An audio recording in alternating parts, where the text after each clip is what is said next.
GCE Advanced Level Chemistry Practical Series, Experiment number 16. Testing the solubility of salts of S-block elements.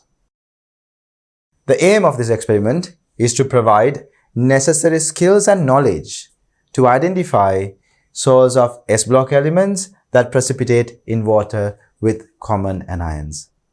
So students, in this experiment, we are going to take solutions of S-block cations like potassium, sodium, and then we are going to take group 2 S-block cations such as magnesium 2+, calcium 2+, strontium, and barium 2+. And we are going to allow these solutions to react with different anion solutions such as halide ions, chloride, bromide, iodide ions, and hydroxide ions, sulfide ions, sulfite ions, sulfate ions, oxalate ions, carbonate ions, chromate ions. Different types of ion solutions are taken in, and we are going to react group 2 and group 1 cations with these anions, and we are going to observe which salts that are formed when these two ion solutions are reacted, which salts that are formed are going to be soluble in water, slightly soluble in water, or insoluble in water.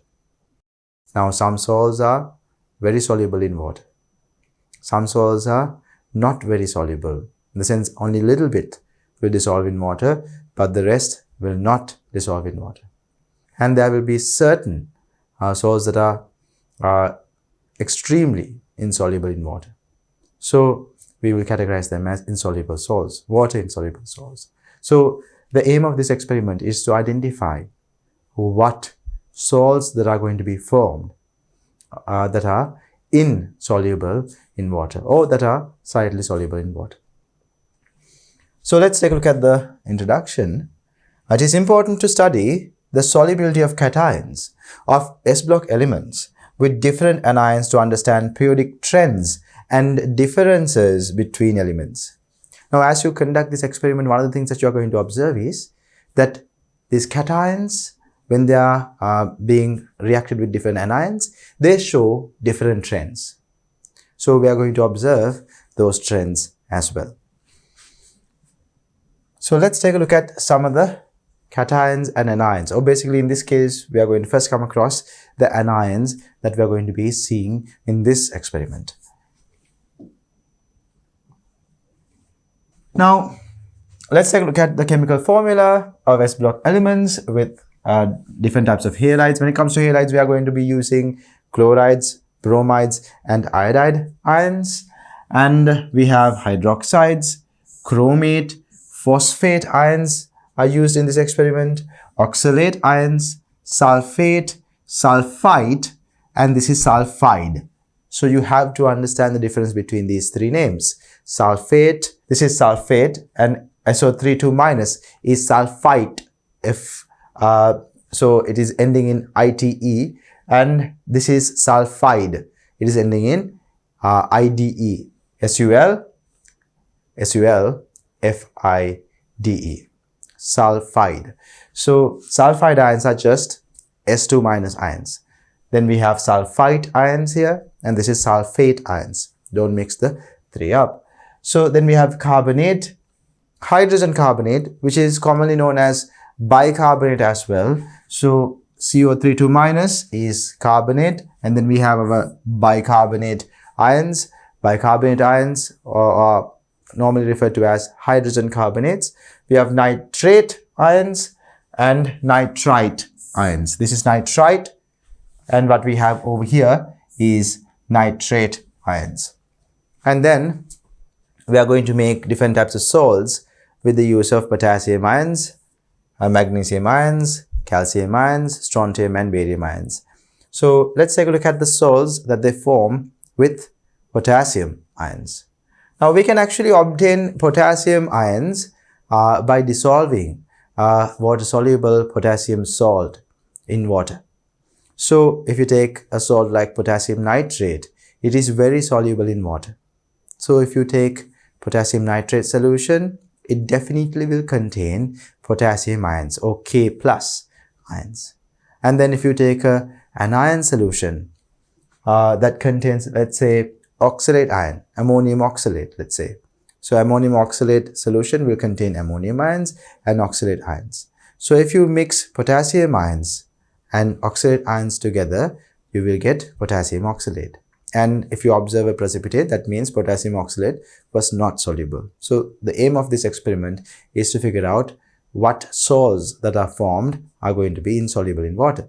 But as you may observe when you are conducting this experiment or when you are observing our videos, you will see potassium salts are all soluble in water, all of these salts. So let's go through these salts. We have potassium chloride formed, potassium bromide, potassium iodide, potassium hydroxide here, potassium sulfide, FIDE is the way that is ending the name, potassium sulfide, potassium nitrate, potassium nitrite, potassium carbonate, potassium hydrogen carbonate, potassium sulfate, potassium sulfide, potassium oxalate, potassium phosphate, and potassium chromate.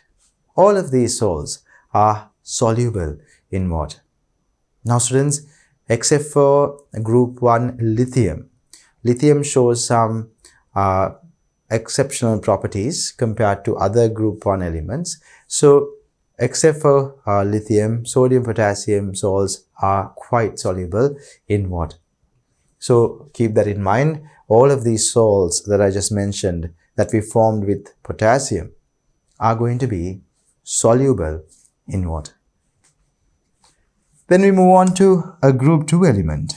You can see here we have a group 2 element, right? So before I move on to that, I will write the fact that all of these were water soluble. These are water soluble. Very important. So all of these were water soluble. All the things that I have underlined in pink is going to be water soluble. When it comes to group 2 cations, they differ a little bit compared to group 1 cations. Group 2 cations, some of the salts that they form are going to be insoluble in water.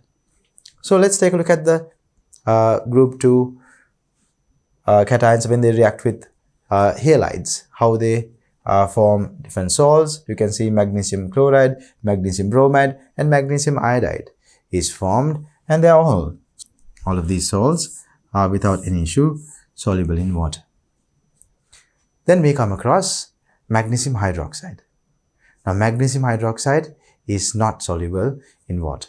The solubility of group 2 hydroxides improves down the group, indicating that the cations that are normally found, or group 2 elements that are on the top part of group 2, when they form hydroxides, metal hydroxides such as magnesium hydroxide, is not very soluble in water. But as you go down to magnesium, and then calcium hydroxide is slightly soluble in water, then we have strontium that is even more soluble in water, and then we have barium hydroxide which is soluble in water. So solubility of hydroxides improve down the group, but magnesium hydroxide is not going to be soluble in water. Magnesium hydroxide is not going to be soluble in water. We can actually indicate the ones that are not soluble with a asterisk or star here, so you can understand that they are not very soluble in water.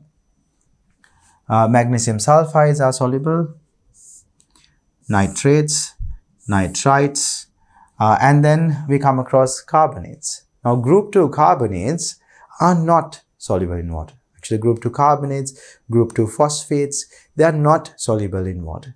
So group 2 carbonates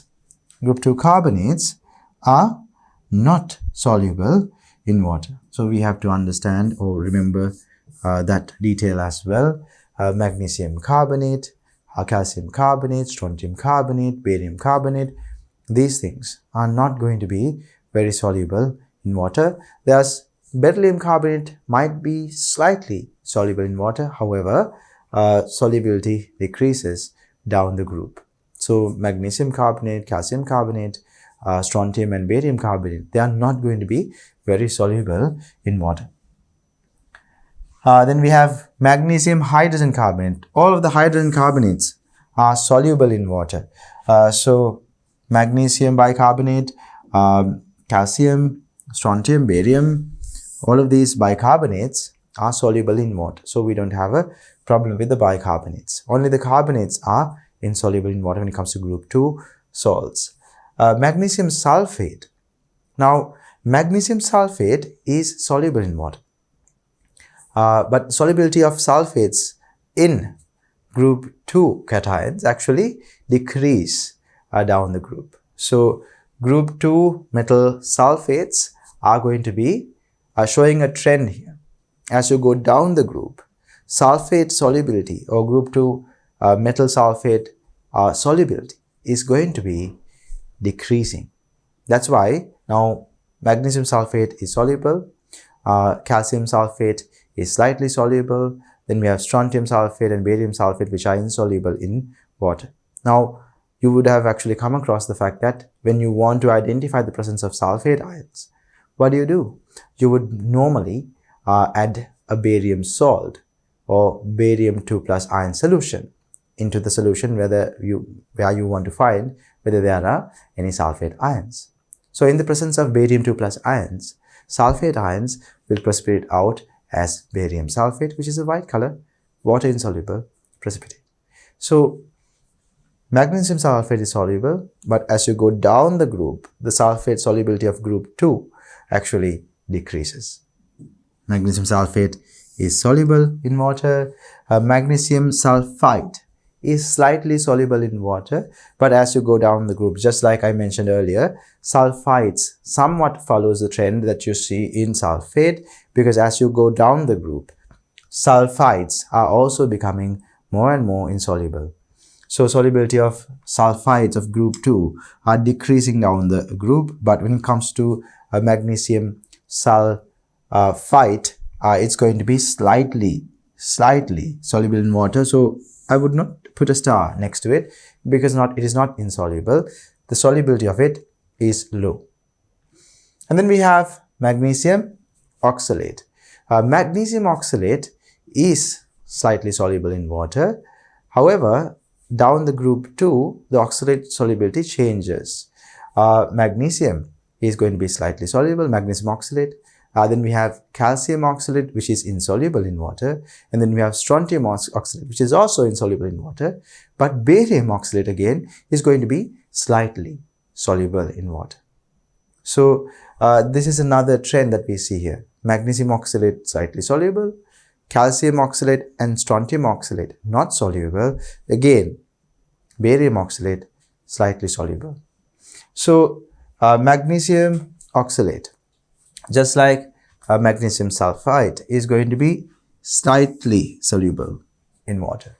Magnesium phosphate, however, is insoluble in water.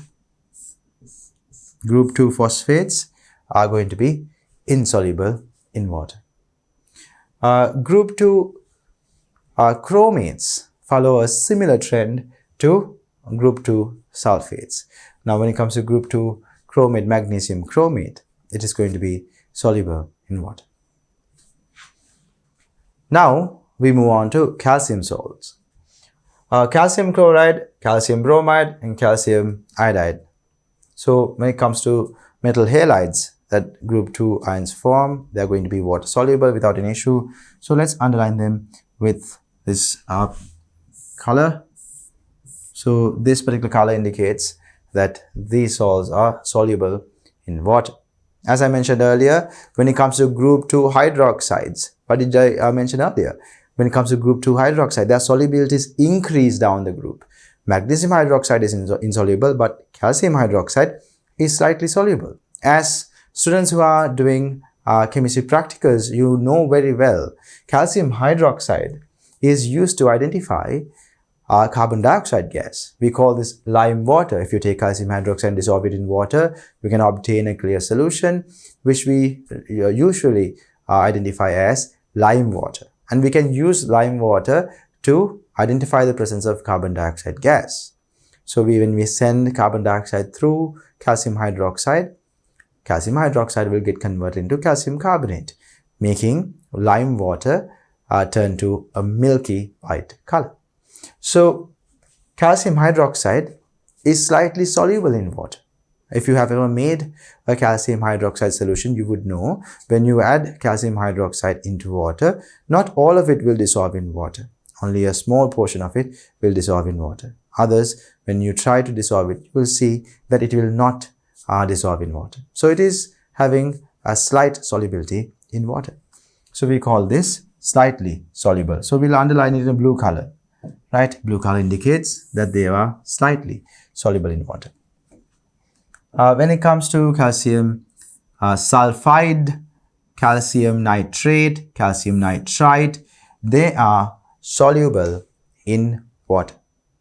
Calcium sulfide, calcium nitrate, calcium nitrite, these things are soluble in water, but group 2 carbonates are definitely not soluble in water. So we can include an asterisk there indicating that calcium carbonate or any group 2 carbonate is not going to be very soluble in water. But as you know, beryllium carbonate, like I mentioned in the previous step also, beryllium carbonate is extremely slightly soluble in water, but solubilities of carbonates decrease down the group. So calcium carbonate is insoluble in water. However, calcium bicarbonate or calcium hydrogen carbonate is going to be soluble in water. Hydrogen carbonates are soluble in water. Calcium sulfate. Now, can you recall what I mentioned about the sulfates in water? What did I mention about the sulfates? Group 2 sulfates are going to be having a trend. I mentioned earlier, group 2 sulfates decreases in their solubility when you go down the group. So magnesium sulfate was soluble. Calcium sulfate is slightly soluble in water. And even if you take seawater, you would see calcium sulfate being present there, right? So you will see magnesium sulfate is more soluble in water. Calcium sulfate is slightly soluble in water. However, strontium and barium sulfates are insoluble in water. So calcium sulfate, since it is slightly soluble in water, let's underline this in a blue color. So the ones that I have underlined in blue are slightly soluble in water. Then we have calcium sulfides. Now calcium sulfides are insoluble in water. Calcium sulfides are insoluble in water. Just like I mentioned earlier, group 2 sulfides also follow the same trend as group 2 sulfates, meaning down the line or down the group, the sulfide, metal sulfide solubility decreases. But it doesn't follow exactly the same trend where if calcium sulfate was slightly soluble, it doesn't mean that the calcium sulfide is also going to be slightly soluble. In this case, you can very clearly see calcium sulfide is going to be insoluble in water, right?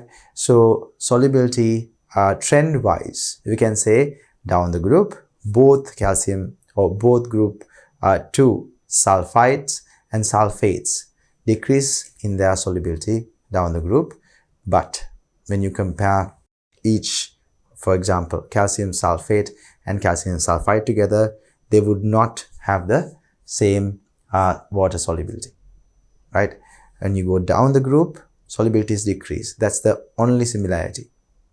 When it comes to both of the sulfite salts and sulfate salts of group 2, only similarity between them would be when they go down the group, you would see that the solubility of sulfates and sulfites decrease down the group, but they don't always have the exact same solubility. That is something that you need to keep in mind. Now you can see over here calcium sulfate was slightly soluble in water, and calcium sulfite is insoluble in water. Calcium oxalate. Calcium oxalate is going to be insoluble in water. So we can indicate that also.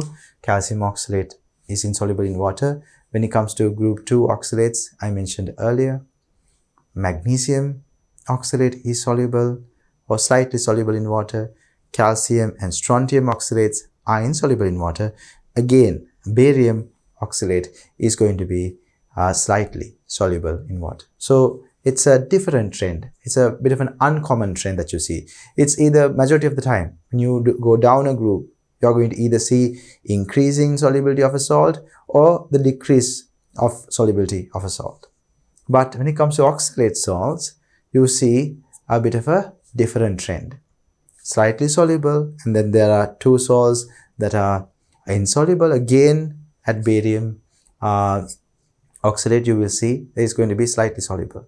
So it's a bit of a interesting trend. I think that will help you. It being interesting, the fact that it is somewhat different to others might help you remember the solubilities of oxalates down the group. And then we have phosphates. Phosphates, we know group 2 phosphates are insoluble in water.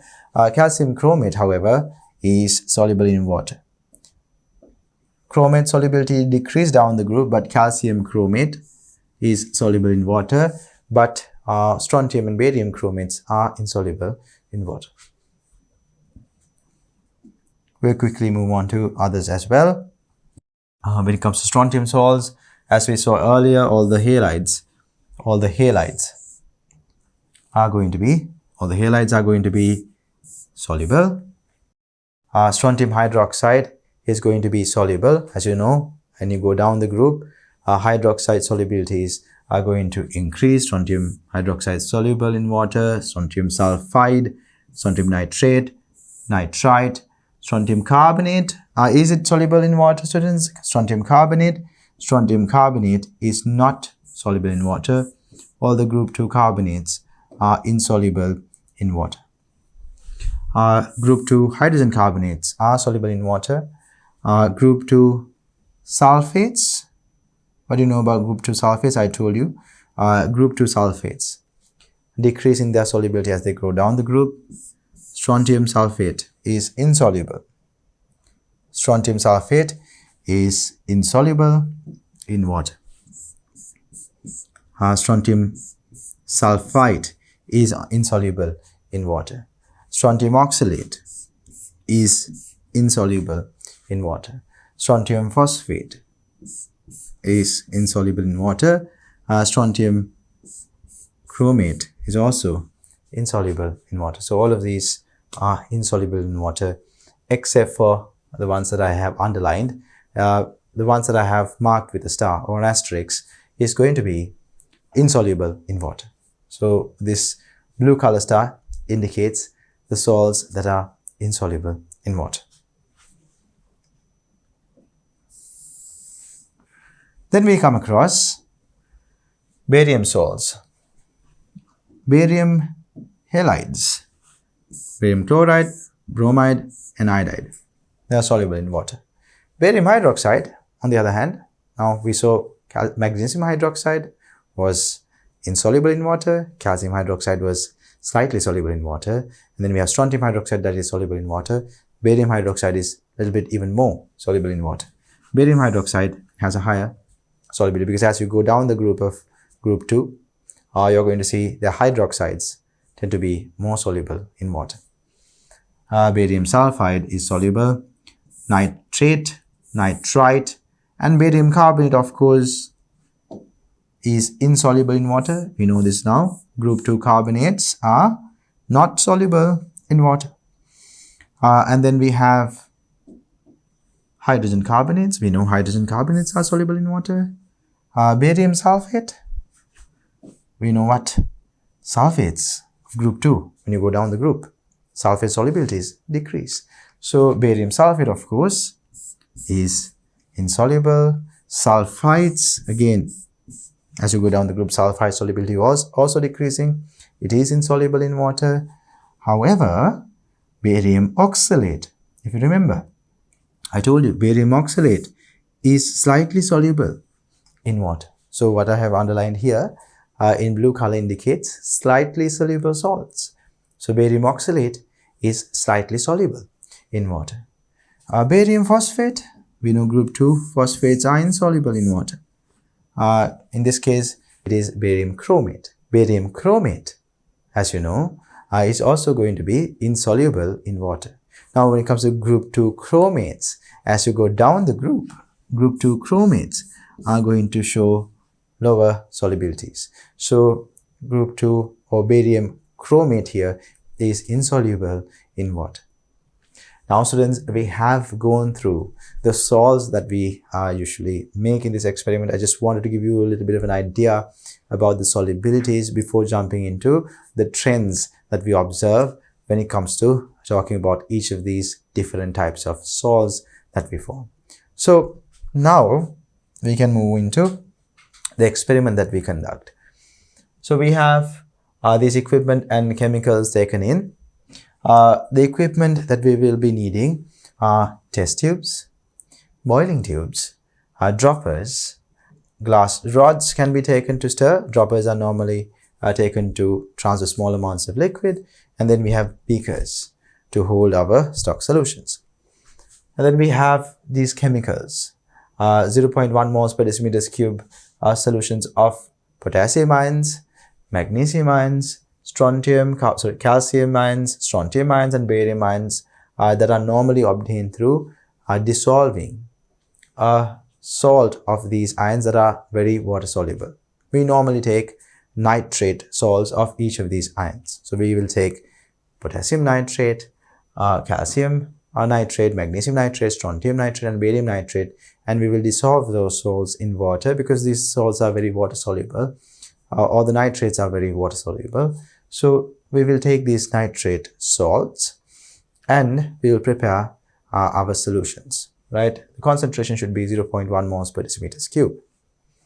After that, we can take sodium salts of each of these anions. We are going to take different halides like chloride, bromide, and iodides, chromates, phosphates, oxalates, sulfates, sulfides, carbonates, bicarbonates, nitrates, nitrites, and hydroxide ions. The reason why we are taking sodium salts of these anions is because sodium salts of these anions are really water soluble, or they are very water soluble.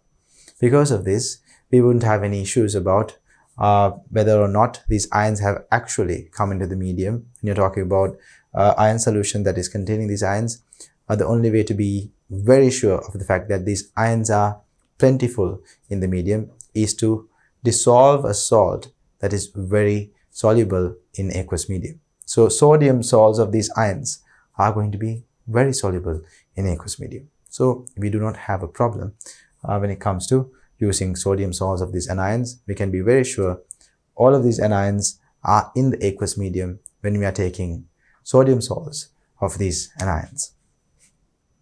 Now the method: prepare above mentioned potassium, magnesium, calcium, strontium, and barium ion solutions. Take 1 milliliter of each of these cation solutions. So we have to take about 1 ml of each of these cation solutions into separate test tubes.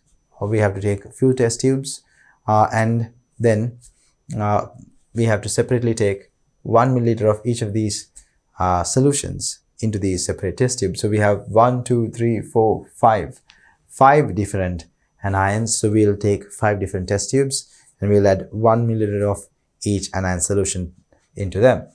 These are, cation solutions into them. When it comes to the sodium plus salt, with each anion dropwise, so you have to add sodium plus salts of each anion dropwise while swirling according to the following chart. Record any coloration or precipitation in the chart.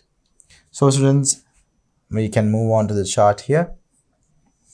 So we will take these cations into test tubes, and into these separate test tubes we will add sodium chloride and see what type of observations we get. So to each of these test tubes, we will add sodium chloride drop by drop until we see an observation. So if you don't see an observation, that means the salt that was formed was soluble in water.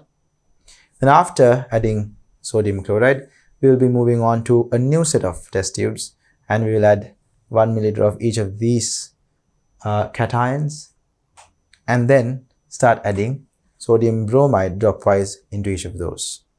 And we are going to observe whether there's a salt that is going to be insoluble in water formed. So then we will continue to repeat this experiment with other anions as well. So after conducting this experiment, you're going to come across these observations. So let's take a look at what these observations are. Before we jump into that, take a look at the terminology we have used here, or we have used different symbols here. AQ stands for forming a water-soluble salt. IS stands for insoluble salt, right? IS is insoluble, and SS stands for sparingly soluble or slightly soluble in water. So now, if you take a look at all of these,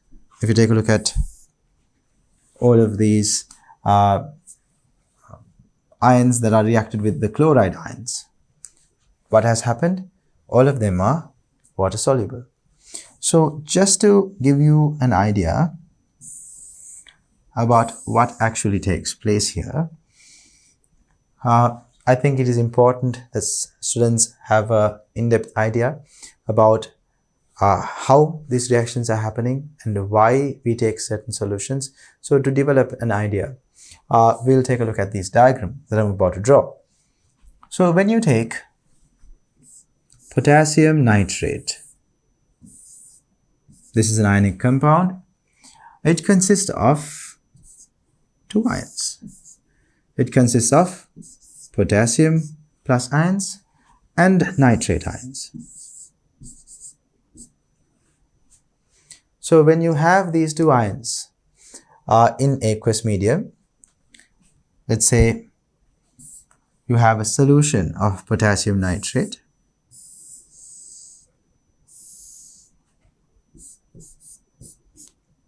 This solution would contain potassium ions and nitrate ions in the medium.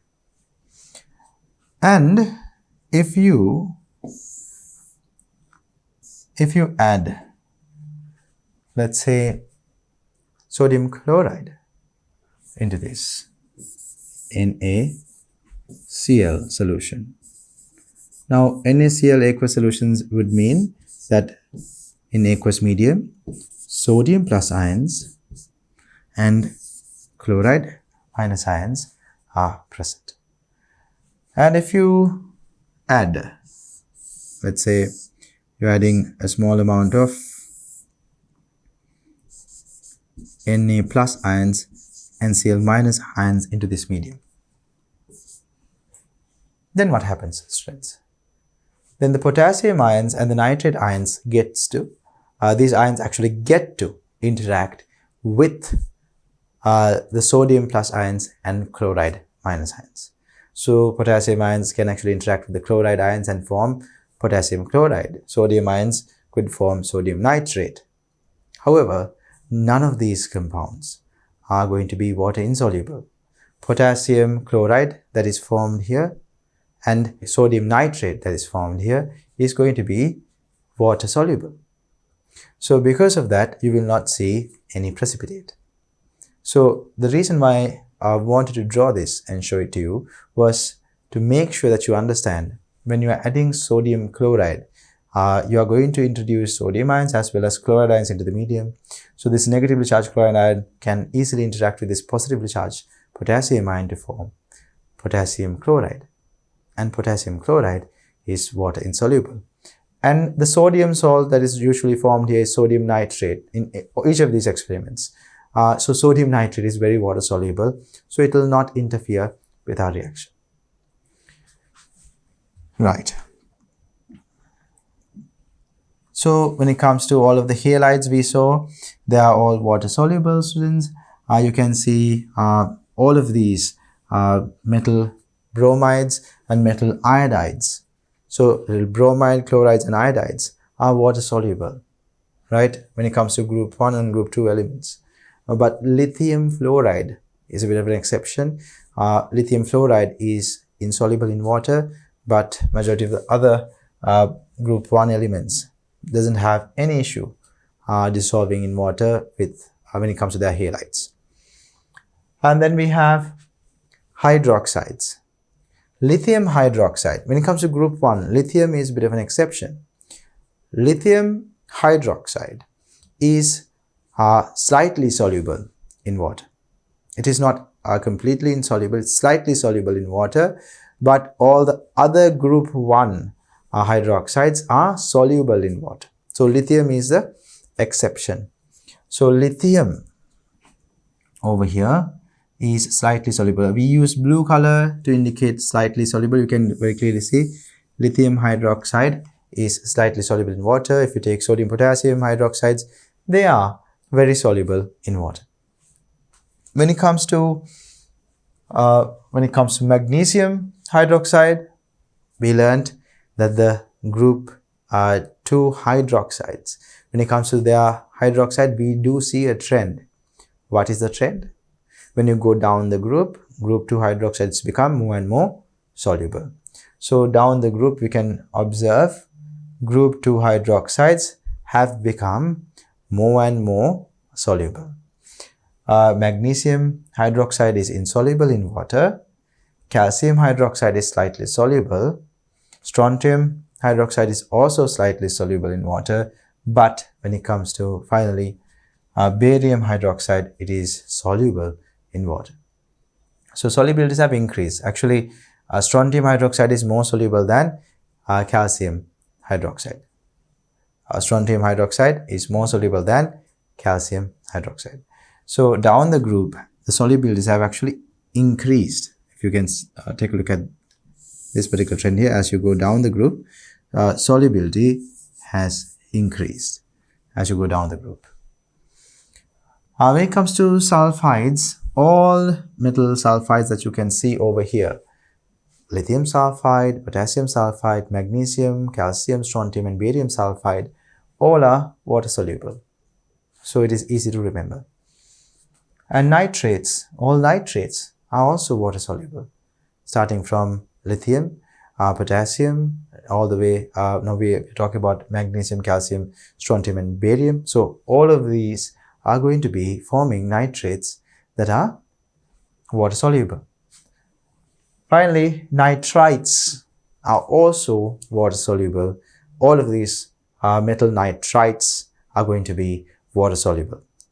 So nitrates, nitrites and sulfides are very easy to remember because they are going to be forming water soluble salts with these positively charged ions. These positively charged ions will form water soluble nitrates, nitrites and sulfides.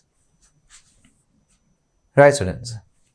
Then we move on to some other anions such as carbonates, bicarbonates, sulfates, sulfides, oxalates, phosphates and chromates. When it comes to carbonates, again, group 1 carbonates are usually soluble in water with one exception, and if you guessed it, you are right, lithium is going to be the exception here. Lithium carbonate is insoluble in water. Lithium carbonate is going to be insoluble in water. So we will highlight that in blue like we always did, right? So lithium carbonate is going to be insoluble in water, but if you observe here, other group 2 carbonates like potassium, sodium carbonates are going to be soluble in water. Magnesium carbonate is going to be insoluble in water. All the group 2 carbonates we know are insoluble in water, and their solubility decreases even further down the group. So when it comes to bicarbonates, I mentioned all of the bicarbonates that we form here are going to be soluble in water without an issue. Then we have sodium sulfate reacted with all of these positively charged ions. Group 1 sulfates are usually soluble in water, no issue. Group 1 sulfates are going to be soluble in water. When it comes to group 2 sulfates, as you go down the group, the solubility also decreases as you go down the group. We can see magnesium sulfate is found in seawater also. It is soluble in water, no problem. Calcium sulfate is slightly soluble in water. But then again, strontium sulfate is more insoluble in water, and when it comes to barium sulfate, it's going to be even more insoluble compared to strontium sulfate. So solubility decreases down the group. Magnesium sulfate is soluble, calcium sulfate is slightly soluble, then comes strontium sulfate, which is insoluble, and barium sulfate is even more insoluble in water. That is why when we want to separately identify sulfate ions in a medium, what can we do? We can add a barium 2 plus ion solution to identify that. So for example, imagine you have a sodium sulfate solution and you need to identify whether there are sulfate ions. Let's say you don't know whether it is sulfate. It's a guess that you have.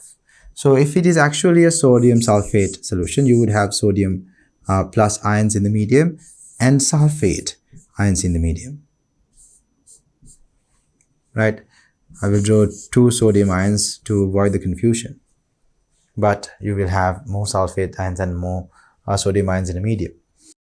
So when it comes to adding, let's say, barium 2 plus ions, we can take barium chloride or barium nitrate. So if you take a solution of barium chloride, you will have barium 2 plus ions, and you will obviously have chloride ions. So when you add this solution into the sodium sulfate solution, barium ions, I will use a different color, barium ions come into contact with sulfate ions, and barium and sulfate together would form barium sulfate. Barium 2 plus and sulfate 2 minus will form barium sulfate, which is a water insoluble white color precipitate. The other 2 ions that are in the medium is sodium and chloride. Sodium ions and chloride ions together is forming sodium chloride, which is water soluble, so we don't have a problem with that. But when it comes to barium and sulfate ions, they will very clearly give us an indication that the precipitate is forming, which is white color precipitate, barium sulfate. So students, this is the identification test for sulfate ions. You can use barium chloride or barium nitrate solutions for this type of test. In the presence of barium 2 plus ions, sulfate ions will precipitate out as barium sulfate, white color precipitate. So that is one way in which you can actually remember the trends of barium or trends of group 2 sulfates. Now I do realize that students find it difficult to remember all of these trends. So when you're trying to remember these trends, maybe try to attach it to another relevant piece of information that you happen to know without any doubt. So test for sulfate ions is usually carried out with barium 2 plus ions. So then it should be very clear in your mind that barium sulfate is a precipitate. It should not waver. So barium is found at the bottom of group 2, indicating if barium sulfate is a precipitate. Now we do know sulfates have a trend. That first and foremost, you should know that when it comes to sulfates of group 2, that there is a trend. If you don't remember that, then it's going to be a problem.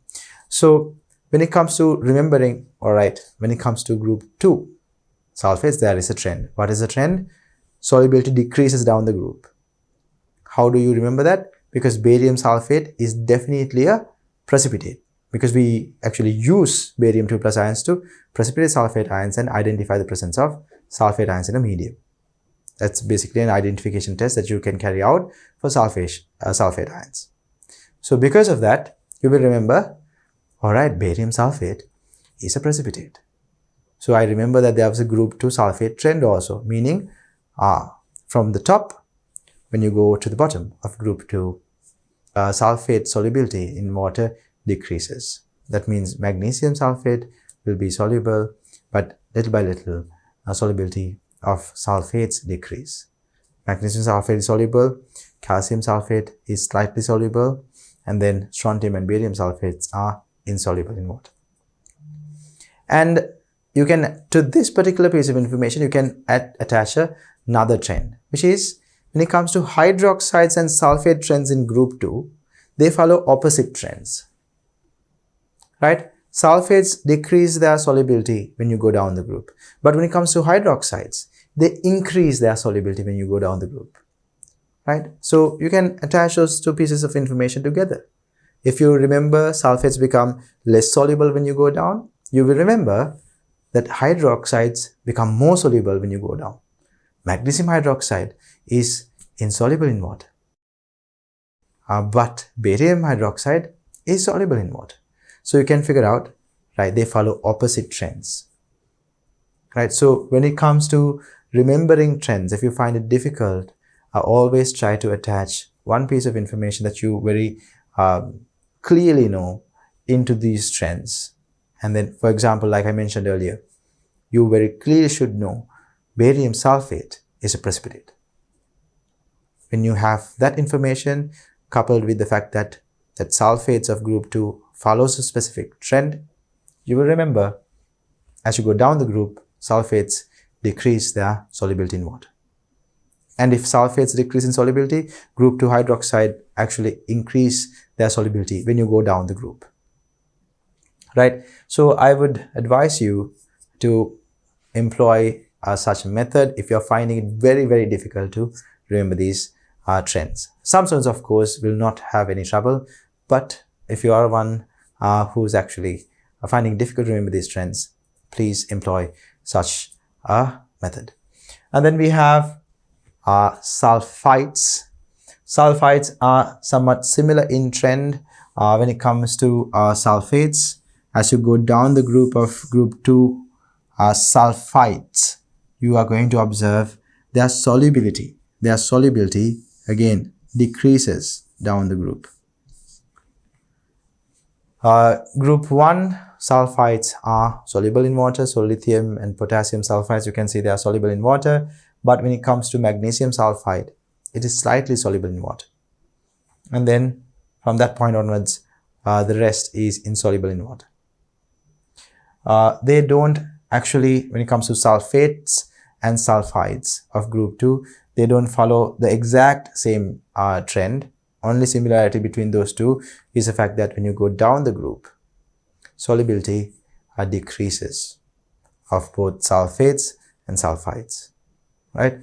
You can see magnesium sulfate is soluble in water. Magnesium sulfide is slightly soluble in water. Calcium sulfate is slightly soluble in water, but calcium sulfite is insoluble in water. From there onwards, everything is insoluble in water. So now we move on to oxalates. When it comes to oxalates, students, you can see group 1 oxalates are soluble in water. Lithium and potassium oxalates are soluble in water. Then again, when you dive into magnesium oxalate, like I mentioned, it is slightly soluble. And this is, we are going to have a bit of an interesting trend here, a bit of a different trend. And then you come across calcium oxalate. Calcium oxalate is insoluble. Strontium oxalate is insoluble. But then again, barium oxalate is slightly soluble. It's like it skipped these two, where these two are insoluble, and then magnesium and barium oxalates are soluble in water. So try to remember this very interesting trend as well. That is observed in oxalates of group 2. You have then phosphates here. All the group 2 phosphates are insoluble in water. Group 1 phosphates, of course, are soluble in water. Again, we have the usual suspect here. Lithium phosphate is not going to follow the same trend as all the other elements in group 1. Lithium phosphate is going to be insoluble in water.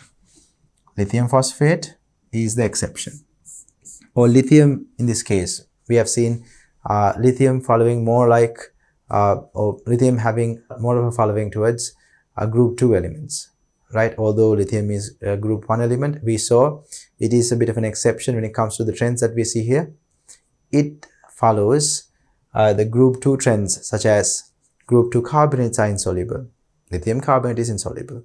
Group 2 phosphates are insoluble. Lithium phosphate is insoluble, right? When it comes to group 2, the main group 2 elements such as, or the top tier group 2 elements like magnesium hydroxide is insoluble. Lithium hydroxide is slightly insoluble or slightly soluble. So lithium we can think of as an exception, but other group 1 elements like sodium potassium phosphates are soluble in water. And then you can see all the other group 2 phosphates, magnesium phosphate, calcium phosphate, and strontium and barium phosphates are going to be insoluble in water. When it comes to chromates, all the group 1 chromates are soluble in water, including lithium in this case.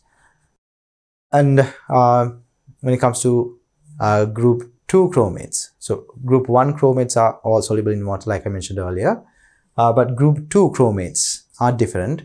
Group 2 chromates, as you go down the group, their solubility decreases.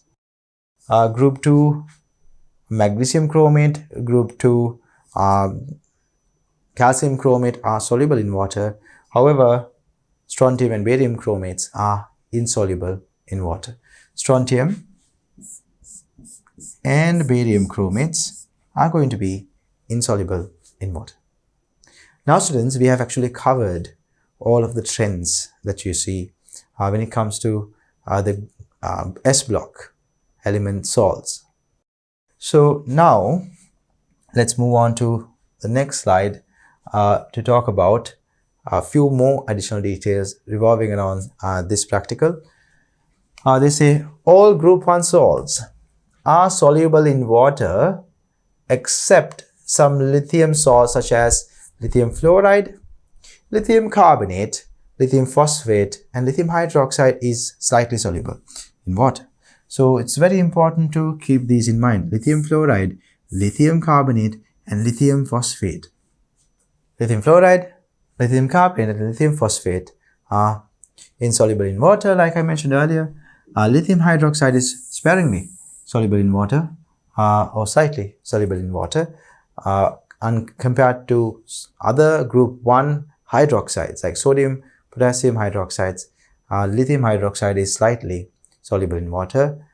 When it comes to sodium potassium hydroxide, they are very soluble in water. All these salts are white solids unless salt is containing an anion which is a colored anion. So students, when it comes to this type of ionic salts that we have here, group 1 and group 2 cations, they do not have a color, right? So they are colorless ion solutions. So when it comes to forming these salts, the salts that are formed are going to be white in color. Only one exception is there, that is if the anion is colored. For example, if you are coupling group 1 cation with an anion such as a chromate or a dichromate or a permanganate or a manganate ion, which are colored ions, when you couple them together, then you will have a color, right? Potassium 1+ ion solutions are colorless. When it comes to chromate ions are yellow in color. So potassium 1+ ions and chromate ions together will form potassium chromate. So potassium chromate solutions are going to be yellow in color, right? We know barium chromate is insoluble in water. So students, if you take barium 2+ ion solutions, it is going to be colorless. And if you take a chromate 2 plus 2 minus ion solution, it is going to be yellow in color, right? So barium and chromate ions together will form barium chromate salt. Now we saw earlier, a little while ago, barium chromate is water insoluble. So the salt that is formed is going to be water insoluble. Because of that, it will precipitate out. Although this precipitate is formed like any other precipitate, since the chromate ion has a yellow color, the precipitate that is formed will also be yellow in color. So you have to keep in mind, if you see a colored precipitate when it comes to S block element salts, that is because the anion had a color. Anion is the one that is bringing in color when it comes to salts formed between group or S block elements and other anions. That is one piece of information you should keep in mind. We'll take a look at that in this lesson as well. So when it comes to lithium carbonate, lithium phosphate, lithium hydroxide, all of these does not contain a colored anion. So they are going to be white color precipitate like any other white color precipitate that we observed in the previous slides. Lithium carbonate, lithium phosphate, and lithium fluorides are insoluble in water. Lithium hydroxide is slightly soluble in water. These salts, sodium and potassium, make with anions like the salts that are formed with these anions that are given over here are usually going to be water soluble. So when you take sodium potassium ions along with these anions, if you form salts, they are going to be water soluble. We observed that already. So some of the salts that you are going to come across when you are handling reagents in the lab are given here. Salts such as sodium chloride, sodium bromide, sodium iodide. Actually, we use these salts in the experiment. Sodium hydroxide, sodium sulfate, sodium carbonate, sodium hydrogen carbonate, sodium sulfide, sodium sulfate, sodium phosphate. Sorry, this is sodium sulfite. It is an important distinction to be made there. This is sodium sulfide. This is sodium sulfite. Right? So sodium sulfate is here.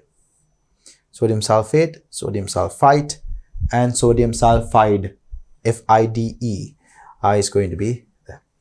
Right, students. Then we have sodium phosphate, sodium nitrite, sodium nitrate, sodium nitrate, sodium nitrite, sodium nitrate, sodium chromate, and sodium dichromate. So these two are colored anions, right? Sodium is connected to a chromate ion. Chromate ions are yellow in color. So sodium chromate is going to be a yellow color solution. Dichromate ion is orange in color. So sodium dichromate is going to be a orange color solution. Potassium salts of above anions will similarly dissolve in water. So all of these are water soluble. All of these are water soluble. I only underlined them when I was specifically pointing out these compounds to clarify their names. But this underlining these compounds doesn't mean these are insoluble in water. All of these compounds, any compounds that I have displayed here, are water soluble. And potassium ions will also follow the same trend. So now let's take a look at our next slide here. We have solubility of group 2 hydroxides. Now we discussed this in the previous slides as well, but we can take a look at it in detail here. You can see magnesium hydroxide, calcium, strontium, and barium. Magnesium hydroxide is a white color water insoluble precipitate. So it is going to be MgOH twice. It's a white color precipitate, water insoluble, and it is going to be the only water insoluble salt that is formed here when it comes to the group 2 hydroxides. Calcium hydroxide, on the other hand, is slightly soluble in water. We have experienced that when we are talking about testing carbon dioxide. Presence of carbon dioxide can be tested with the use of lime water, which is basically calcium hydroxide. Strontium hydroxide is again slightly soluble in water, and barium hydroxide is going to be soluble in water. So the trend that we observe here is that as you go down the group, solubility of the group 2 hydroxides increase. So it is mentioned here, when considering group 2 hydroxides, the solubility increases down the group from magnesium 2 plus to barium 2 plus. So hydroxolubility is increased down the group from magnesium 2 plus to barium 2 plus. So this is a very important and a very significant trend to remember. Now let's move on to the next slide. Next slide, we actually talk to you about the sulfates. Group 2 sulfates, when it comes to group 2 sulfates, you are going to observe that there is another trend to remember that opposes the trend that we saw on group 2 hydroxides. On group 2 hydroxides, as they went down the group, the solubility increased. Group 2 sulfates is opposite to that. When you go down the group, the solubility decreases. You see, magnesium sulfate is soluble in water. Calcium sulfate is slightly soluble in water. And then you have a strontium sulfate, which is insoluble, white color precipitate. And barium sulfate is even more insoluble in water, which is forming barium sulfate, white color water insoluble precipitate. So a very important trend, again, one of the most important trends to remember is solubility of sulfates of group 2 actually decreases down the group from magnesium to barium. Early onwards, we could see solubility increased when it comes to the hydroxides, but when it comes to sulfates, solubility decreases down the group. Now, let's move on to the next slide. So students, when it comes to group 2 chromates, you're going to observe as you go down the group, the solubility decreases. As you go down the group, the solubility decreases. Magnesium chromate, calcium chromate are soluble in water. They are soluble in water. But when it comes to strontium chromate, it is going to precipitate out as a yellow color precipitate. And please observe the color. It is not white anymore. Why is it not a white color precipitate? I explained this to you earlier. A precipitate, when it comes to group 1 or 2 elements salt, is going to have a color because the anion was colored. Because group 1 and group 2 cations do not usually have a color. They do not have a color in aqueous media. But if these group 1 or group 2 cations are coupled with an anion that has a color, then the resultant salt is going to have a color. So this particular strontium chromate is going to be yellow in color, and this precipitate is observed as a yellow color precipitate. When it comes to barium chromate also, it is a yellow color precipitate. So barium chromate and strontium chromate is water insoluble.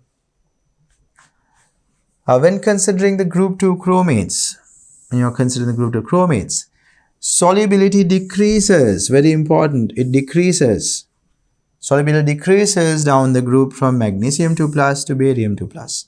And that trend is given here. Solubility decreases. Very, very important to remember. Now, let's move on to the oxalates. We have magnesium oxalate, calcium oxalate, strontium oxalate, and barium oxalate. And students, in the previous slides, when we were looking at all of these different salts together, we observed that group 2 oxalates have an interesting trend. So what is that interesting trend? It is going to be slightly soluble when it comes to magnesium oxalate.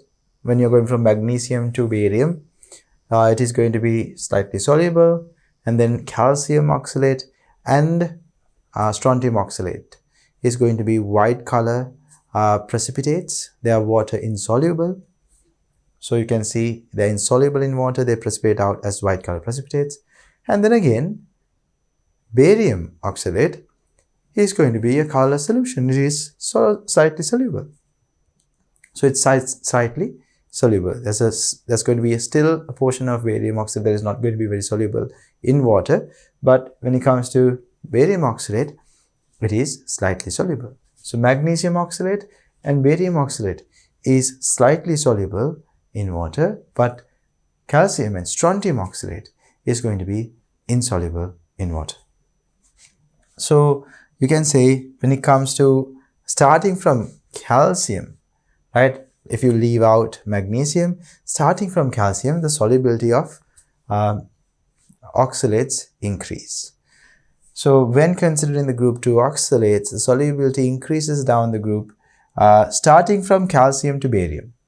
Because you can see if you start from magnesium, the trend is not going to be that, because magnesium is slightly soluble, magnesium oxalate. Calcium oxalate is insoluble. Strontium oxalate is also insoluble, but solubility has increased towards barium oxalate. It is slightly soluble. So you can say starting from calcium, as you go towards barium, the solubility of the oxalates have increased a little bit.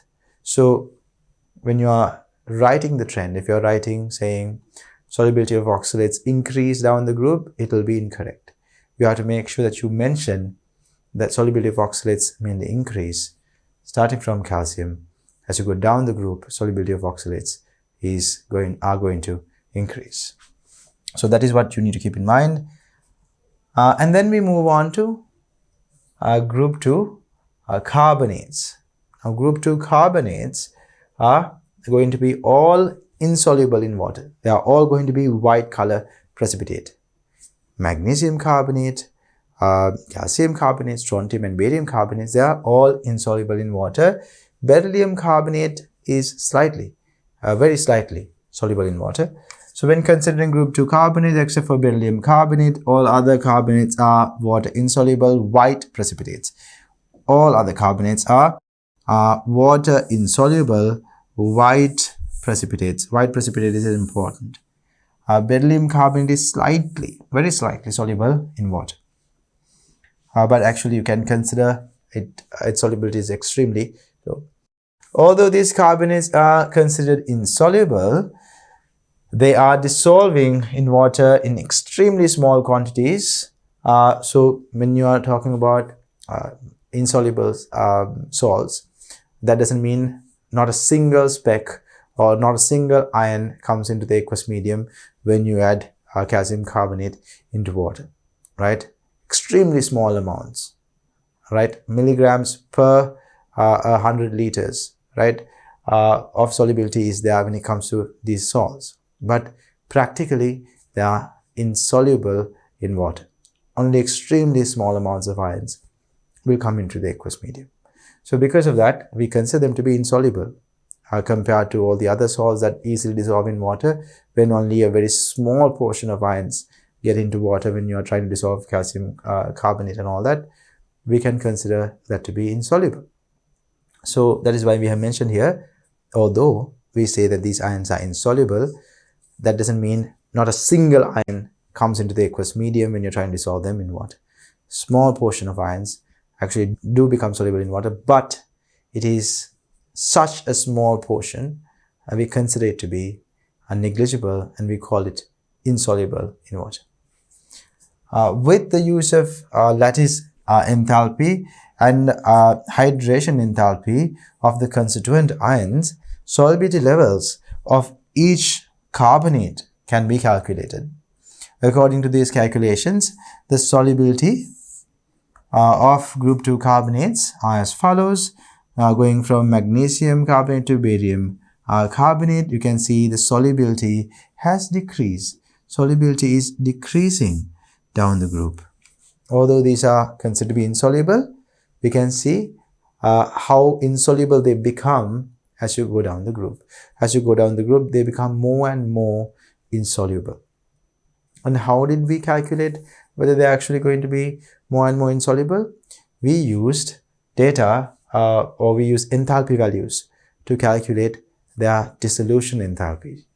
So we used two enthalpy values. We used hydration enthalpy of the constituent ions, and we use the lattice dissociation enthalpy of the given ionic compound. So using these two, we can calculate the dissolution enthalpy for all of these ionic compounds.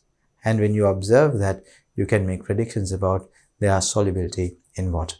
So now, let's dive into that a little bit. We'll take a different salt for this, right, for this example.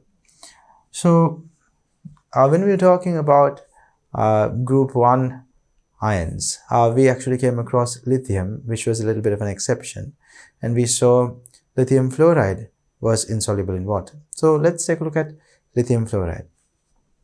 Because it's easy to draw as ions rather than carbonate ions, it's easy to draw lithium and fluoride ions. So let's take lithium fluoride and draw how the ions might be present in their lattice. So there will be positively charged ions and negatively charged ions arranged in the lithium fluoride ionic lattice like this.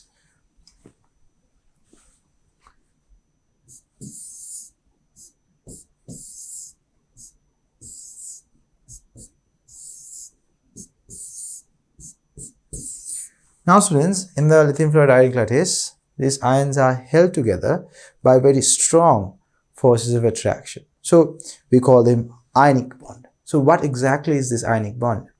Ionic bond is essentially the electrostatic force of attraction between negatively charged ions and positively charged ions. So they have very strong forces of attraction between them. So these electrostatic attractions that are holding them together should be broken, or we have to, when it comes to bringing these ions into an aqueous medium, you have to break these electrostatic forces of attraction, or the ionic bond that you have between each of these ions. So this attraction should be broken or removed. So usually students, if you are, without trying to dissolve it, if you try to separate these ions from one another, you have to provide heat to do that. So when these ions, they come into an aqueous medium, when you add water to this particular salt, or when you add this salt to water, what happens is positively charged ions and negatively charged ions will come into the medium. Positively charged ions are going to be surrounded by water molecules, and the water molecules will be facing, the oxygen atom will be facing the positively charged ions, because as you know, oxygen atoms in this case will have a partial negative charge, and hydrogens will be partially positively charged. So water molecules will surround these positively charged ions. We call this hydration, or formation of a hydration sphere, right? So I will draw around 4 water molecules here because it's convenient, right? So you can see, and the entire positively charged ion will be surrounded by water molecules. So there are attractive forces now prevailing between water molecules and positively charged ions. We learned about these intermolecular forces as ion dipole interaction, or ion in this case, yes, ion dipole interactions will be there. So if you take a water molecule, if you simplify this, we can actually draw it like this. Positively charged water molecule will have a hydration sphere around it. Water molecules will be surrounding it like so. And then negatively charged ions will also have a similar situation where water molecules will surround the negatively charged ion.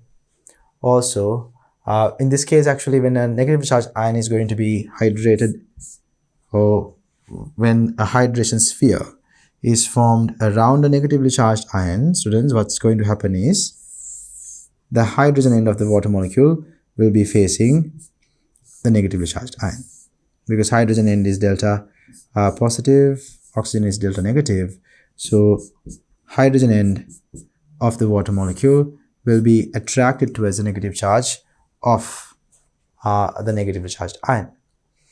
So there are going to be water molecules surrounding the negatively charged ion like so, and they will form hydrogen spheres. So now students, this process is what is referred to as the hydrogen of positively charged ions and negatively charged ions. Two things happen when you add a salt into water. Now salt has this particular lattice, right? This lattice that I just drew over here. And when you add the salt into water, this lattice has to dissociate or break. That means the ions that are in this lattice should no longer have their forces of attractions. They have to remove or they have to get broken. And then they will go and get surrounded by water. Actually, this forces of attraction will only break if they can form stronger forces of attractions with water molecules in water. So when you are trying to break this lattice, you need to absorb energy, right? You need to absorb energy. Breaking the lattice requires energy. Now, if you can't actually think why it requires energy, you can actually think of a very more relatable experience. If you have two magnets stuck together, now north pole of a magnet and a south pole of a magnet will attract. And if you take two powerful magnets and if they are very strongly attracted together, if you want to separate them, you will have to spend energy. You'll have to put a lot of effort into separating them. So similarly, when it comes to separating these ions from one another and breaking the lattice, you need to provide energy. So lattice dissociation or lattice breaking will be an energy absorbing reaction. And when it comes to these positively charged ions, now that are somewhat high in energy after absorbing energy, now they get surrounded by water molecules. Earlier water molecules were also moving, now they are constrained in their movement, so therefore there's a little bit of a loss of kinetic energy as well. So there is going to be a bit of a loss of energy when any ion is going to be hydrated, right? So when they are hydrated and more stabilized, as you know, when it comes to chemistry, the more stable something is, the lower the amount of energy. So when an ion is hydrated and stabilized like this, the amount of energy that it had previously, some of it will be released. So hydration would result in a release of energy. Hydration will result in a release of energy. So when you're dissolving an ionic solid, these two things happen. An energy absorbing reaction where the lattice is going to be broken down, and energy releasing reaction where positively and negatively charged ions are going to be hydrated. So when it comes to dissolving a solid or ionic solid in water, if the energy requirement to break the lattice is extremely high, and if the amount of energy that is released when it comes to hydration of ions is extremely low, then dissolving that solid will be difficult. Why? Because you need to absorb so much of energy from the surrounding to break the lattice, and there's no support from the ions when it comes to providing energy towards this reaction, because the amount of energy released from let's say hydration was less, and then at that point dissolving the solid will be difficult. But when it comes to solids where there is a little bit of a lower lattice energy, that means it requires only a little bit of energy to break the lattice. But when hydration, if it releases a lot of energy, then those kind of salts will dissolve in water really well. So this is basically the theory aspect of why certain solids might be dissolving somewhat with ease compared to others. There are other factors as well. This is the thermodynamic aspect of it, but keep in mind delta H or enthalpy alone doesn't determine whether a solid is going to be dissolving in water or not. There are other things to consider like entropy and Gibbs free energy as well. But we can make a small prediction whether a solid is going to be easily dissolving in water or not based on the enthalpy values. So that's why we take these enthalpy values. So if you take lithium fluoride, lithium fluoride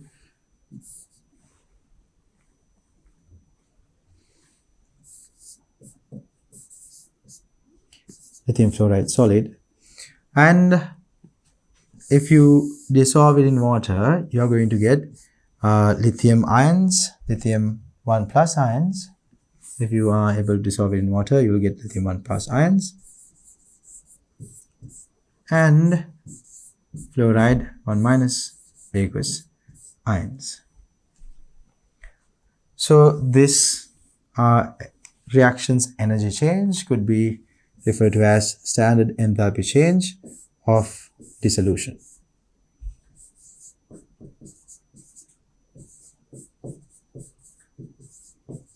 Standard enthalpy change of dissolution. And then students, if you take this lattice and if you break the lattice, delta H naught L. Sometimes people, you would see people using LE, right? Standard enthalpy change of dissolution of the lattice, or lattice dissolution enthalpy. Standard lattice dissolution enthalpy. So when you break a lattice, you are going to need to form constituent ions in their gaseous form.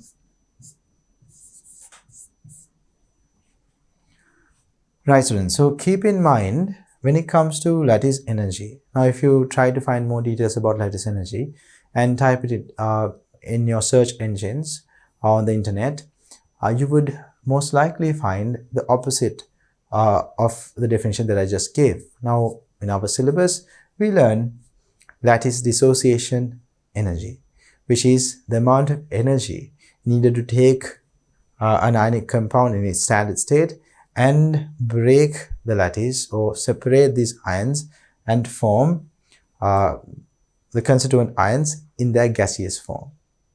Right? So basically breaking the lattice.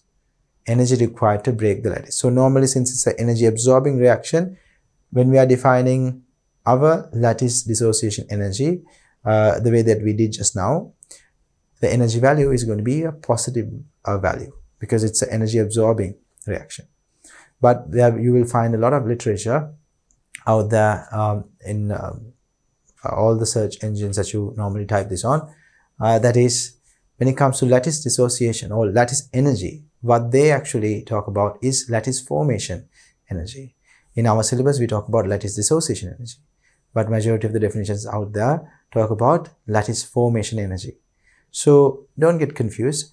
Lattice formation energy is basically the opposite of this. So the energy values are basically the same, but the sign is different. So lattice formation energy talks about bringing in positively charged gaseous ions and negatively charged gaseous ions from an infinite distance together to form a solid ionic compound. The word infinite distance is there to make sure that there are no interactions before they were brought in together, because normally otherwise positive charge ions and negative charge ions will attract. So if this attraction is already there, there's a certain amount of energy change that is already happening. So to avoid that only, they say, they bring it from a infinite distance. So lithium plus ions and fluoride minus ions, if they are present in the gaseous state, and if you bring them together to form solid lithium fluoride, and the energy that is going to be released in this process is normally referred to as the lattice formation enthalpy. Lattice formation enthalpy is the other way. Basically, when you start from here and try to get here, that is referred to as lattice formation enthalpy, or majority of the Western world will call it just lattice energy. Right? So when it comes to lattice dissociation enthalpy that we speak of in our textbook, we are talking about taking lithium fluoride or any ionic compound and separating them into their constituent gaseous ions. So the energy value is the same. Energy value is the same.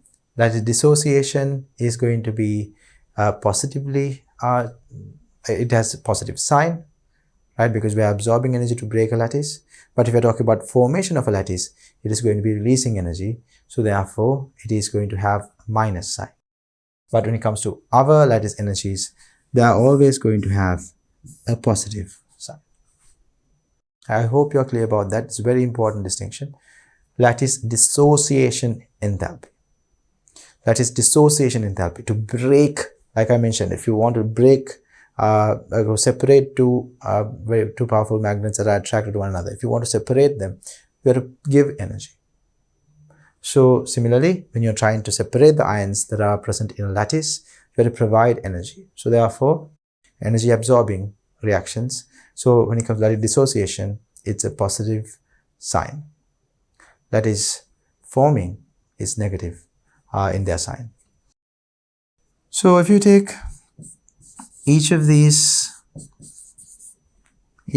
ions, so constituent ions are lithium 1 plus and fluoride ions. If you try to hydrate these ions, we get to the hydration enthalpies. So hydration enthalpies of both of them I will represent with one arrow. We can call them the standard enthalpy change of hydration for the ions, all of these ions. Right. So you can see, according to Hess's law now, dissolution enthalpy can be calculated by lattice dissociation enthalpy plus hydration enthalpy of the two ions. You have to take the hydration enthalpy of both of these ions, not just one ion. So when you have lattice energy value and hydration enthalpy values, you can proceed to calculate the dissolution enthalpy of a given solid. One thing to keep in mind is hydration enthalpies are going to have enthalpy values that are negative, meaning they are going to release energy when it comes to hydration. Right? So when it comes to calculating dissolution enthalpy,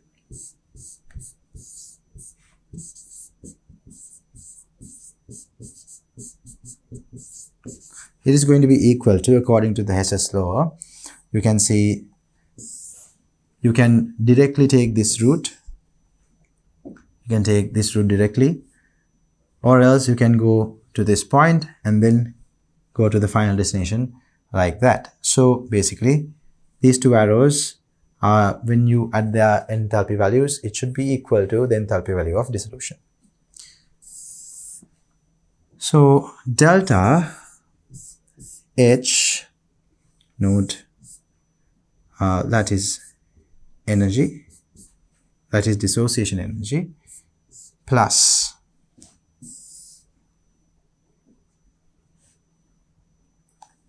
delta H naught hydration is going to be equal to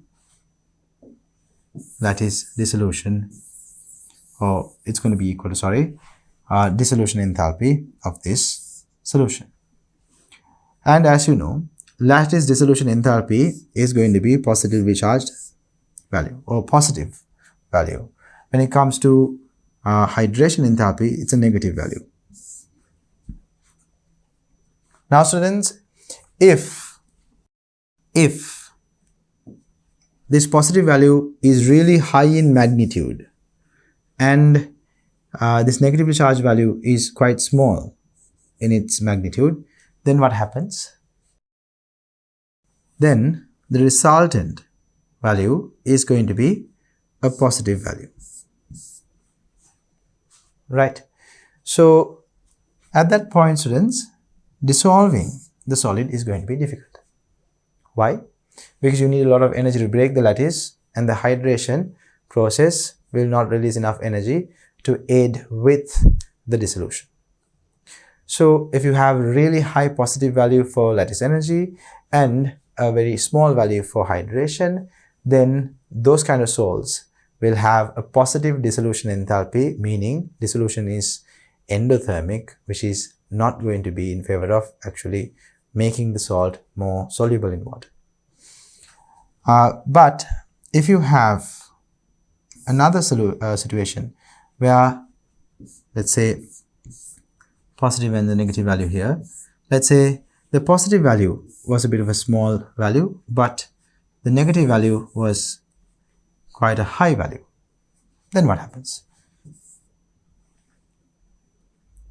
I will indicate this like this, then it will be more clear for you. If the positive value is small and the negative value is quite high, then the overall dissolution enthalpy will have a negative value. So when dissolution enthalpy is negative, that means as the solid dissolves in water, it releases energy.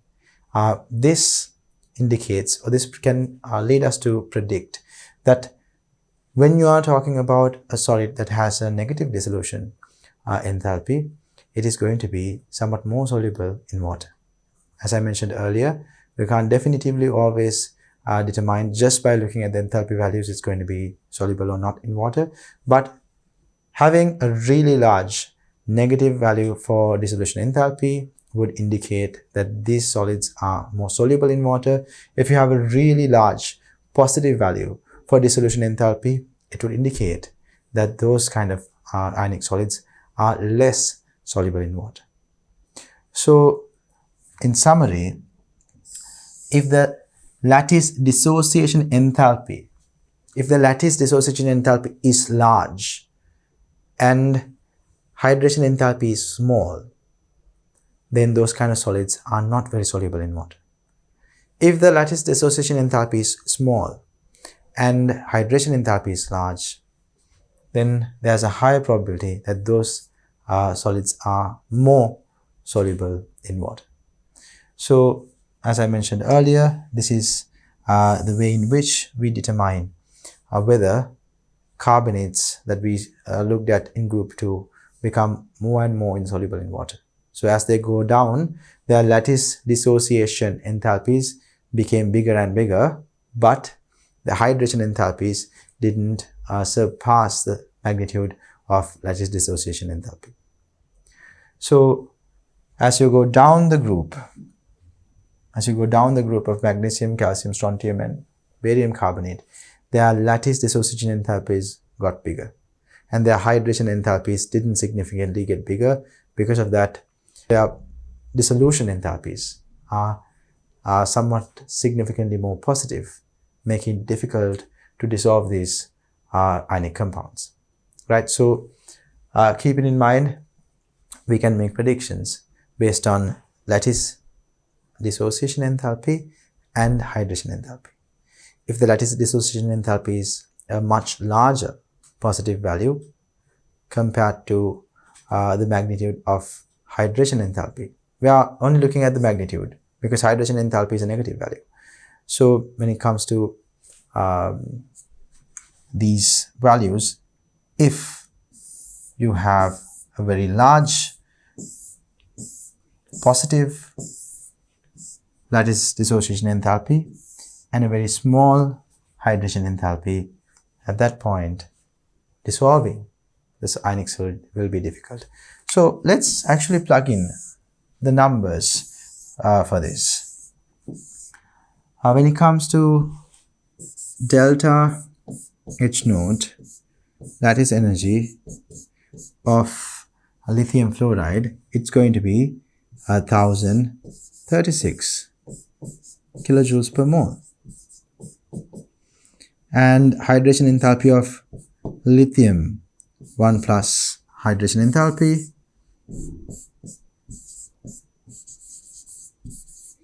is 515 kilojoules per mole. And when it comes to fluorine 1 minus, also you will have the same, roughly the same hydration enthalpy, which is going to be 515 kilojoules per mole. So now with this data, we can calculate these two are going to be negative values, right? We shouldn't forget that hydration enthalpies are negative, lattice enthalpies are going to be positive. So with these values, if you substitute these values over here, you would note that the resultant hydration enthalpy or resultant, sorry, not hydration, resultant dissolution enthalpy is going to be a positive value. So lattice enthalpy was positive 1036 kilojoules per mole, and we have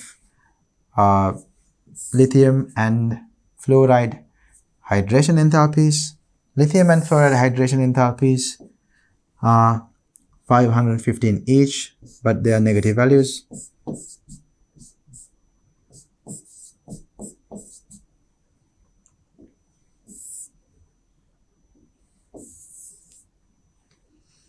Now students, when you observe the final answer, 1036, in this case this becomes 1030, you are going to observe the answer is plus 6 kilojoules per mole.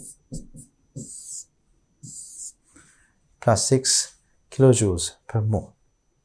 So dissolution enthalpy, with the data that I just gave you, you can see dissolution enthalpy of lithium fluoride is a positive value, and we predicted the larger the positive value, the more insoluble or less soluble the ionic compound could be in water. And if you had obtained a negative dissolution enthalpy, the more negative the value, the more soluble it would be in water. So this has a bit of a positive dissolution enthalpy, indicating it is not going to be very soluble in water.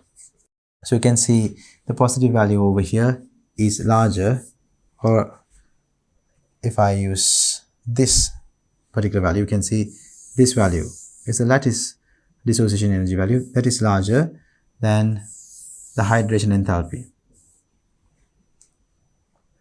Because of that, this was not very soluble in water.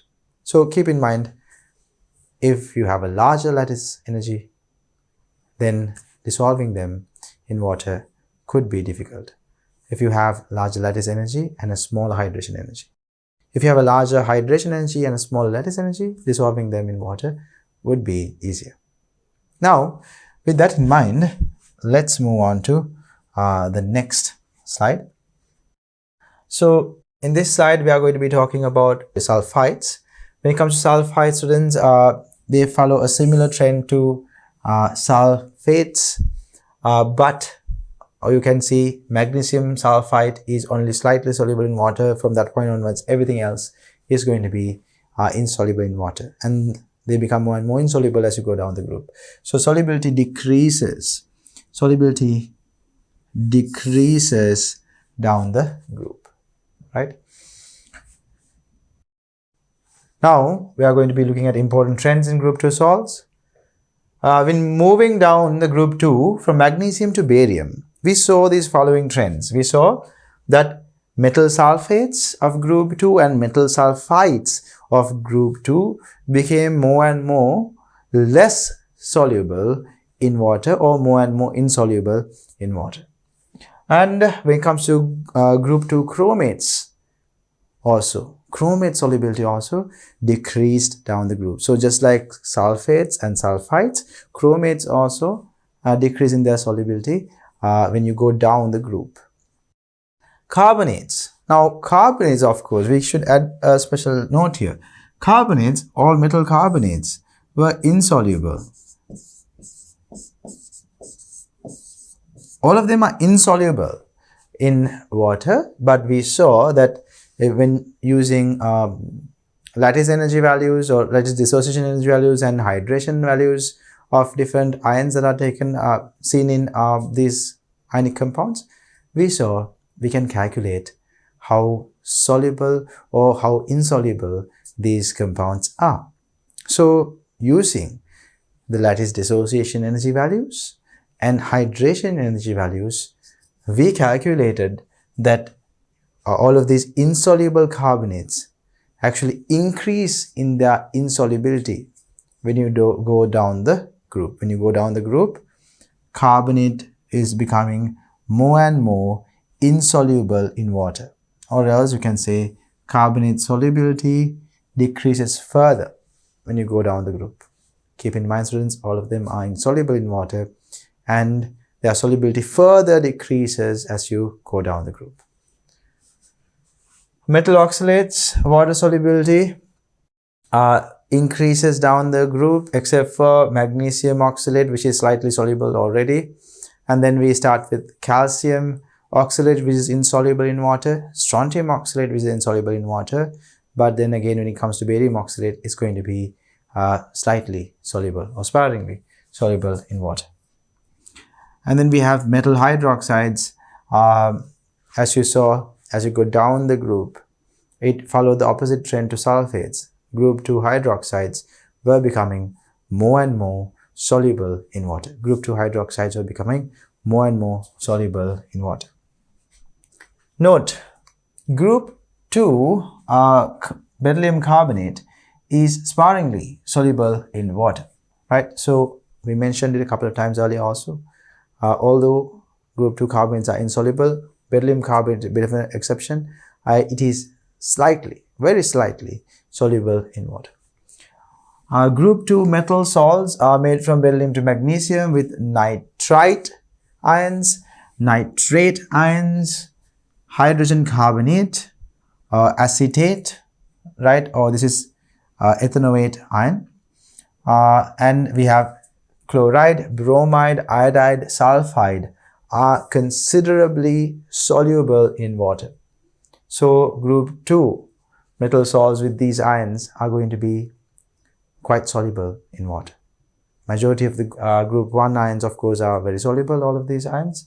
Group 2 salts with these particular ions are going to be very soluble or considerably soluble in water. When considering group 1 elements,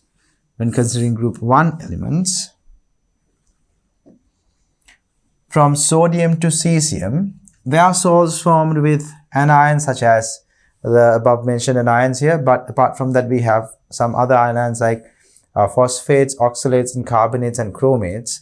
They are going to be quite they are going to be soluble, even though group 2 salts of these ions are not very soluble. So let's take a look at the sentence again. When considering group 1 elements from sodium to cesium, there are salts formed with anions such as nitrites, nitrates, bicarbonates, ethanoate, chloride, bromide, iodide, sulfate. Now we know group 2 sulfates, some of them like barium sulfate is not soluble. So that's why we didn't include it here, right? In this case, they say these particular anions form salts that are soluble in water when it comes to group 2 ions. But when it comes to group 1 ions, they are all soluble. When it comes to group 2 sulfates, some of the sulfates are not soluble. When it comes to group 2 sulfites, they are not soluble. But group 1 sulfites, they are soluble. Keep in mind, we have, when it comes to group 1, we have left aside lithium. Because you know lithium carbonate, lithium phosphate, lithium fluoride are insoluble. So lithium carbonate, lithium phosphate are insoluble. That's why we actually left out lithium from this sentence, starting from sodium to cesium. They are all going to be soluble. Oxalates and chromates, all of these ions, when they form salts with sodium to cesium, right, sodium ion or all the way up to cesium ions, if they form salts, you are going to see that these salts that are produced are going to be soluble in water. So group 2, starting from sodium to cesium, salts of these anions are soluble in water.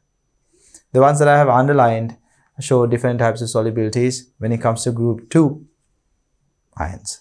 Some of the group 2 sulfates are not soluble, solubility decreases. Sulfites, some of them are not soluble when it comes to group 2 sulfites. Group 2 carbonates are insoluble in water. Group 2 phosphates are insoluble in water. There are certain group 2 oxalates like strontium and calcium oxalates that are not soluble in water. And again, the same to barium and strontium carbonates that are not soluble in water. So you can't write the same sentence about group 2 elements. You can't write the same sentence about the group 2 elements.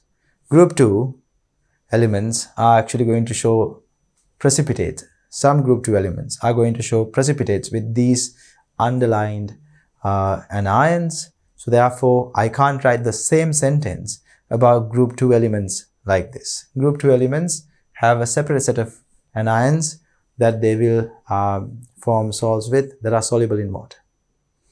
So students, it's very important to remember the trends of group 1 and group 2 elements. Very important. When it comes to doing inorganic questions, one of the most challenging things is to figure out whether these salts are soluble or not, or whether a precipitate is going to be formed or not. So having this information at hand is going to be extremely important for you. All group 1 salts are soluble in water except for some lithium salts such as lithium fluoride, lithium carbonate, lithium phosphate. Lithium fluoride, carbonate and lithium phosphate are insoluble in water. All these salts are white solids unless the salt of the anion is colored ion. Now, apart from lithium phosphate, lithium hydroxide is also slightly soluble in water. That means not a lot of lithium hydroxide is going to dissolve in water. Solubility of group 1 halides increase down the group. So when you talk about group 1 halides, they're actually increasing down the group. So sodium fluoride is less soluble compared to sodium chloride. Or as you go down, we can say they become more and more soluble.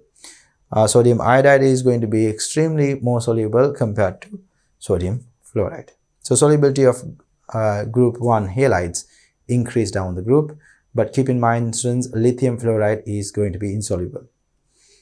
But as you go down the group, you can see it is improving its solubility, like lithium chloride, lithium bromide, they're going to be a little bit more soluble than lithium fluoride. Finally, we come across colorful precipitates. Barium chromate, strontium chromate produce yellow color precipitates. Now, we saw when you go down group 2, the chromates that are formed are going to be less soluble as you go down group 2. Magnesium chromate, calcium chromate were soluble in water. Strontium chromate and barium chromate were insoluble in water, and they formed yellow color precipitates. This is due to the yellow color of the chromate ion. I mentioned this, I stressed on this earlier.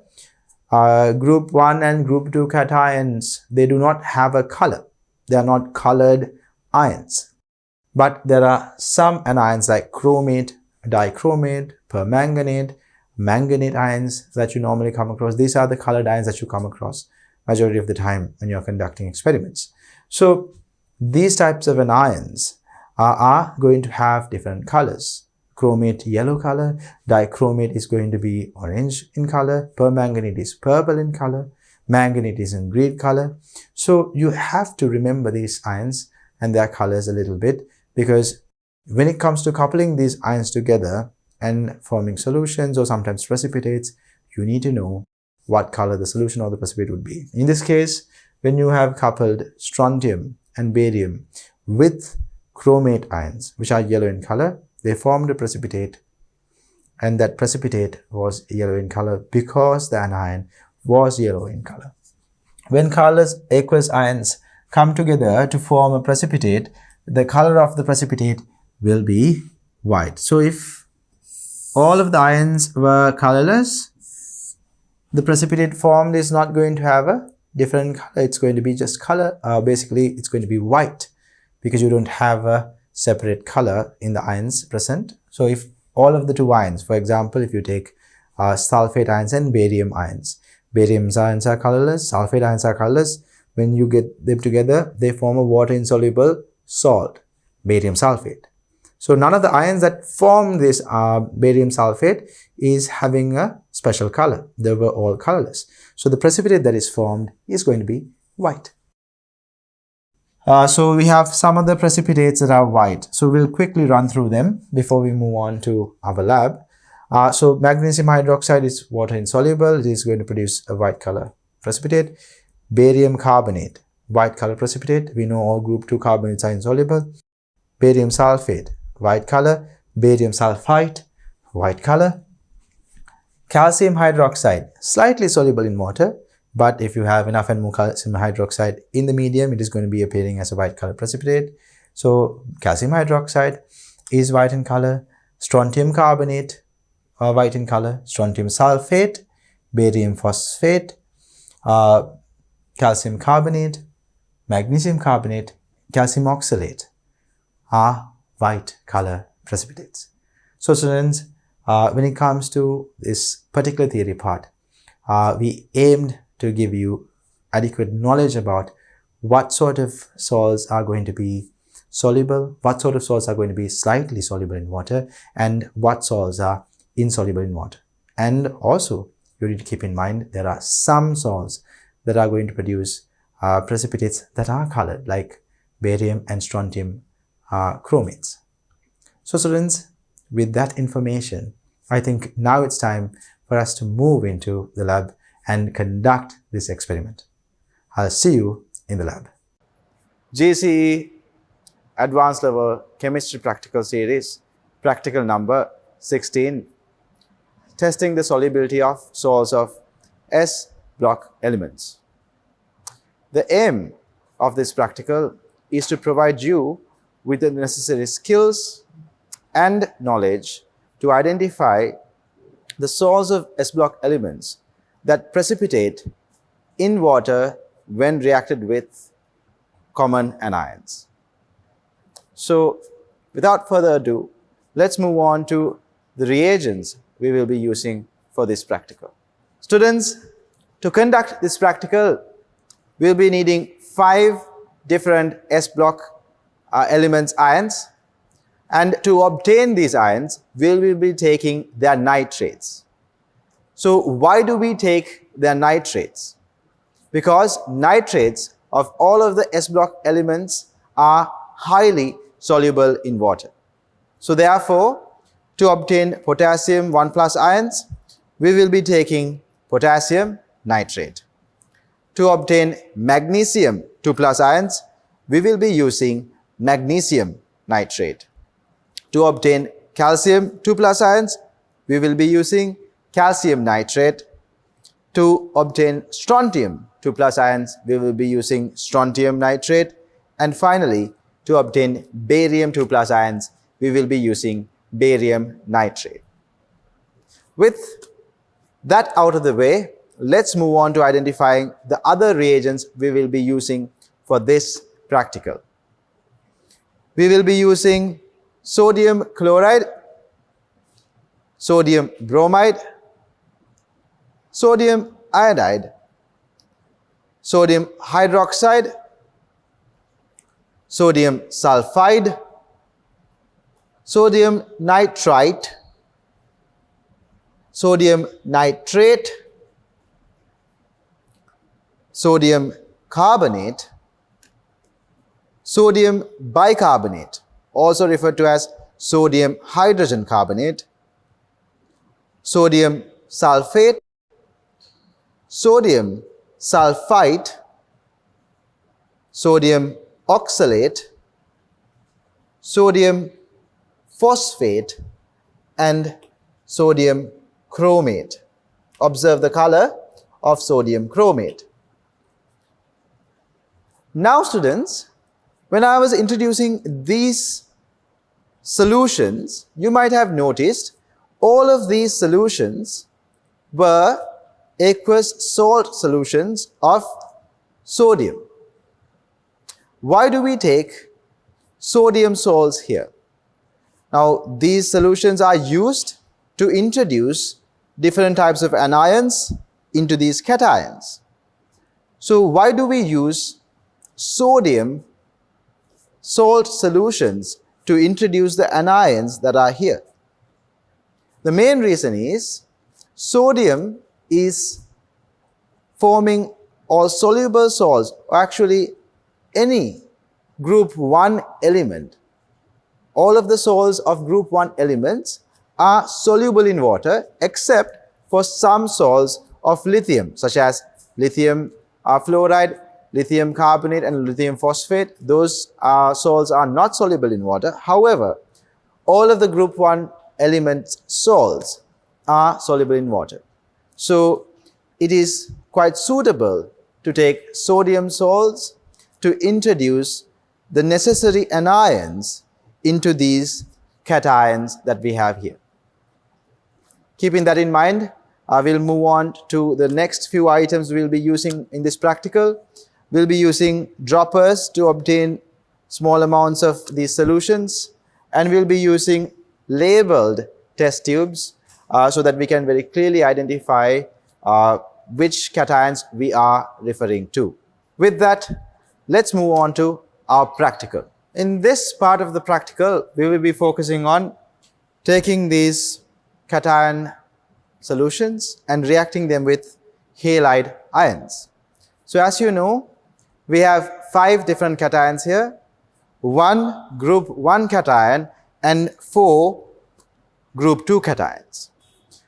As we know, group 1 cations, in this case we have taken potassium nitrate, group 1 cations will react with any common anion and will always form soluble salts. They will form water soluble salts, with the exception of course some salts in lithium that I mentioned earlier. So whatever that we add onto potassium ions in this experiment, you would notice that they do not produce a precipitate. However, you will notice when it comes to group 2 cations, most of the group 2 cations will not produce a precipitate with uni-negative anions. Uni-negative anions such as chlorides, bromides, iodides, or the halides, hydroxides, bicarbonates, they will not produce precipitates.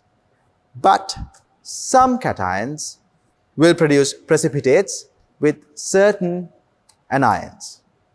So let's first start with halides. We have here sodium chloride, sodium bromide, and sodium iodide. We will take small amounts of them and will add to our cation solutions, and we'll see if they produce any precipitates. So let's take a small amount of potassium ion solution.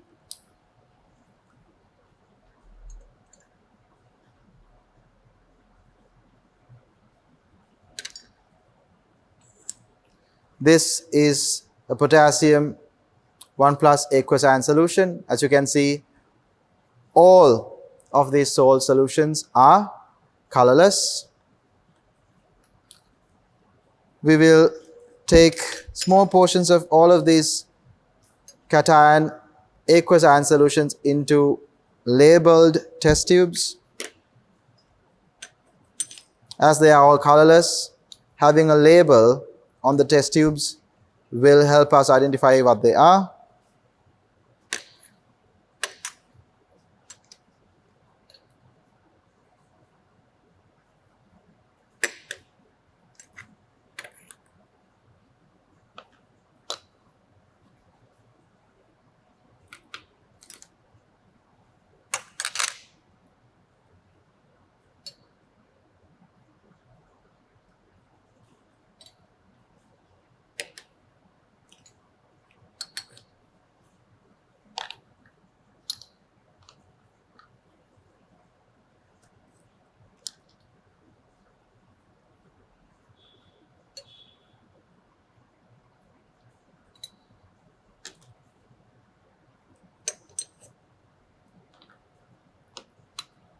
Now students, we have taken small amounts of potassium 1 plus ions, magnesium 2 plus ions, calcium 2 plus ions, strontium 2 plus ions, and barium 2 plus ions into 5 different test tubes, as you can see here.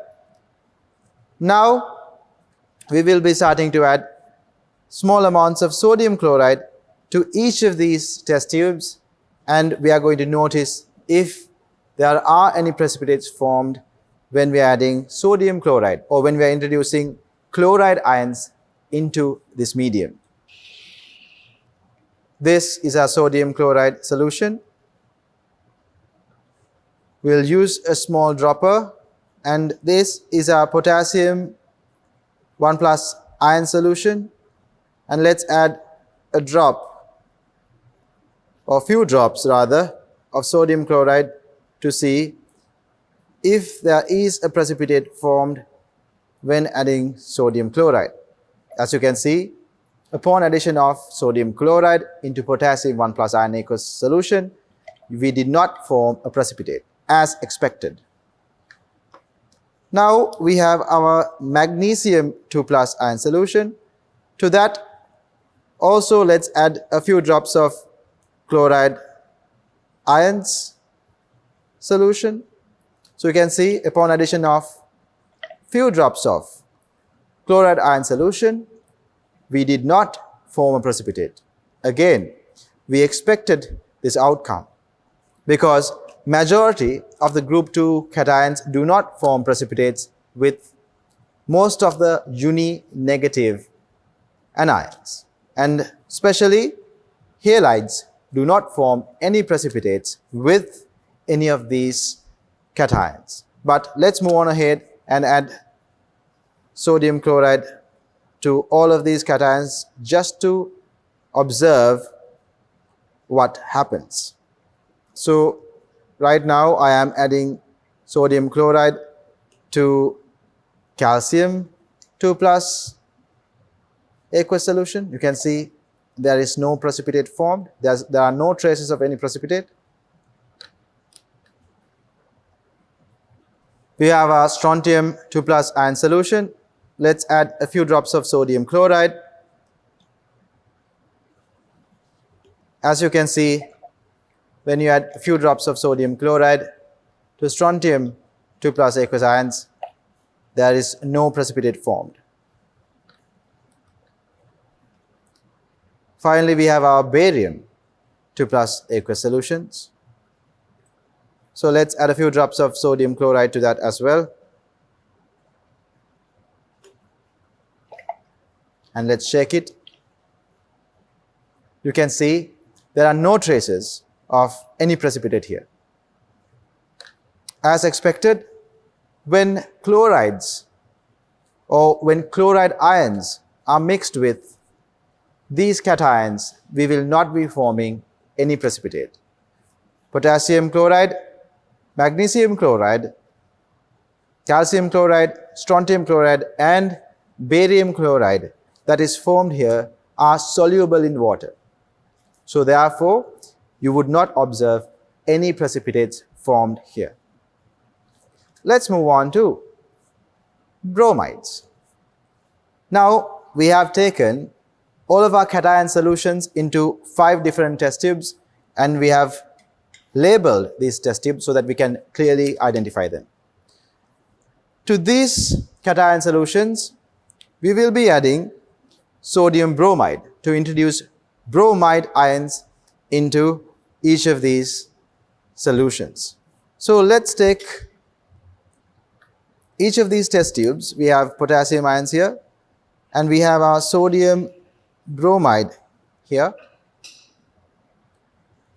Let's add a few drops of sodium bromide to potassium ions and see what happens.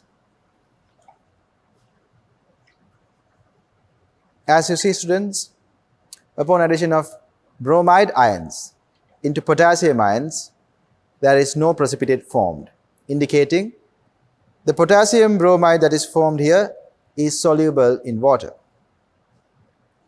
Now we have our magnesium. To magnesium 2 plus ions, I am now adding a small amount of bromide ions. Do you observe a precipitate here? The answer would be no. What you form here is magnesium bromide. Magnesium bromide is also soluble in water, so therefore you will not see a precipitate formed there. We have our calcium 2 plus ions. Let's add a small amount of bromide ions into calcium 2 plus ions.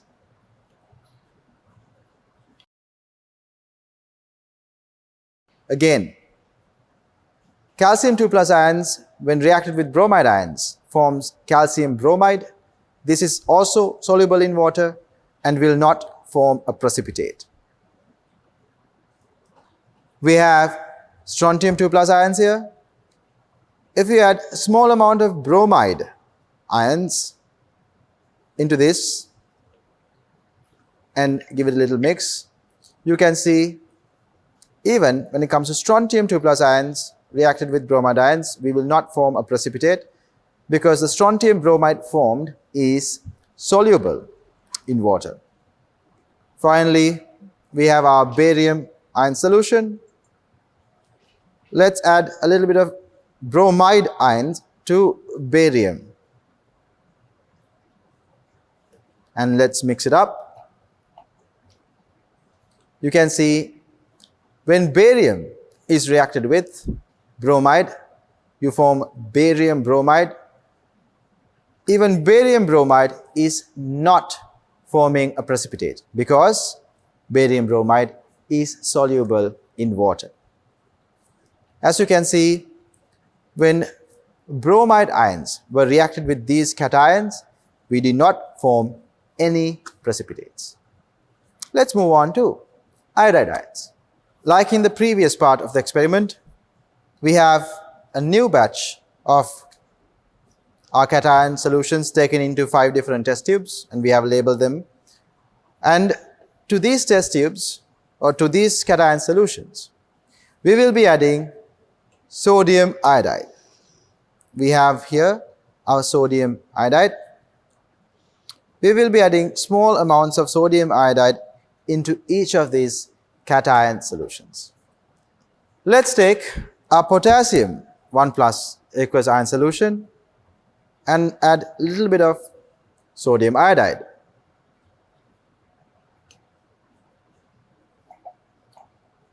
As you can see, when potassium is reacted with iodide ions, it forms potassium iodide. This salt is a soluble salt in water, so therefore you will not see a precipitate. We have here our magnesium 2 plus ion solution. To that, I am adding a small amount of sodium iodide. And as you can see, when magnesium ions are reacted with iodide ions, we form magnesium iodide, which is also not forming a precipitate. Since magnesium iodide is soluble in water, you can see we do not observe a precipitate. We have our calcium 2 plus ion solution here. Let's add a small amount of sodium iodide into this. Now you can observe when I add sodium iodide into calcium 2 plus ion solution, we do not see a precipitate. Calcium ions along with sodium iodide will form calcium iodide. And calcium iodide is soluble in water, so therefore you will not see a precipitate. Then we have our strontium aqueous ion solutions, strontium 2 plus. Let's add I minus ions, iodide ions. When strontium 2 plus ions come into contact with iodide ions, they also do not form a precipitate, as strontium iodide is soluble in water. Now finally we have barium 2 plus aqueous ion solution.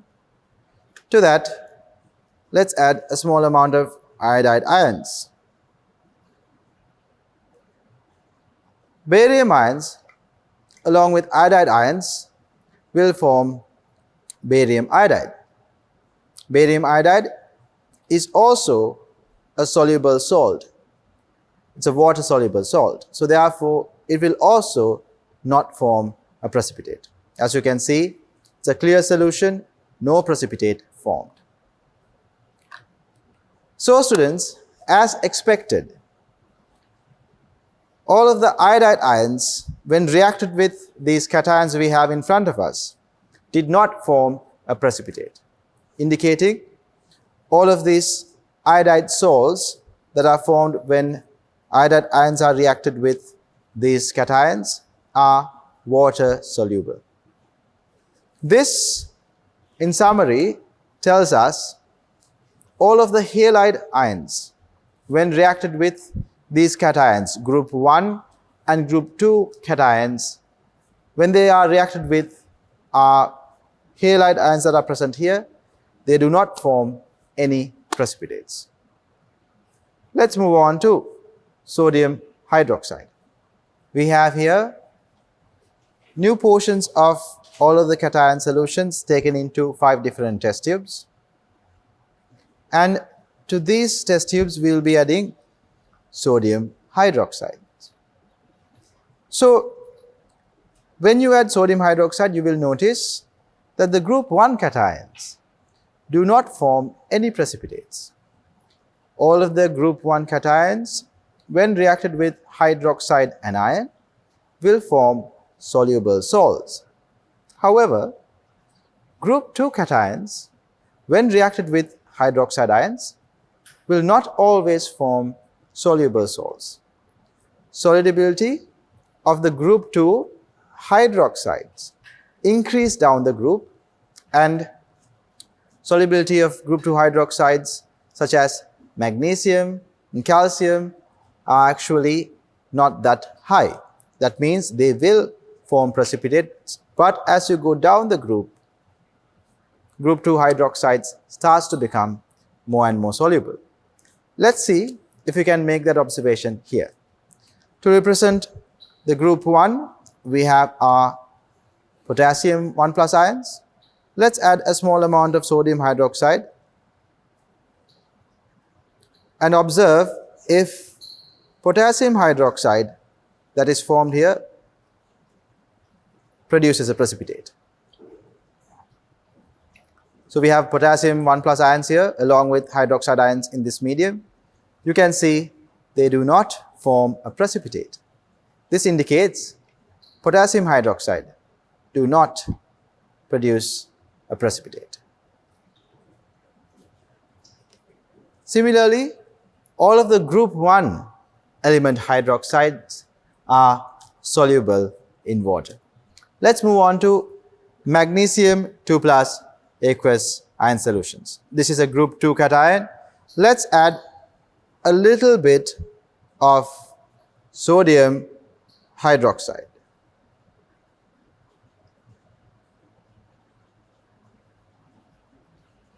As you can see, upon addition of sodium hydroxide, let's add a little bit more.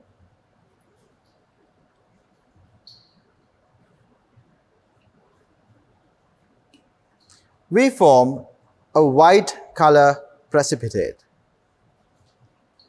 We have here magnesium 2 plus ions reacting with hydroxide ions forming magnesium hydroxide. So, group 2 cation magnesium 2 plus, when reacted with hydroxide ions, forms a white color precipitate. This is magnesium hydroxide, insoluble in water.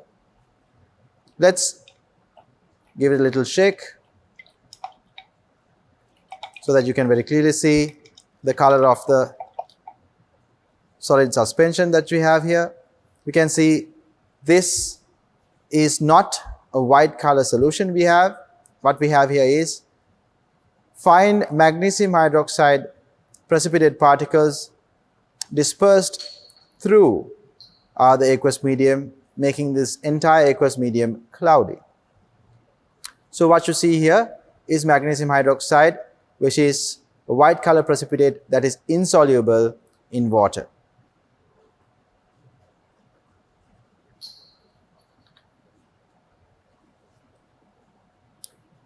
Now let's move on to calcium 2 plus ions, and let's take a small amount of sodium hydroxide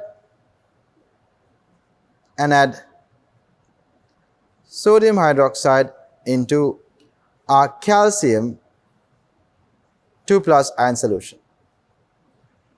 As you can see, upon addition of sodium hydroxide to calcium 2 plus ions, there is a small precipitate that is formed. It's a very small quantity, but there is a small white color precipitate that is forming at the bottom.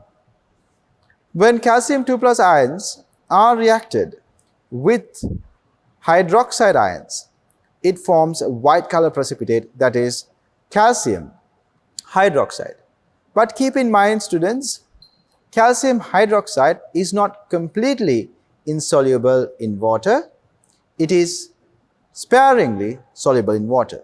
So very small amount of the calcium hydroxide precipitate that is formed here is dissolved in this aqueous medium. So let's mix this precipitate up to have a bit of a more clear observation. You can see now the solution becomes cloudy as the precipitate gets dispersed throughout the aqueous medium that we have here. So again, keep in mind, the calcium hydroxide precipitate that is formed here is not completely insoluble in water, but sparingly soluble in water. Sparingly soluble means a small amount of the calcium hydroxide that is formed actually dissolves in water, but majority of it remains as a precipitate.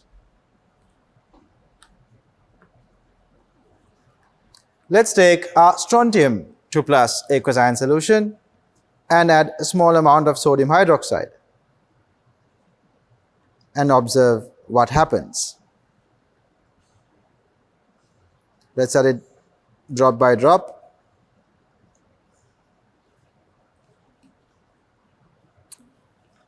And let's observe what happens when you add sodium hydroxide to strontium 2 plus aqueous ion solution.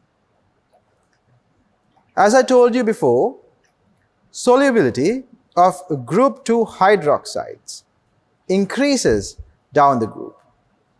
However, strontium hydroxide, which is formed here when we react strontium 2 plus aqueous ions with hydroxide ions, we form strontium hydroxide. Strontium hydroxide is not completely soluble in water. In fact, it is sparingly soluble. So if you leave this out for a while, you will see a white color precipitate forming here. But this reaction will happen slowly. You will notice the formation of the precipitate very slowly. So let's keep shaking it for a while. You'll observe the formation of the precipitate little by little. You can see here very small precipitate particles sinking to the bottom. It's a very clear observation. Small particles of strontium hydroxide precipitating to the bottom is very clearly observed here. So again, this let us know that strontium hydroxide that is formed is sparingly soluble in water. It is not completely insoluble. It is sparingly soluble in water. Small amount of strontium hydroxide that is formed actually dissolves in water, but there is also a portion of strontium hydroxide that is not soluble in water. However, strontium hydroxide is more soluble compared to calcium hydroxide and magnesium hydroxide.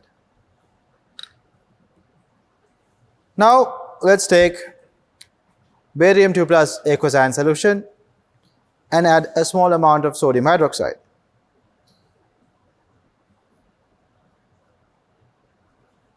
We'll add it drop by drop, and now let's give it a small shake. We'll mix it well to see if a precipitate is formed. As you can see, upon addition of a small amount of sodium hydroxide, let's add a small amount of sodium hydroxide again, you can see upon addition of a small amount of sodium hydroxide, we do not form a precipitate here. There is no formation of a precipitate. So when barium 2 plus ions come into contact with OH minus ions or hydroxide ions, you see they form barium hydroxide, which is soluble in water. This indicates when you're going down the group 2 hydroxides are becoming more and more soluble in water. Now let's move on to see a small summary of how the cations we have here reacted with sodium hydroxide. As you saw earlier, when we reacted sodium hydroxide with potassium 1 plus ions, we formed potassium hydroxide, which was completely soluble in water, so you can see there was no precipitate.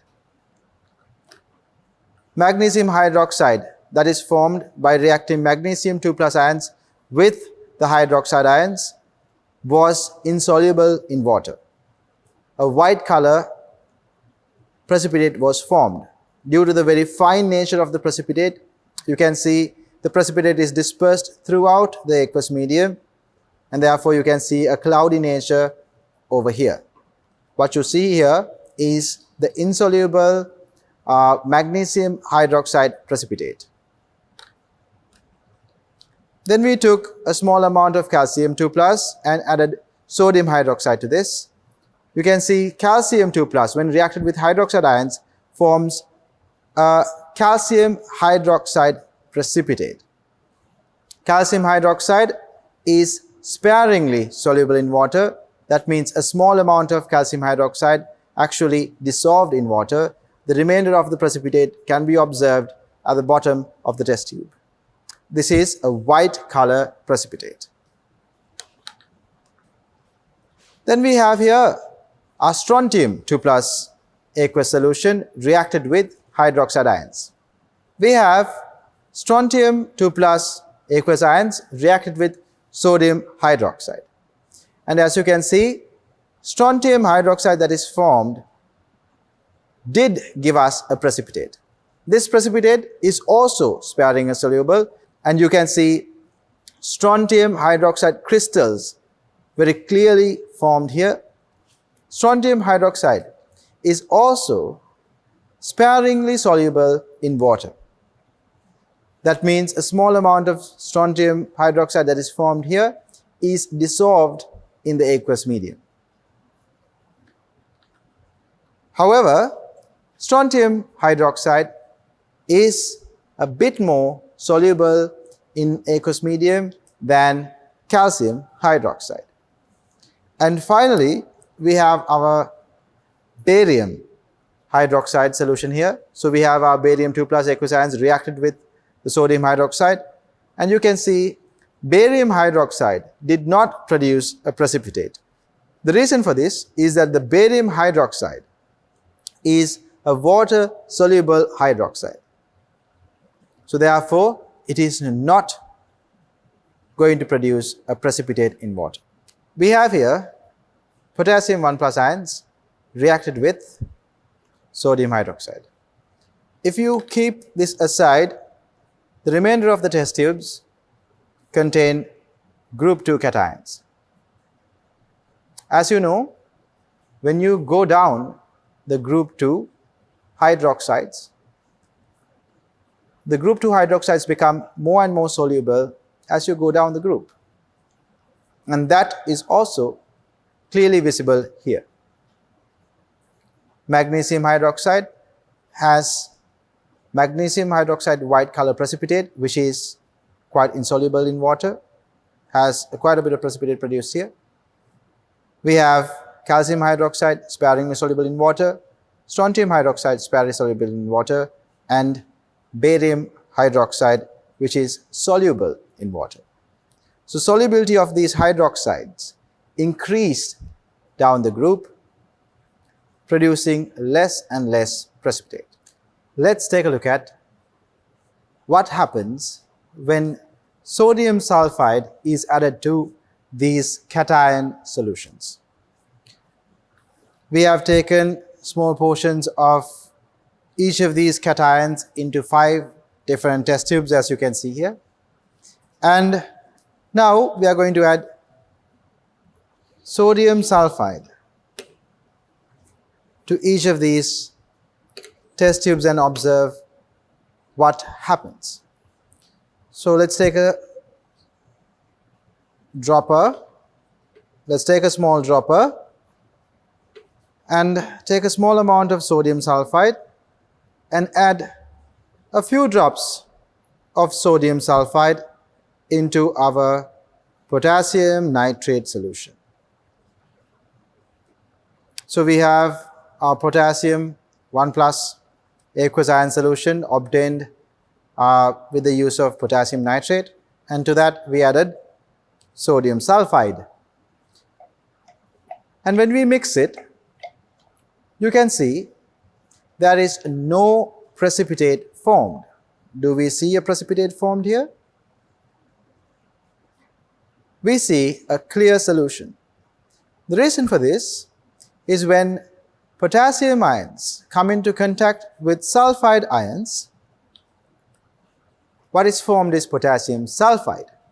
Potassium sulfide is a soluble solid or soluble salt. It dissolves in water and therefore it does not form a precipitate.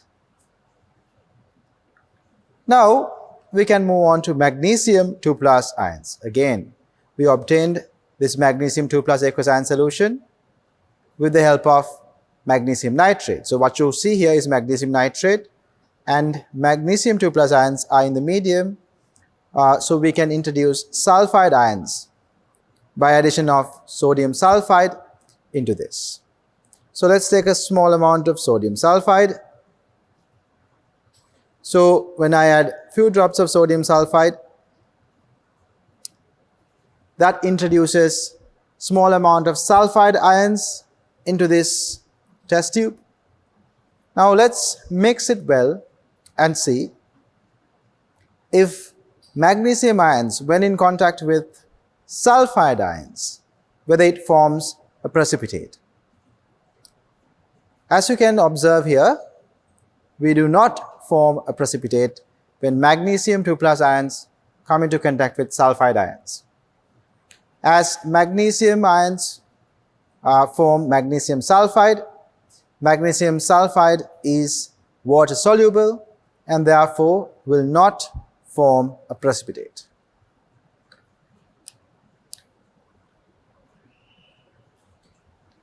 We have here calcium 2 plus aqueous ion solution. Again, we obtain this calcium 2 plus aqueous ion solution with the use of calcium nitrate. So to this, let's add a few drops of sodium sulfide. As you can see, upon addition of sodium sulfide, we did not see a change. Let's mix it really well and see if that brings about a change. No. In the presence of calcium 2 plus ions and sulfide ions, we form calcium sulfide. Calcium sulfide is water soluble. So therefore, you do not see formation of a precipitate. What we have here is strontium 2 plus ions. Again, we obtain this strontium 2 plus aqueous ion solution by dissolving strontium nitrate in water. Now to this strontium 2 plus aqueous ion solution, we are adding sodium sulfide to introduce sulfide ions into this reaction mixture. When you add sodium sulfide, we did not see a precipitate forming. Let's mix it really well. As you can see, even after mixing it well, we do not see a formation of a precipitate. Strontium sulfide that is formed is soluble in water, so therefore no precipitate is observed.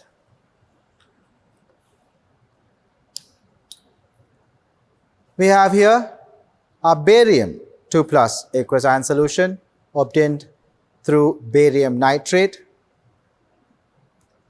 To that, we'll be adding a small amount of sodium sulfide.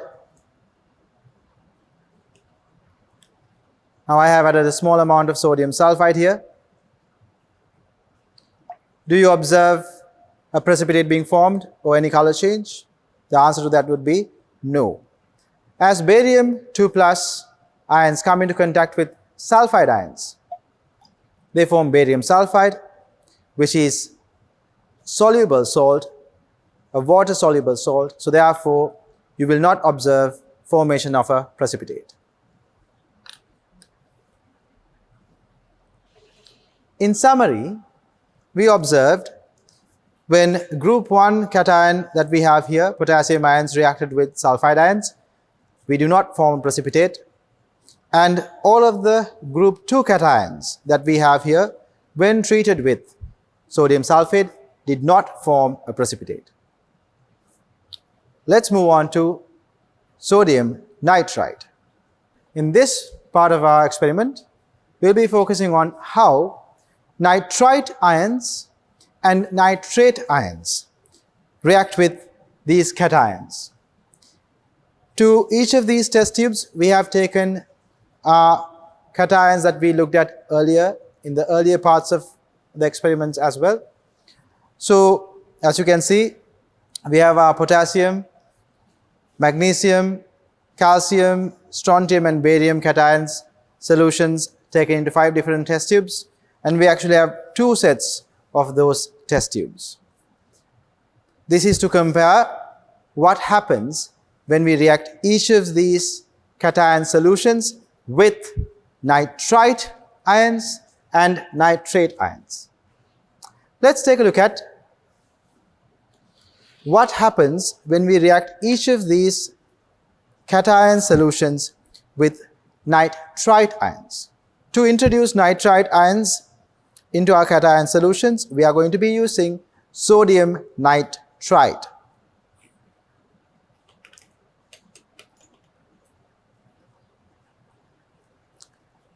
So we have our sodium nitrite ion solution here. First, we will take a small amount of potassium 1 plus aqueous ion solution, and we will add few drops of sodium nitrite.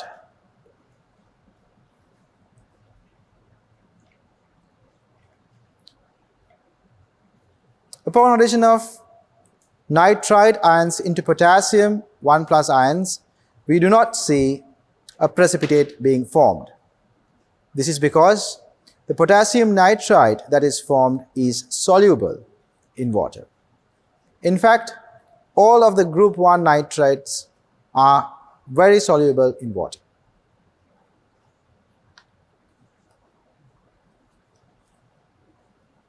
Let's take magnesium 2 plus aqueous ion solution. To our magnesium 2 plus aqueous ion solution, we are adding a small amount of sodium nitrite, drop by drop.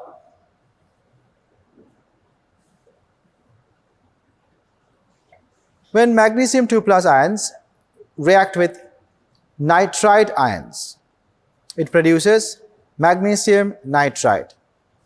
Magnesium nitrite is soluble in water, so therefore we do not see the formation of a precipitate.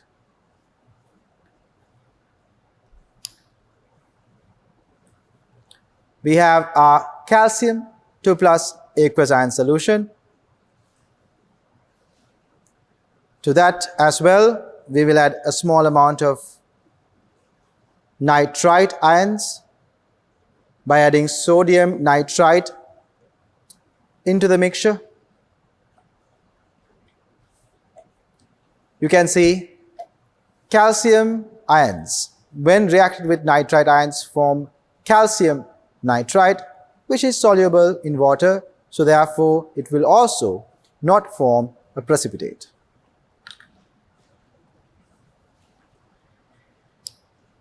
Over here, we have our strontium 2 plus aqueous ion solution. Let's add a small amount of sodium nitrite. When we introduce nitrite ions into a strontium 2 plus ion solution, we form strontium nitrite. Strontium nitrite is soluble in water, so therefore you will not see the formation of a precipitate. As you can see, we have a clear solution, no precipitate formed.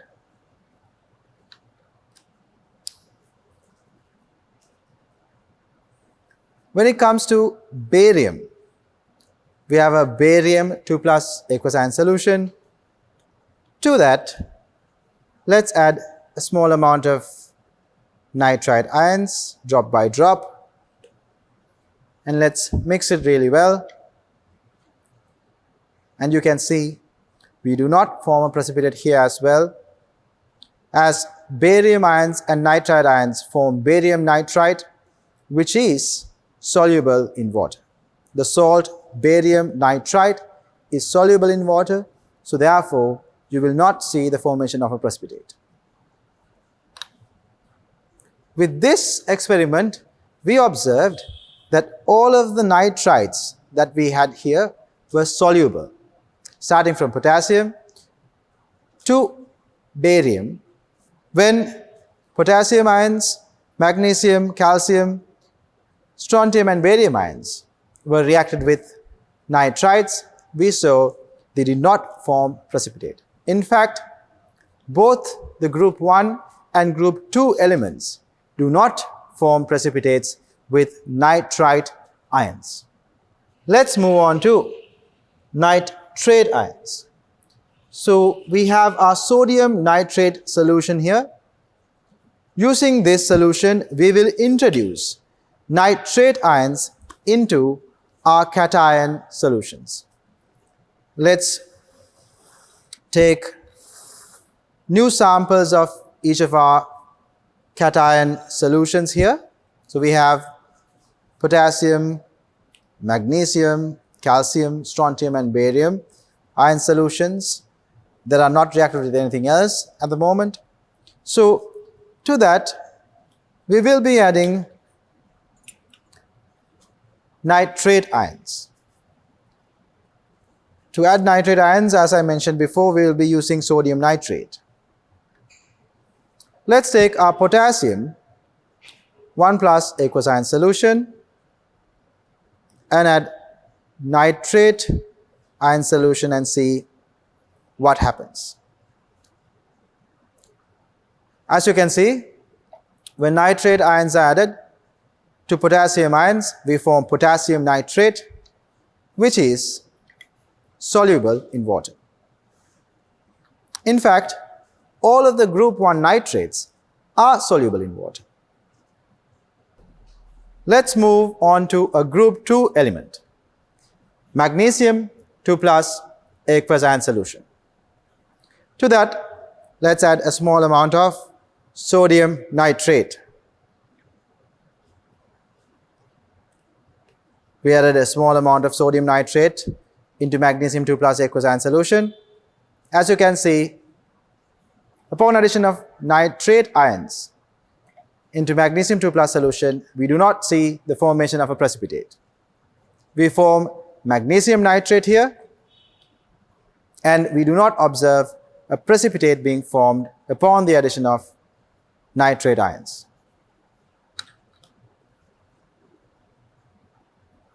Now, let's move on to calcium 2 plus aqueous solutions.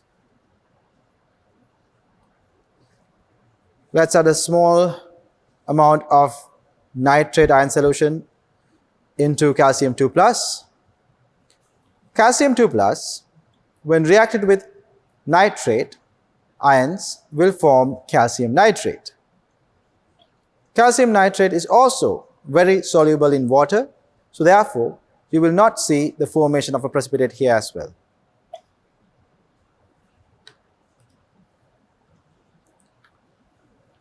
Let's move on to strontium strontium 2 plus aqueous solution. Let's add a small amount of sodium nitrate into strontium. And then let's shake it really well. Now you can see when strontium 2 plus aqueous ion solutions come into contact with nitrate ions, they form strontium nitrate. Strontium nitrate is also very soluble in water, so therefore you will not see the formation of a precipitate here as well. You can see the solution is clear. Finally, we move on to barium 2 plus aqueous ion solutions. And when I add a small amount of sodium nitrate, you can see we did not form a precipitate here as well. Barium 2 plus ions, when they come into contact with sodium nitrate or nitrate ions, they will form barium nitrate. Barium nitrate is soluble in water, so therefore you would not see the formation of a precipitate here. Students, in summary, we have our cation solutions that were reacted with nitrite ions here on the right hand side, and on the left hand side we have our cation solutions that were reacted with nitrate ions. In both instances, we observed no precipitates were formed. This means all the S block elements do not form precipitates with nitrates and nitrites. Let's move on to the next experiment. Now, let's take a look at how carbonate anions and bicarbonate anions react with the cations that we have taken for this practical.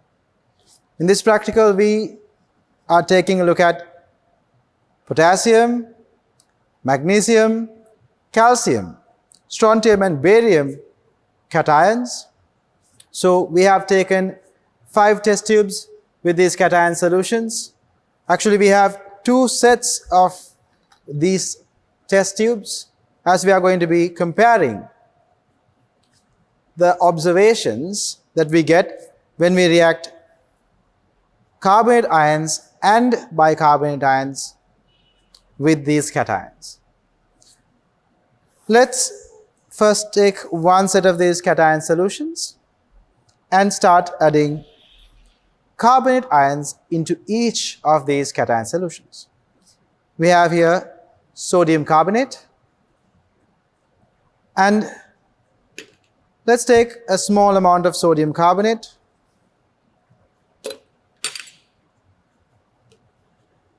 and add a small amount of sodium carbonate into potassium 1 plus aqueous solutions. Now we are adding sodium carbonate to potassium 1 plus ion solution.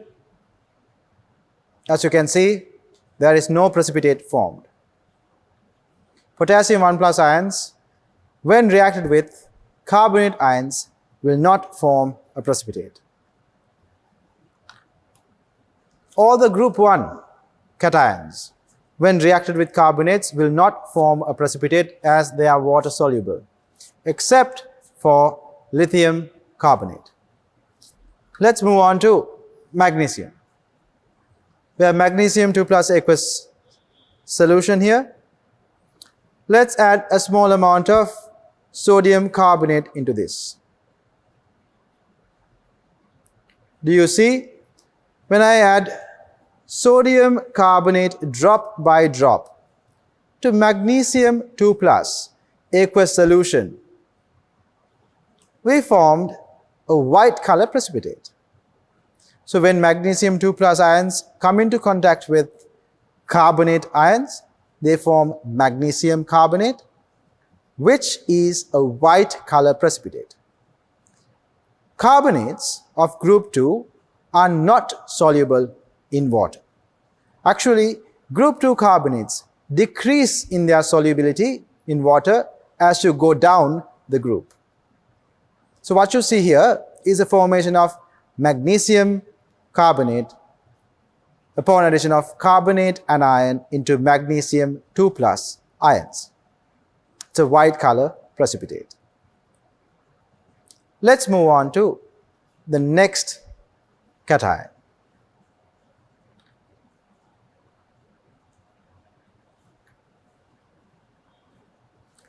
We have here calcium 2 plus aqueous ion solution. Let's add a small amount of sodium carbonate.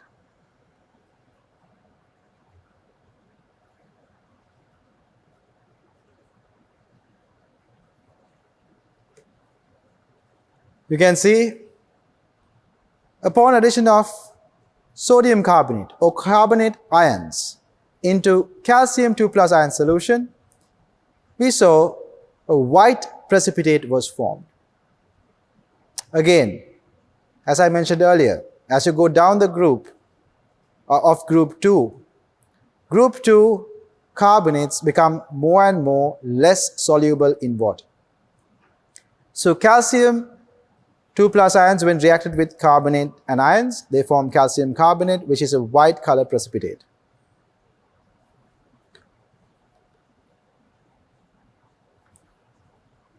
Over here, we have strontium 2 plus aqueous ion solution. Now, take a guess. Before we add the carbonate and ion into strontium 2 plus aqueous ion solution, what would be the observation? What do you think you would see? If you guessed a white color precipitate will be formed, you are correct. Let's add a small amount of sodium carbonate. As you can see, when you're adding sodium carbonate drop by drop, a white color precipitate is formed. When strontium 2 plus ions come into contact with carbonate and iron, they form strontium carbonate, which is a white color precipitate.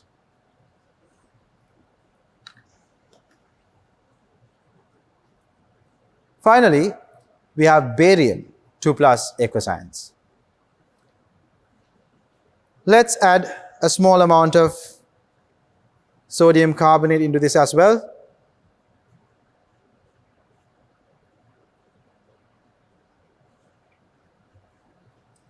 As you can see, just like in the previous 3 experiments, when I added carbonate ions into barium 2 plus aqueous ion solution, we formed a white color precipitate. This is due to the formation of barium carbonate. Barium 2 plus comes into contact with carbonate and ions and form barium carbonate, which is a white color precipitate, and this barium carbonate is insoluble in water. Solubility of the carbonates of group 2 compounds will decrease as you go down the group.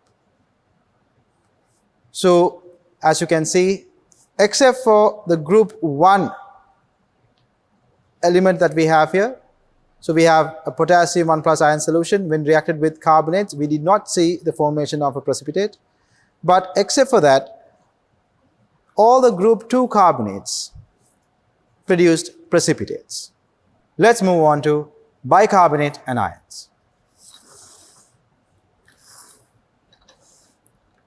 Here, you can see to 5 different test tubes we have taken these cation solutions that are labeled here. We have potassium, magnesium, calcium, strontium, and barium cation solutions taken into these 5 different test tubes. To that, let's add sodium bicarbonate. Let's add sodium bicarbonate. Let's take our potassium aqueous ion solution and let's take a small amount of sodium bicarbonate and add a few drops of sodium bicarbonate into our potassium 1 plus aqueous ion solution.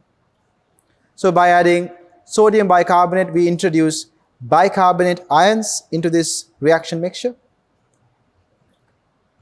So now this solution contains potassium ions as well as bicarbonate ions in the mixture.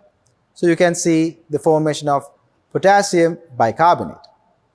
Potassium bicarbonate is water soluble. Therefore, you will not see the formation of a precipitate.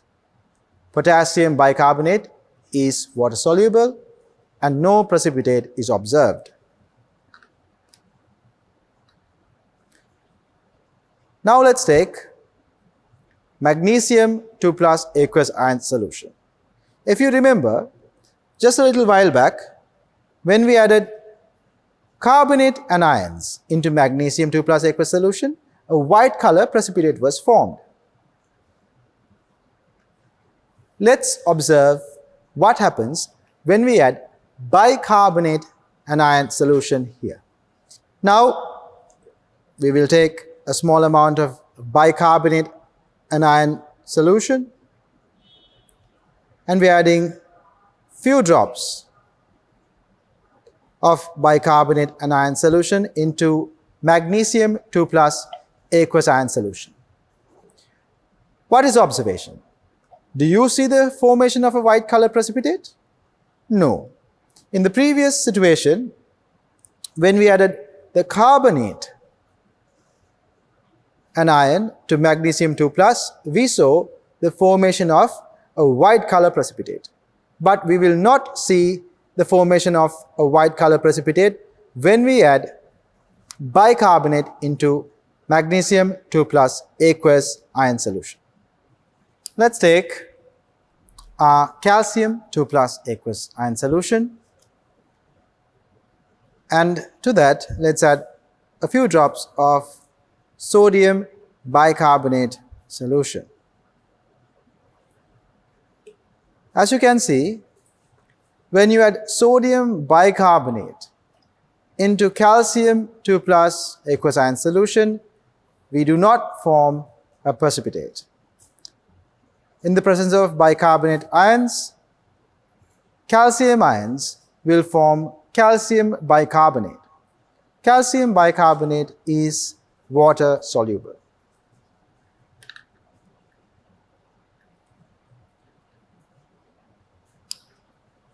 Here we have our strontium 2 plus aqueous ion solution. To that, we will take a small amount of bicarbonate ion solution and we will add it drop by drop onto strontium 2 plus ion solution. Do you observe the formation of a precipitate? The answer would be no. Strontium 2 plus aqueous ions, when they come into contact with bicarbonate and ions, will form strontium bicarbonate, which is a water soluble salt. So therefore, you will not see the formation of a precipitate. Finally, we have our barium 2 plus aqueous ion solution. Barium 2 plus aqueous ion solution, when treated with sodium bicarbonate, let's see what happens. I added a few drops of sodium bicarbonate to barium 2 plus aqueous ion solution, and now I'm mixing it. You can see we did not form a precipitate.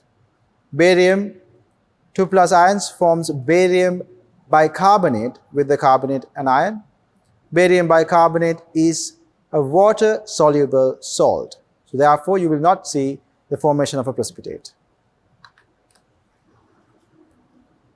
Now students, we saw these cations, when reacted with the bicarbonate and ion, formed bicarbonate salts that were soluble in water. Starting from potassium to all of the group 2 cations we have here, they formed bicarbonate salts that were soluble in water. Before this experiment was done, we took the same cation solutions and reacted these cation solutions with sodium carbonate.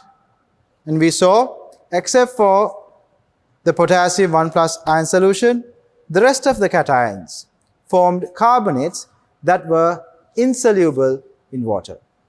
Actually, the solubility of carbonates of group 2 compounds decrease as you go down the group. Now let's compare each of these solutions. You have magnesium 2 plus aqueous solutions reacted with bicarbonate anions, did not form a precipitate on my right hand side.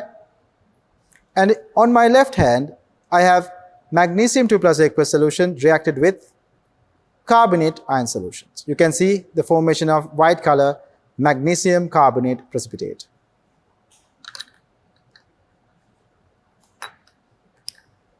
On my right hand, I have calcium 2 plus aqueous ion solutions reacted with bicarbonate anions. You can see it did not form a precipitate. On my left hand, I have calcium ions reacted with carbonate anion forming calcium carbonate white color precipitate.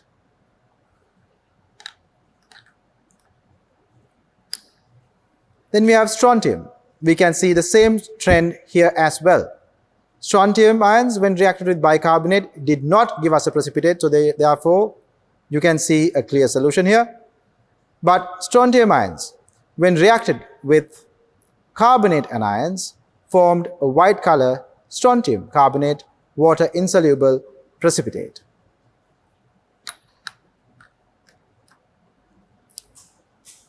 Finally, barium 2 plus ion solutions. On my right hand, you see here, barium 2 plus ions reacted with bicarbonate ions, did not form a precipitate.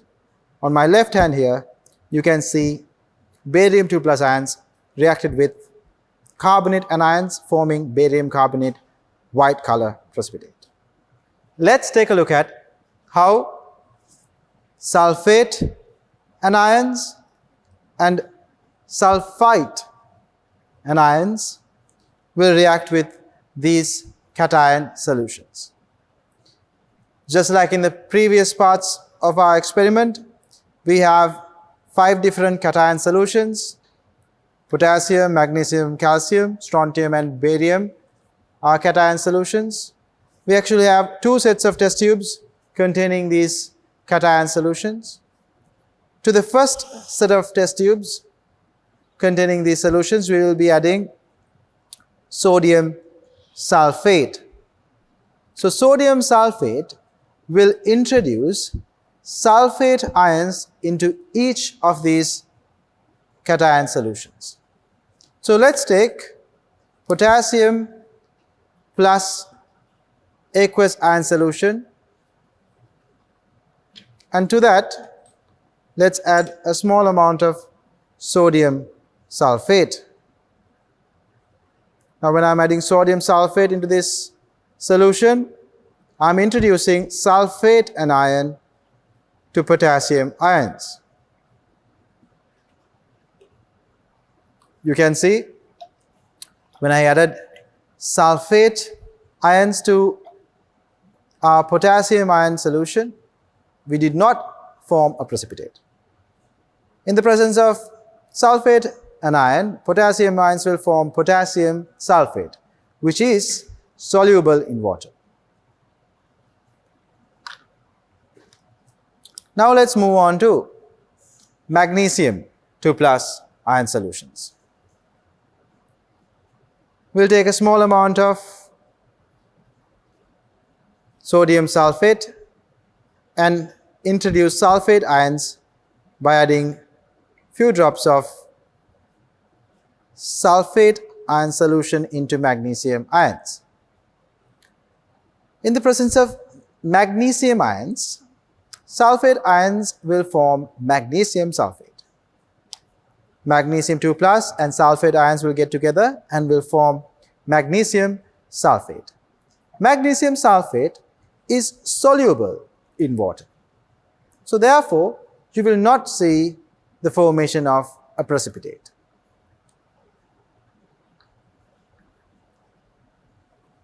However, solubility of sulfates in group 2 decreases down the group. As you go down the group, the sulfates of group 2 compounds decreases down the group. So now let's observe what happens when you move on to calcium 2 plus aqueous ion solutions and add a small amount of sodium sulfate.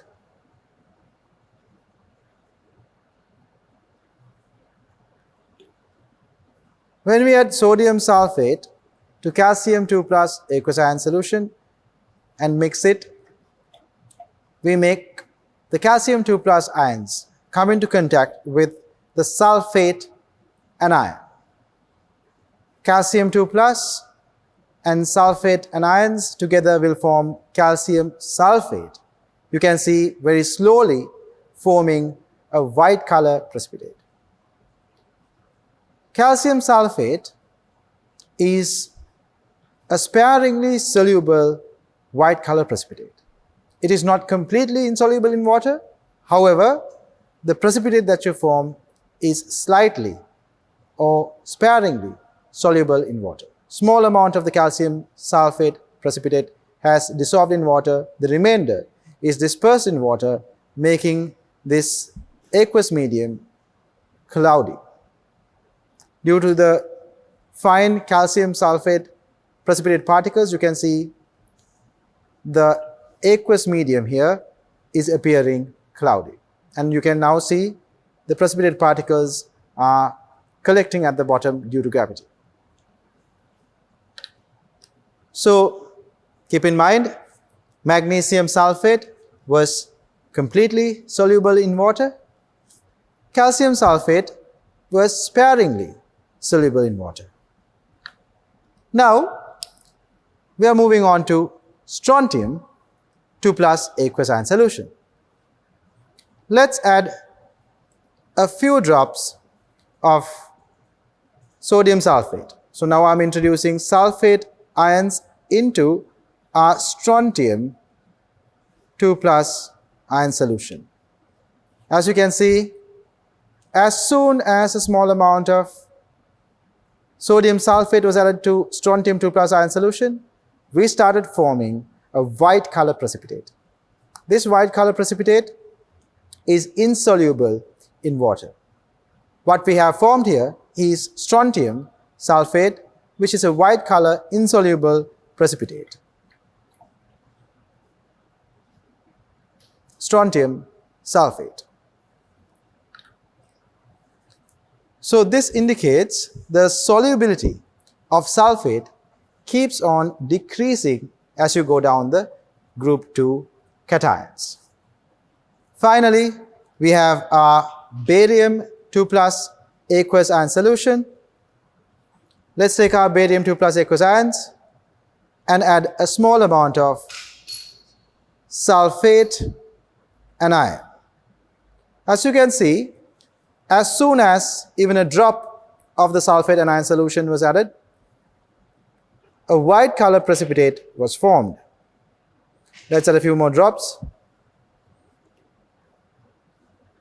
We can see a very clear white color precipitate formed when barium 2 plus is reacted with sulfate anion.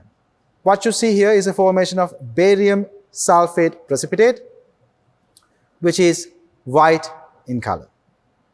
Barium sulfate is insoluble in water. Actually, out of the sulfates that we have formed here, barium sulfate is the most insoluble in water. As we saw here, solubility of group 2 sulfates decreased as you go down the group. You can see group 1 sulfates were soluble in water.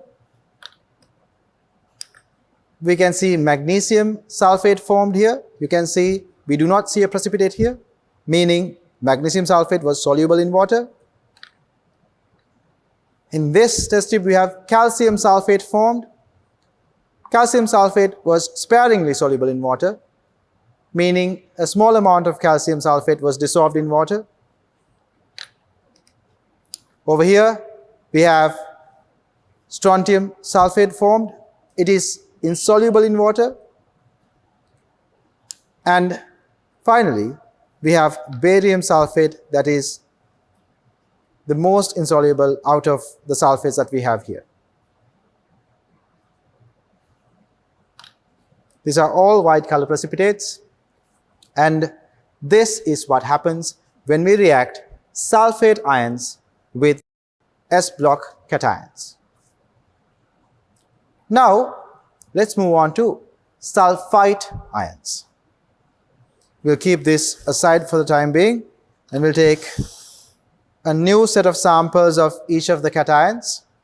Let's take our potassium 1 plus aqueous ion solution and add a small amount of sodium sulfite. Now, sulfite ions will be introduced by the addition of sodium sulfite into potassium plus aqueous ion solution. Now you can see what happens upon the addition of sodium sulfite.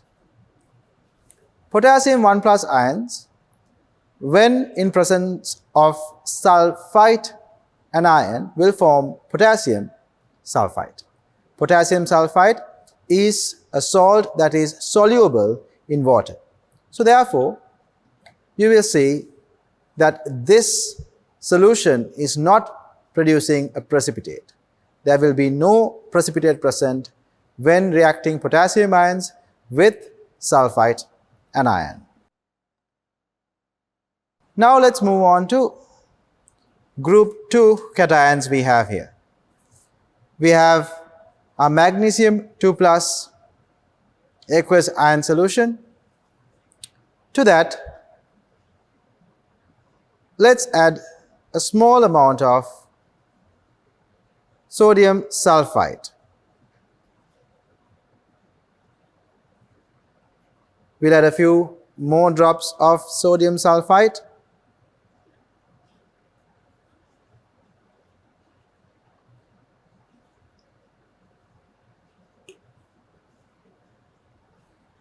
Magnesium 2 plus ions, when in contact with sulfite anion, will form magnesium sulfite.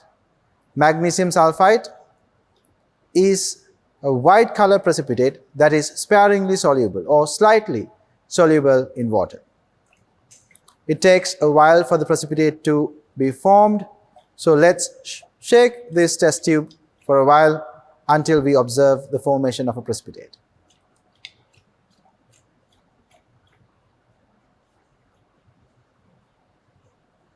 As you can see, a white color fine precipitate particles are being formed here in this test tube.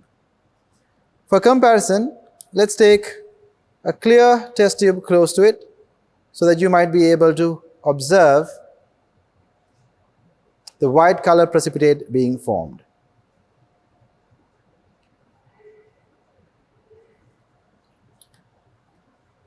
The amount of precipitate you observe here will be very minimal because some amount of the precipitate dissolves in the aqueous medium, as magnesium sulfite is sparingly soluble in water, meaning certain amount of magnesium sulfite produced here will dissolve in the medium.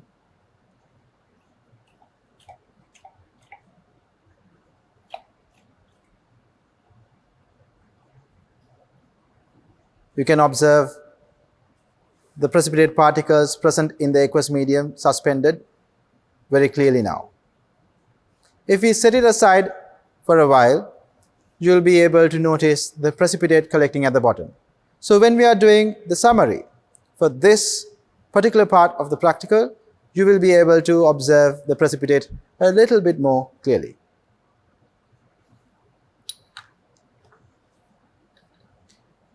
Now, Let's move on to calcium 2 plus aqueous ion solution,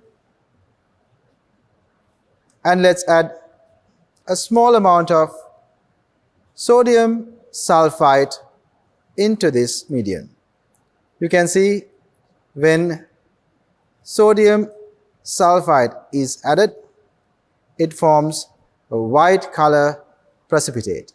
I have not yet mixed this precipitate yet, but you can observe in the presence of calcium 2 plus ions, you can observe that when sulfite ions are added to calcium 2 plus, it forms calcium sulfite, which is forming a white color precipitate that is insoluble in water. We have calcium sulfite formed here that is insoluble in water. We'll add a few more drops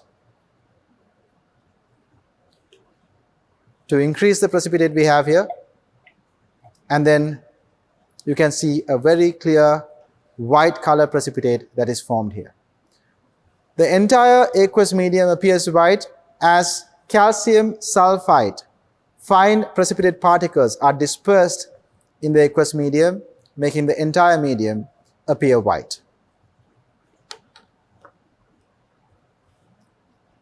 Now, let's take our strontium 2 plus aqueous ion solution, and to it, let's add our sodium sulfite.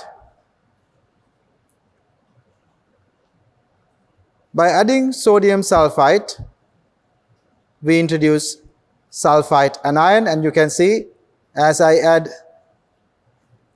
sulfite anions into strontium 2 plus aqueous ion solution, a white color precipitate started to form.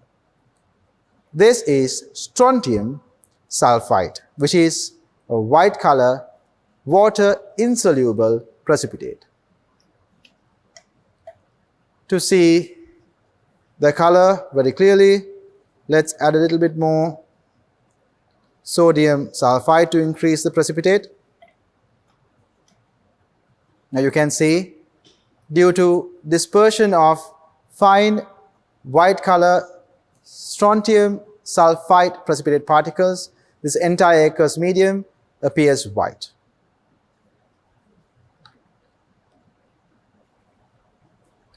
Now we move on to our barium 2 plus aqueous ion solution. Let's add a small amount of sodium sulfite. You can see as we added sulfite ions into barium 2 plus aqueous ion medium, we formed a white color precipitate as seen before in the previous example as well.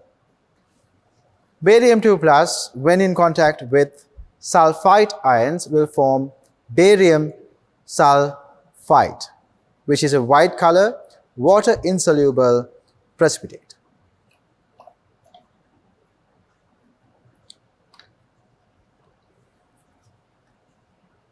Now, let's move on to the summary. When we reacted these cations that we have in front of us with sulfite ions, we saw potassium did not form a precipitate. When you reacted potassium ions with sulfite anion, we formed potassium sulfite, which was water soluble and therefore did not form a precipitate. Then we added sulfite anion to magnesium 2 plus aqueous ion solution. You can see a fine precipitate is formed here, and some of the precipitate dissolved in water as magnesium sulfite is water soluble. So we have magnesium sulfite is sparingly soluble in water, which means small amount of the precipitate that is formed dissolves in water. If you are comparing what happened when magnesium 2 plus ions were reacted with sulfate anion. On my left hand, I have magnesium sulfate solution. You can see when it was reacted with sulfate anion, it did not form a precipitate because magnesium sulfate was soluble in water. But magnesium sulfite is sparingly soluble in water.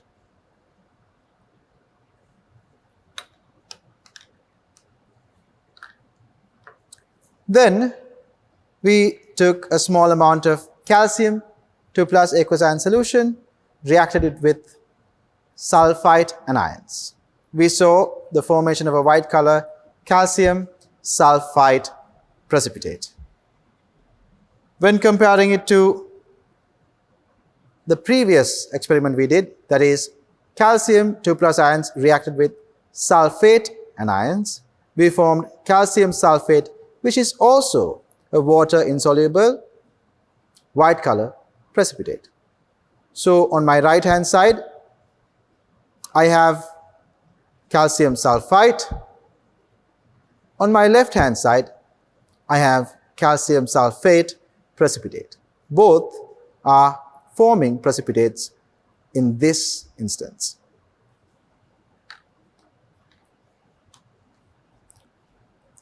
Then we took small amount of strontium 2 plus aqueous ion solution and we added small amount of sulfite anion solution into this.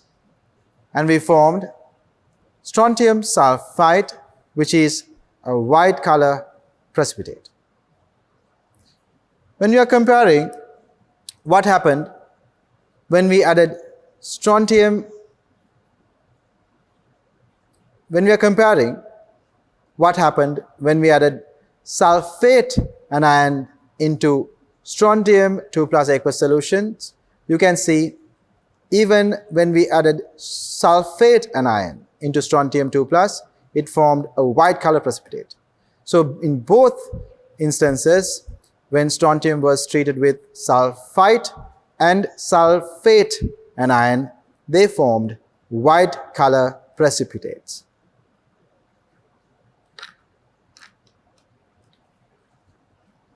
And finally, we took a small amount of barium 2 plus aqueous ion solution, reacted it with sulfite anion and obtained barium sulfite white color water insoluble precipitate.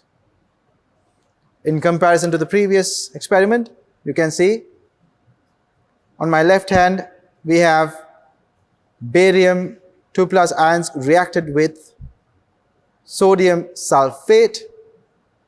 So on my left hand test tube, what you are seeing is the barium sulfate precipitate. On my right hand, I have the barium sulfite precipitate. Both precipitates are white color precipitates. So when you react barium 2 plus ions with sulfite, you produce barium sulfite, which is white color precipitate. When you react barium 2 plus ions with sulfate anion, you produce barium sulfate, which is also a white color precipitate. These are the reactions that you see when you react these cations that we have with sodium sulfate and sodium sulfite. Let's move on to see how these cations react with the oxalate anions. Let's take a look at how oxalate anions react with the cations we have in front of us. Just like in the previous parts, we will be taking a look at potassium, magnesium, calcium, strontium and barium cations, and we will be reacting oxalate anions with these cations. Let's take our sodium oxalate solution here, and let's take a small amount of sodium oxalate and add it to our potassium plus aqueous ion solution. So we have our potassium 1 plus aqueous ion solution here.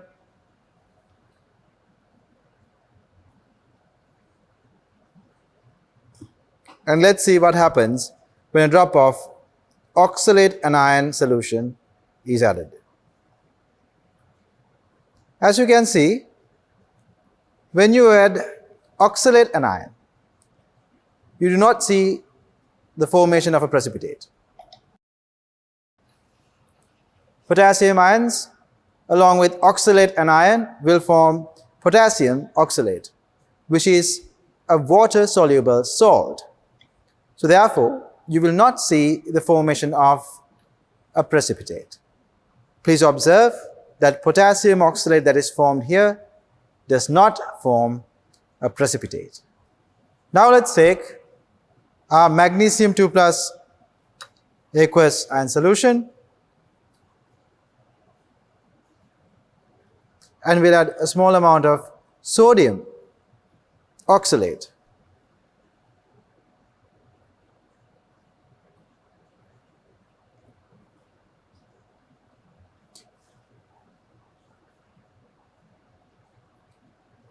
I added a few drops of sodium oxalate to introduce the oxalate anion into this solution. In this test tube, we have magnesium 2 plus ions along with oxalate anion. Magnesium 2 plus in the presence of oxalate anion will form a white colored precipitate, magnesium oxalate. Magnesium oxalate is slightly soluble in water. We say sparingly soluble in water. If you observe very closely, we can see the formation of fine magnesium oxalate precipitate particles in this solution. We will mix it up a little bit more and add a small amount of sodium oxalate again.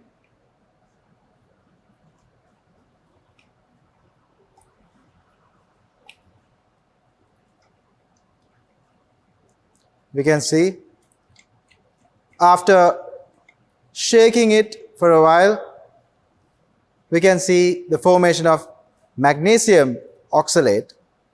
Magnesium oxalate is a white color precipitate and it is sparingly soluble in water, which means certain amount of the magnesium oxalate precipitate that was formed here dissolved in the aqueous medium, and the remainder can be seen as fine precipitate particles that is dispersed or suspended throughout the aqueous medium, making this aqueous medium here look cloudy.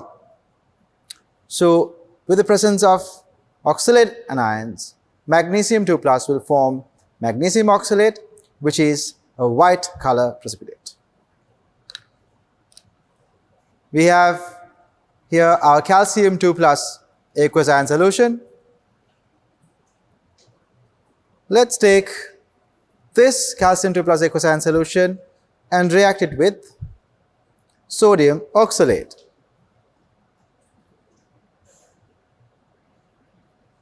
As you can see, when just one drop of oxalate anion solution is added, you can see the formation of a white color precipitate. Let's add a few more drops to see very clear. White color precipitate formed. If you shake it, you will see the precipitate will get dispersed throughout the aqueous medium and make it look like a white color solution. But in fact, this, what you have here, is calcium oxalate precipitate particles suspended in the aqueous medium. So calcium 2 plus ions in the presence of oxalate anion forms calcium oxalate, which is a white color precipitate.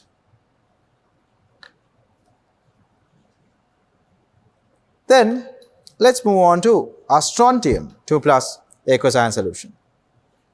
Let's take our strontium 2 plus aqueous ion solution and add a small amount of sodium oxalate. Again, you might see upon addition of just one drop we have a white color precipitate formed. Let's add a few more drops. And now you can very clearly see the formation of a white color precipitate when we added oxalate anions to strontium cations. This means strontium 2 plus in the presence of oxalate anion forms strontium oxalate, which is a white color precipitate which is insoluble in water.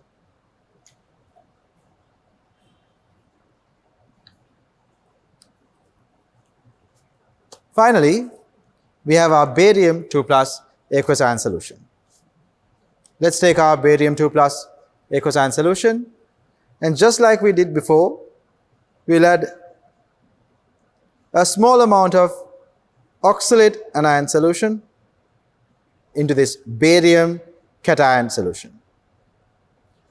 You can see as soon as you add a small amount of oxalate anion to barium 2 plus cation solution, we form a white color precipitate. Barium 2 plus in the presence of oxalate anion will form barium oxalate, a white color precipitate. Barium oxalate is a white color precipitate which is sparingly soluble in water. You can see the color very clearly. Now students, let's take a look at the summary of what happened when we reacted oxalate anions with the cations we have in front of us. When we reacted potassium plus cation with oxalate anion, we saw that we did not form a precipitate because potassium oxalate that is formed in here was water soluble. The salt potassium oxalate is soluble in water. Then we reacted magnesium 2 plus ions with oxalate anion. We formed magnesium oxalate, which was a sparingly soluble precipitate. A white color precipitate was formed. The name of the precipitate is magnesium oxalate, which is sparingly soluble in water.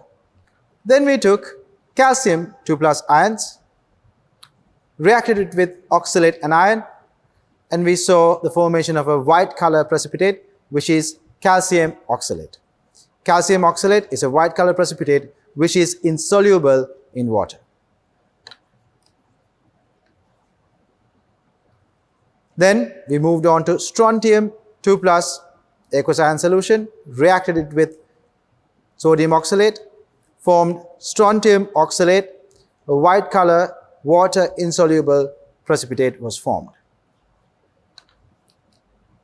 Finally, we took barium 2 plus aqueous ion solution and added sodium oxalate and formed barium oxalate, a white color precipitate. Barium oxalate that is formed here is also sparingly soluble in water. This is how the cations that we have here reacted with the oxalate anion. Let's move on to phosphate anion. Let's move on to see how phosphate anion reacts with these cations. So we have here solutions of potassium 1 plus ion, magnesium 2 plus, calcium 2 plus, strontium 2 plus, and barium 2 plus ions taken into 5 different test tubes. Now, let's add small amounts of phosphate anion and see what the observations are.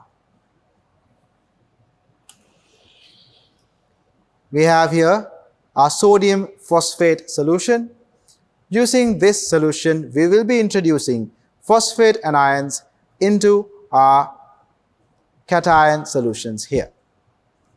Let's first take our potassium aqueous ion solution, potassium 1 plus,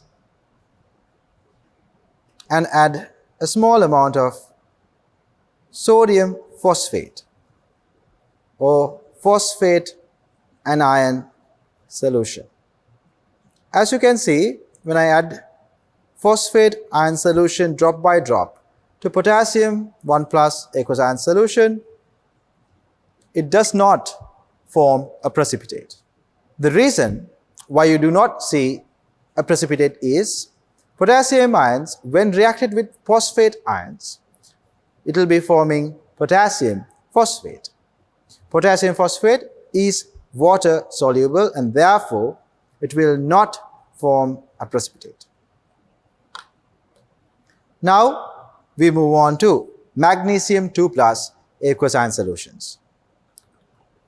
We have here our magnesium 2 plus aqueous ion solution, and to that, just like in the previous test, we will be adding a small amount of phosphate ion solution, sodium phosphate.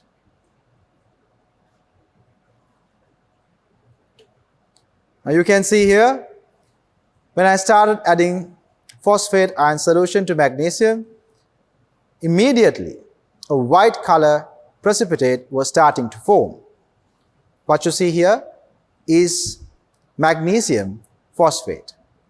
When magnesium ions come into contact with phosphate ions, it forms a white color precipitate, magnesium phosphate. Let's add a few more drops to see the precipitate clearly.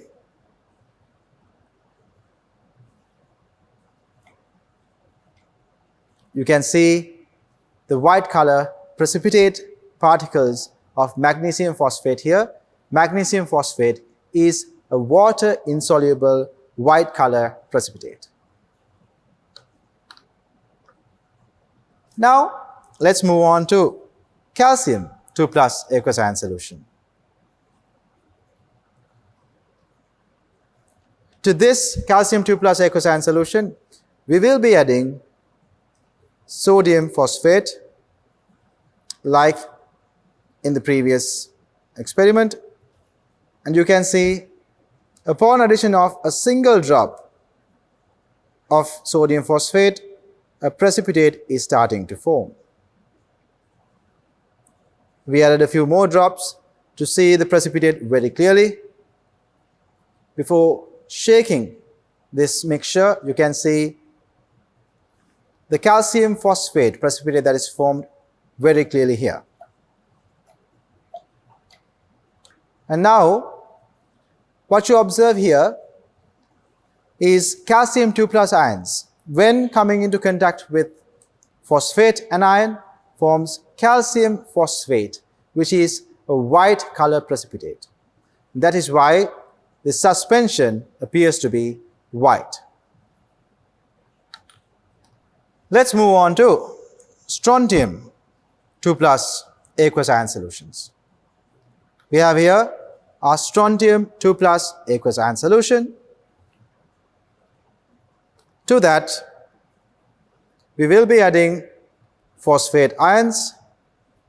You can see when sodium phosphate solution is added, a white color precipitate is formed.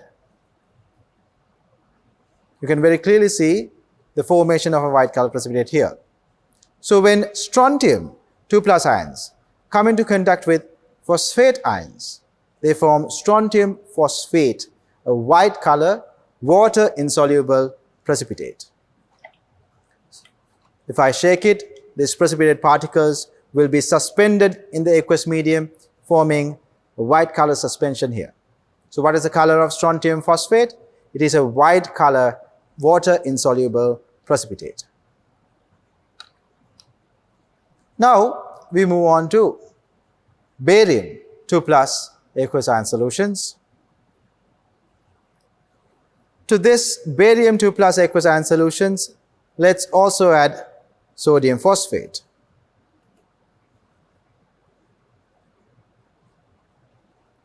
As you can see, when you add sodium phosphate drop by drop, just like in the previous 3 group 2 cations, what you can see here is barium phosphate, a white color, water insoluble precipitate formed. So now you can observe the color very clearly. Barium 2 plus ions, when reacted with phosphate ions forms barium phosphate, which is a white color precipitate. Now, let's take a look at the summary. We have here our group 1 element potassium plus ions. Potassium plus ions, when reacted with phosphate anion, did not give us a precipitate. This is because potassium phosphate that is formed is water soluble. Then the rest of the 4 test tubes contained group 2 cations. All of the group 2 cations, when reacted with phosphate anion, formed a white color precipitate. When you took magnesium 2 plus aqueous ions and reacted with phosphate anion, it formed magnesium phosphate, a white color precipitate. When you took calcium 2 plus ions and reacted with phosphate anions, it formed calcium phosphate, a white color precipitate. When you took strontium 2 plus ions and reacted with phosphate anions, it formed a white color strontium phosphate precipitate. And finally, we took barium 2 plus ions, reacted with phosphate and formed barium phosphate precipitate. All these precipitates that are formed in the group 2 cations are water insoluble and white in color. That is how phosphate anions react with the cations we have in front of us. Let's move on to chromate anion. In this final part of our practical, we are going to be observing how chromate anions react with these cations. Again, we have taken potassium plus ions, magnesium 2 plus, calcium 2 plus, strontium 2 plus and barium 2 plus ion solutions into 5 different test tubes. And we will be adding sodium chromate into each of these solutions and observing what happens when chromate ions interact with these cations.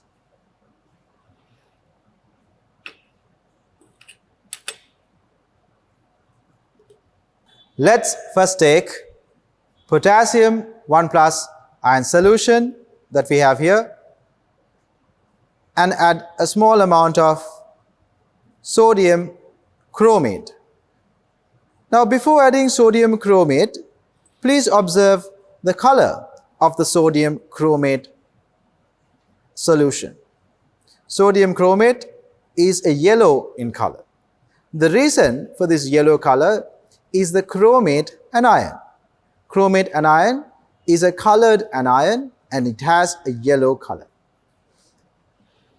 Now, we will be adding a small amount of sodium chromate to introduce the chromate anion into this solution. And after introducing it, let's mix it really well. And upon addition of the sodium chromate solution to potassium 1 plus aqueous ion solution, we observed the color of the potassium 1 plus aqueous ion solution changed to a yellow color. But we did not observe the formation of a precipitate. This indicates that potassium plus ions, when coming into contact with chromate anions, will not form a precipitate. However, since potassium chromate is soluble in water, you will have chromate ions in the medium. Chromate ions has their characteristic color, which is the yellow color present here as well. Just like in sodium chromate, over here in this solution as well, chromate ions are present without forming a precipitate. So therefore, the solution is yellow in color.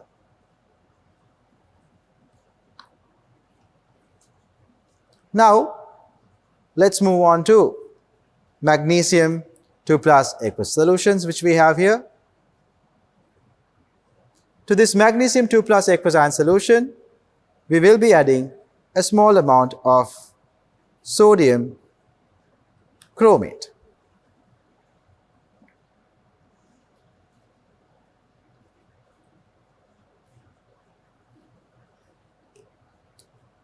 As you can see, upon addition of sodium chromate to magnesium 2 plus ion solution, it did not form a precipitate. However, you can see the solution turned a yellow color. This is because the chromate ions that are present in the medium in the aqueous form always gives out that yellow color. Aqueous chromate ions will always be visible as a yellow solution. Over here with magnesium 2 plus, since chromate ions do not form a precipitate, you have aqueous chromate ions present, giving us this yellow color solution. Magnesium 2 plus, when coming into contact with chromate, forms magnesium chromate, which is water soluble, so therefore no precipitate is seen. But due to the presence of aqueous chromate ions in the medium will appear to be yellow in color. Now we will be taking calcium 2 plus ion solution, and to this calcium 2 plus ion solution we will be adding sodium chromate. Upon addition of few drops of sodium chromate to calcium 2 plus, we see that we do not form a precipitate. Just like in the previous two examples, we are seeing a yellow color solution. This is because the calcium 2 plus ions in the presence of chromate anions will form calcium chromate, which is water soluble, which means the chromate anion is still present in this medium as an aqueous ion. And aqueous chromate anion will always give out a yellow color. That is why we observe this solution to be yellow in color here.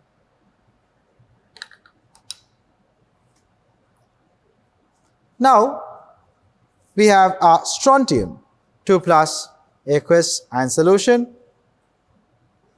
Let's take a small amount of strontium 2 plus aqueous ion solution, and to that we will be adding sodium chromate. You can see as soon as we added just one drop of sodium chromate, it formed a yellow color precipitate. We'll add a few more drops.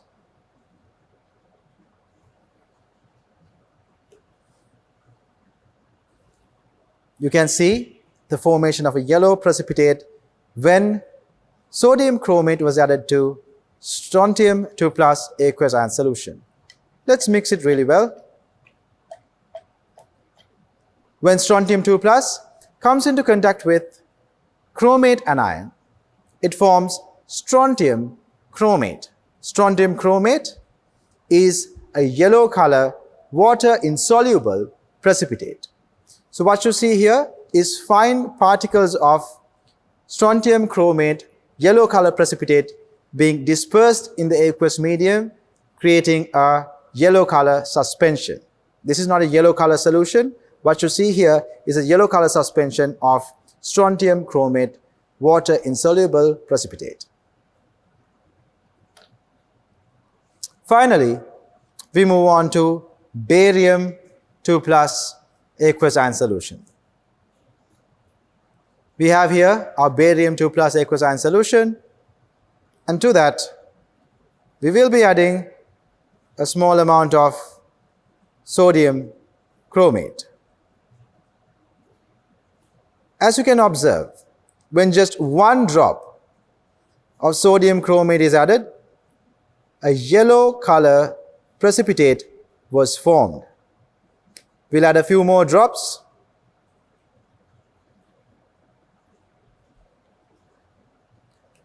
Upon adding a few more drops of sodium chromate, we saw that barium ions reacted with the chromate anion to form a yellow color precipitate.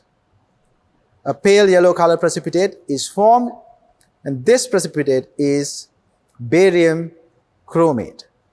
Barium chromate is a yellow color precipitate. Barium ions, in the presence of chromate ions, form a yellow color precipitate that is insoluble in water.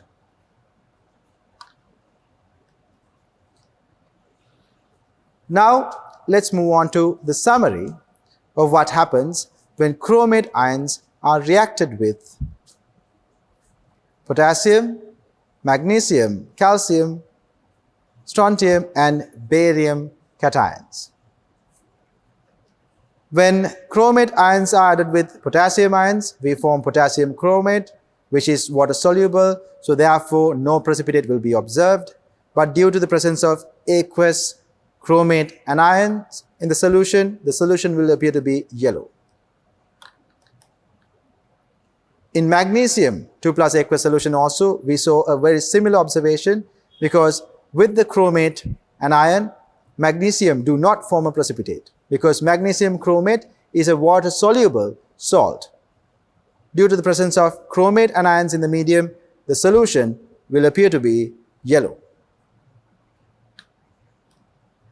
Then we moved on to calcium. Calcium also, we saw the same observation. When reacted with the chromate anion, calcium will form calcium chromate, which is water soluble, meaning calcium ions and the chromate anion is present in this medium in the aqueous form, and aqueous chromate anions are yellow in color. That is why you observe this solution to be a yellow color solution.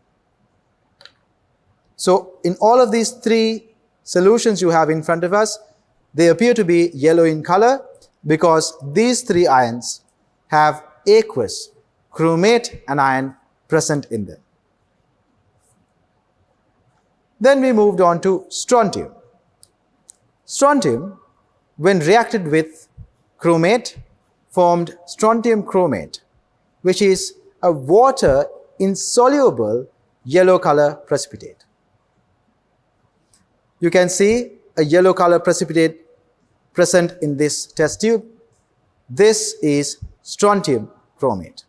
A yellow color water insoluble precipitate forms when strontium 2 plus reacts with chromate anions.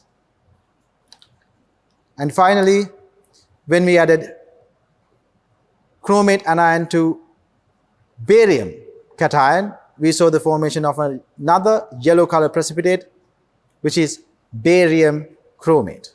Barium chromate is also a yellow color water insoluble precipitate.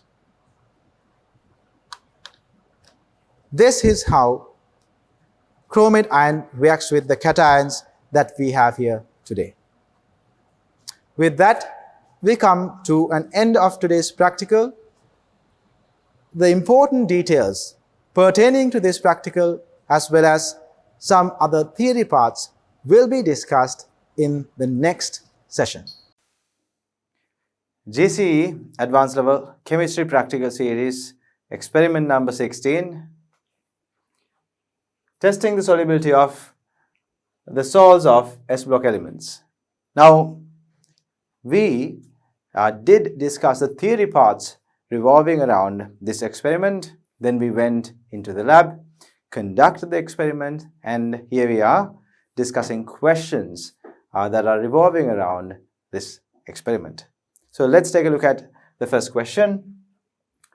Element A, they're talking about an element named A.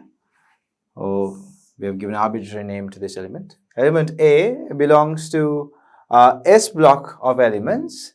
The first ionization energy of A is the highest of its group.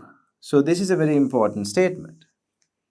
So there's an element that we have currently labeled A, and this A element is found in the S block of elements. So basically within group 1 or group 2 elements. And apart from that, they say that this has the highest ionization energy of its respective group. So students, we know when it comes to any group, the highest ionization energy is found on the top of that particular group. So if it is group 1, lithium will be the element that we are talking about here, and if it is group 2, beryllium will be the element. As you go down the group, the ionization energies decrease. As the ionic radius or atomic radius increase, the ionization energies will start to decrease. So when they say the first ionization energy of A is the highest of its group, and if you are talking only about S block of elements, this element A could be lithium or beryllium. Then they say when A is reacted with water, gas B is released. So now again, another very important information. A reacts with water to release gas B. So as we know, group 1 elements are very reactive. They react with water without any issue. Group 2 elements are not as reactive as group 1 elements. Beryllium doesn't necessarily show a reaction with water at room temperature. With steam at really high temperatures, it will show a reaction, but when it comes to beryllium at room temperature, it does not show a reaction. Water and beryllium at room temperature doesn't show a reaction. However, when it comes to magnesium, when you go down the group, you will see magnesium will not react with cold water. However, magnesium will react well with warm water or steam. Calcium will react with water at room temperature. So as you go down, you can see the reactive nature of these elements increase. So beryllium, as I mentioned earlier, will not react with water at room temperature. So can this be beryllium? No. Element A should be lithium, because group 1 elements react with water, and when they react with water, they release a colorless gas, which is hydrogen gas. Metals like lithium, sodium, potassium, they react with water, releasing hydrogen gas. When A is reacted with water, gas B is released. So we actually can identify B also by now. So we know A is lithium, B is hydrogen gas. When the flame test is carried out, with the resultant solution of this reaction, it gives a red flame. So students, when you react a metal with, or react a metal like lithium with water, you produce hydrogen gas, and the resultant solution is going to be containing lithium hydroxide or lithium ions. So if you take a very concentrated sample of this solution and conduct flame test with it, you are going to find lithium ions in this solution, and when you conduct the flame test is going to show a red color. So the lithium ions, when you do the flame test with the lithium ions, you're going to see a red color. You shouldn't forget, even strontium will show a red color flame, but this particular element is going to be lithium, because they say it has the highest ionization energy of its respective group. So it should be lithium, and yes, the flame color should be red. When the same solution is evaporated, the metal oxide is formed. When the same solution is evaporated, metal oxide is formed, which is lithium oxide. When A is reacted with nitrogen gas, it produces C. Now we'll talk about that as well. You know, lithium. Lithium, compared to all the other group 1 elements, shows some exceptional characteristics. So lithium forms a hydroxide, which is going to undergo thermal decomposition when heated and produce lithium oxide. This characteristic is not normally seen in the other group 1 hydroxides like sodium hydroxide, potassium hydroxide does not necessarily show this. And at the same time, when it comes to talking about reactions with nitrogen, we are going to see group 1 elements are not necessarily going to show reactions with nitrogen except for lithium. So lithium and nitrogen together will form lithium nitride. Group 2 elements, on the other hand, will react with nitrogen. So lithium will react with nitrogen to form lithium nitride. When A is reacted with hydrogen gas, it produces D, yes. Any group 1 element, including lithium, sodium, potassium, any will react with hydrogen and will form its hydride. So lithium, when reacted with hydrogen, will form lithium hydride, which is going to be a basic salt. So D over here is lithium hydride. When C is treated with water, now C was lithium nitride. When C is treated with water, E gas is produced, which turns red litmus blue. Right? So red litmus paper turns blue with the use of a gas that is produced when you take lithium nitride and dissolve it in water. Lithium nitride and water, when they react together, you can form ammonia gas. Ammonia gas is formed. And ammonia gas is a gas that is considered to be a basic gas. And as you know, basic gases can convert wet red litmus paper into a blue color. So if you take ammonia gas and if you take a wet red litmus paper and hold it against the ammonia gas, it will turn the red color litmus paper into a blue color. So now we have actually understood what this question is talking about. Now let's move on to the actual two questions they are asking after giving this statement. They ask, identify A to E and give their chemical formula. Identify A to E and give their chemical formula. So first of all, let's take a look at what happened here. We were told there was an element that is found in group S block of elements, and it has the highest ionization energy for its respective group, and we were told that it has a red flame. Considering all of this information, we narrowed down that lithium is what they refer to as A here. And then what they did was they took lithium and reacted it with water. They reacted lithium with water. So lithium and water together would form lithium hydroxide and hydrogen gas, lithium hydroxide and hydrogen gas. So if you balance this, you will have two lithium hydroxides formed when one hydrogen molecule is formed. And afterwards, they go on to say, if you take this lithium hydroxide and evaporate the solution, and once you obtain the solid, if you continue to heat it, you will obtain lithium oxide. You will obtain lithium oxide. So this is going to be your B, right? So when you heat it, you will obtain lithium oxide, which is going to be your B. Lithium oxide Li2O, which is your B. Now afterwards they say when A is reacted with nitrogen gas, it produces C. And A is reacted with nitrogen gas. So if you take A and reacted it with nitrogen gas, it produces C. So when lithium, unlike other group 1 elements, when lithium is reacted with nitrogen, it forms lithium nitride. It forms lithium nitride. This is going to be your C.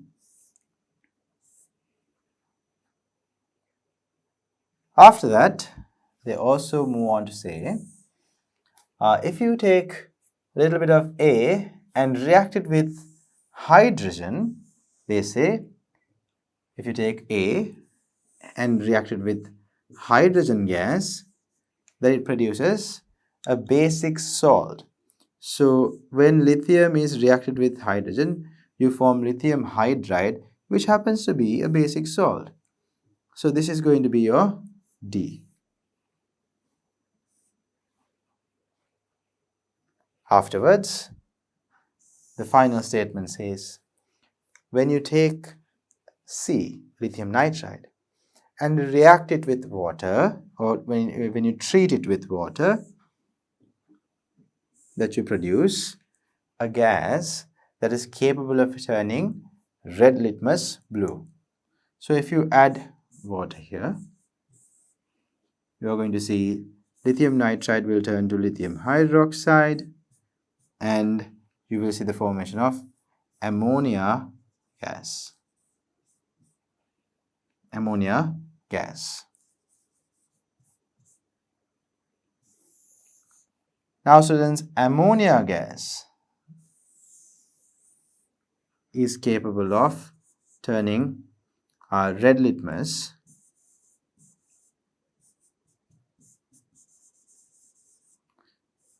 blue. You can convert red litmus blue with the help of ammonia gas. So now we have identified each of these different chemical species. We were at D, and E gas is going to be, our E gas is going to be ammonia. So now, after taking a look at this entire picture, we can move on and answer this question properly. So this is the entire situation that they are explaining. We can see all of the different compounds that they have listed down with the use of the letters A to E. So the first one, they say identify A to E. A is going to be lithium metal.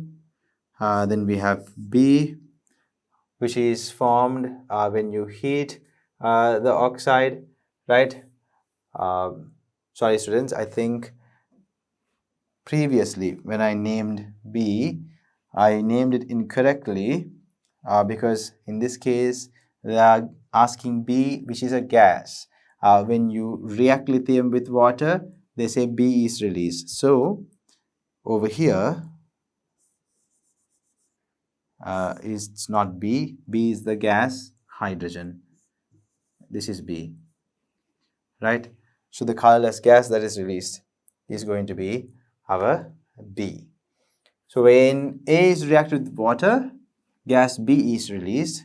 So the gas B is going to be hydrogen.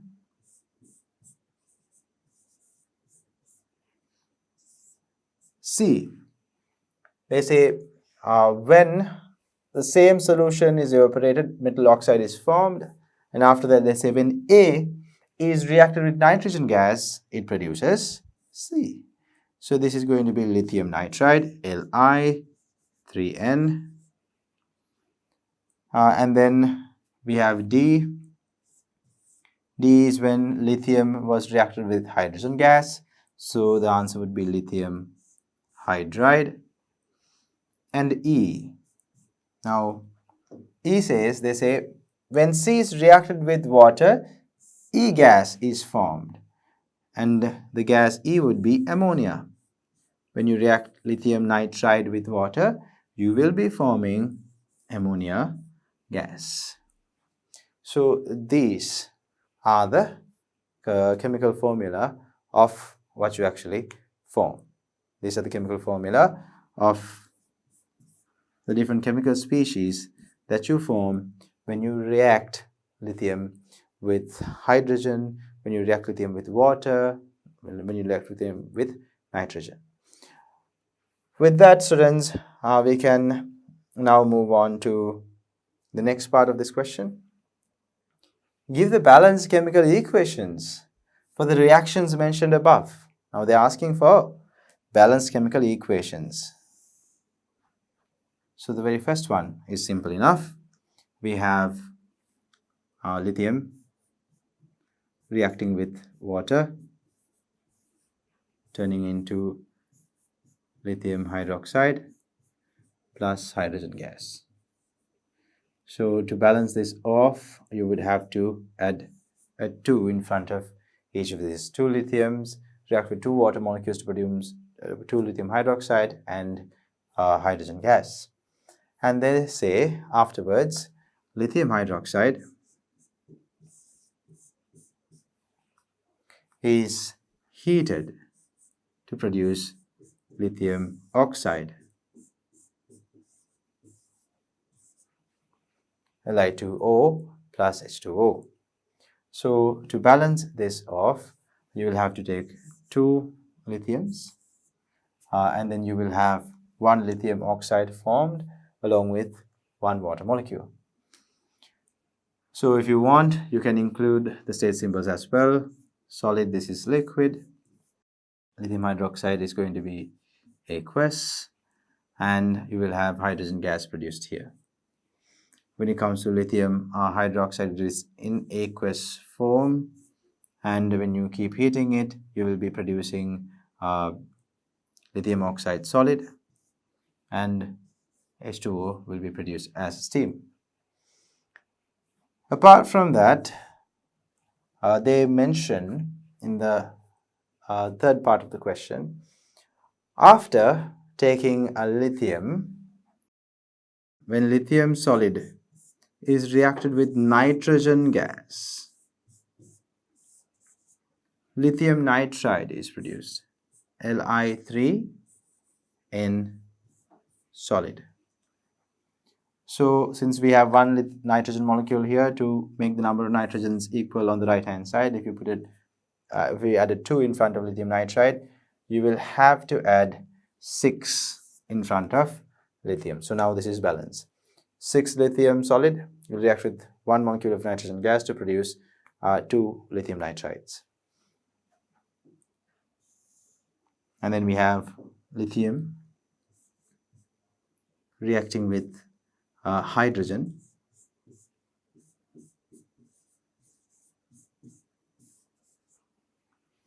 forming lithium hydroxide, forming lithium hydride, which is a solid, a basic salt. So to balance this off, you can do this. So this is now balanced. Lithium solid reacting with hydrogen, forming 2 lithium hydrides. And finally, they mention lithium nitride reacting with water. So if you take lithium nitride,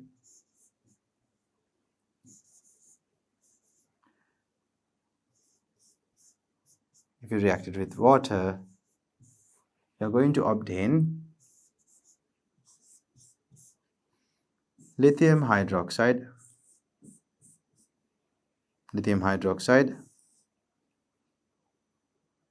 and ammonia. So to balance this off, you have 4 hydrogens here. If you take 2 water molecules, we have 3 lithiums here. So if you have 3 lithiums here, you can add a 3 in front of lithium, and then at that point you have 3 hydroxides and 3 hydrogens here, which will make 3 water molecules. So at this point, you can see the whole equation is balanced.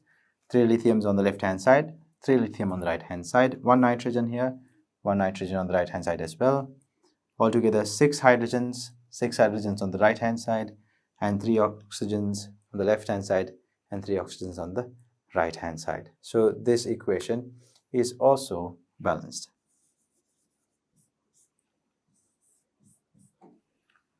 All right, everyone. So this is how you can write the 5 main reactions that are taking place in this question.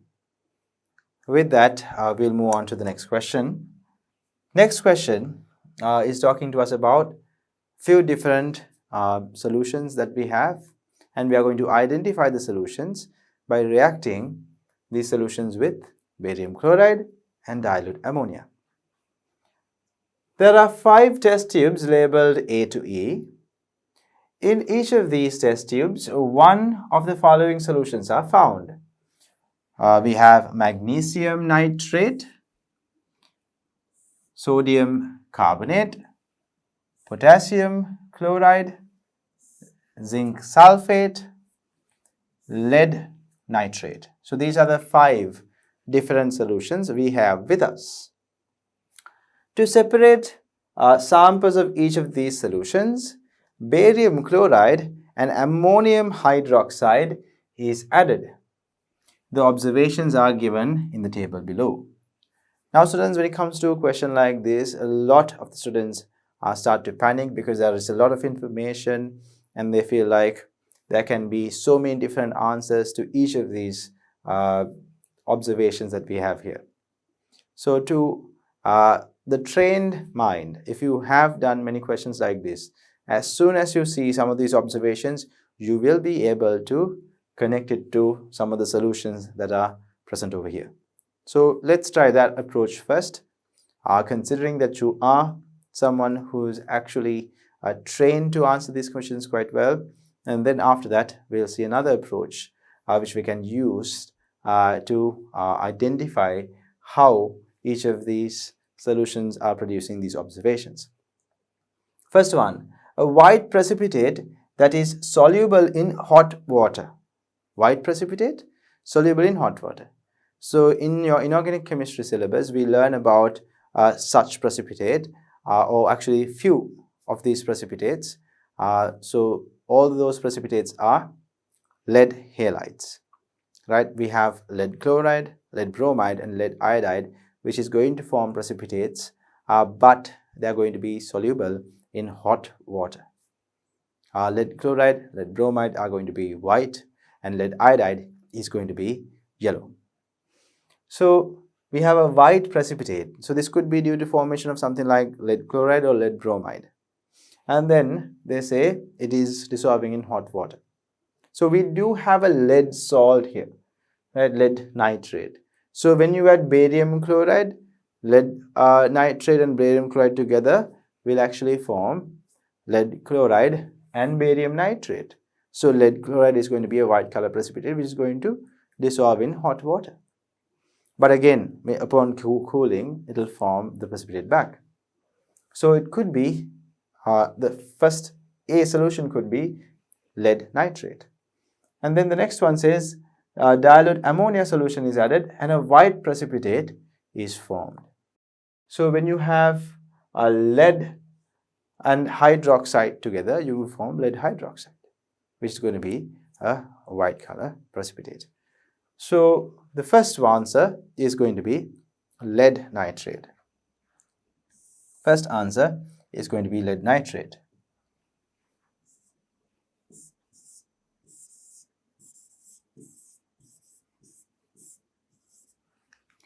A second observation, they say when B is reacted with barium chloride, a white precipitate that is insoluble in dilute HCl is formed. A white precipitate that is insoluble in dilute HCl.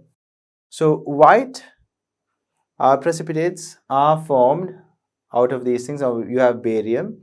We are very familiar with barium sulfate, right? So apart from, now since we are adding barium, some of the anions that are found in these solutions should react with this barium to form a precipitate, right? Because we know barium chloride introduces barium ions and chloride ions. And the only thing that is normally out of these given solutions, only thing that is going to be producing a precipitate with a chloride ion is lead chloride. And we have removed it out of the equation. So we are only left with nitrates, carbonates, and sulfates. There are two nitrates here, so we only have nitrates, carbonates, and sulfates. So barium sulfate is going to produce a white color precipitate. And we have carbonate. Barium carbonate is also a white color precipitate. Why? Group 2 carbonates are insoluble in water. And then we have a nitrate remaining, magnesium nitrate. So nitrate ions and barium ions together form barium nitrate. Is barium nitrate a precipitate? No. Majority of the nitrates are very soluble in water. So therefore, we have to choose between sulfate or barium sulfate or barium carbonate, right? Those are the only two possible answers here because both of them are white color precipitates.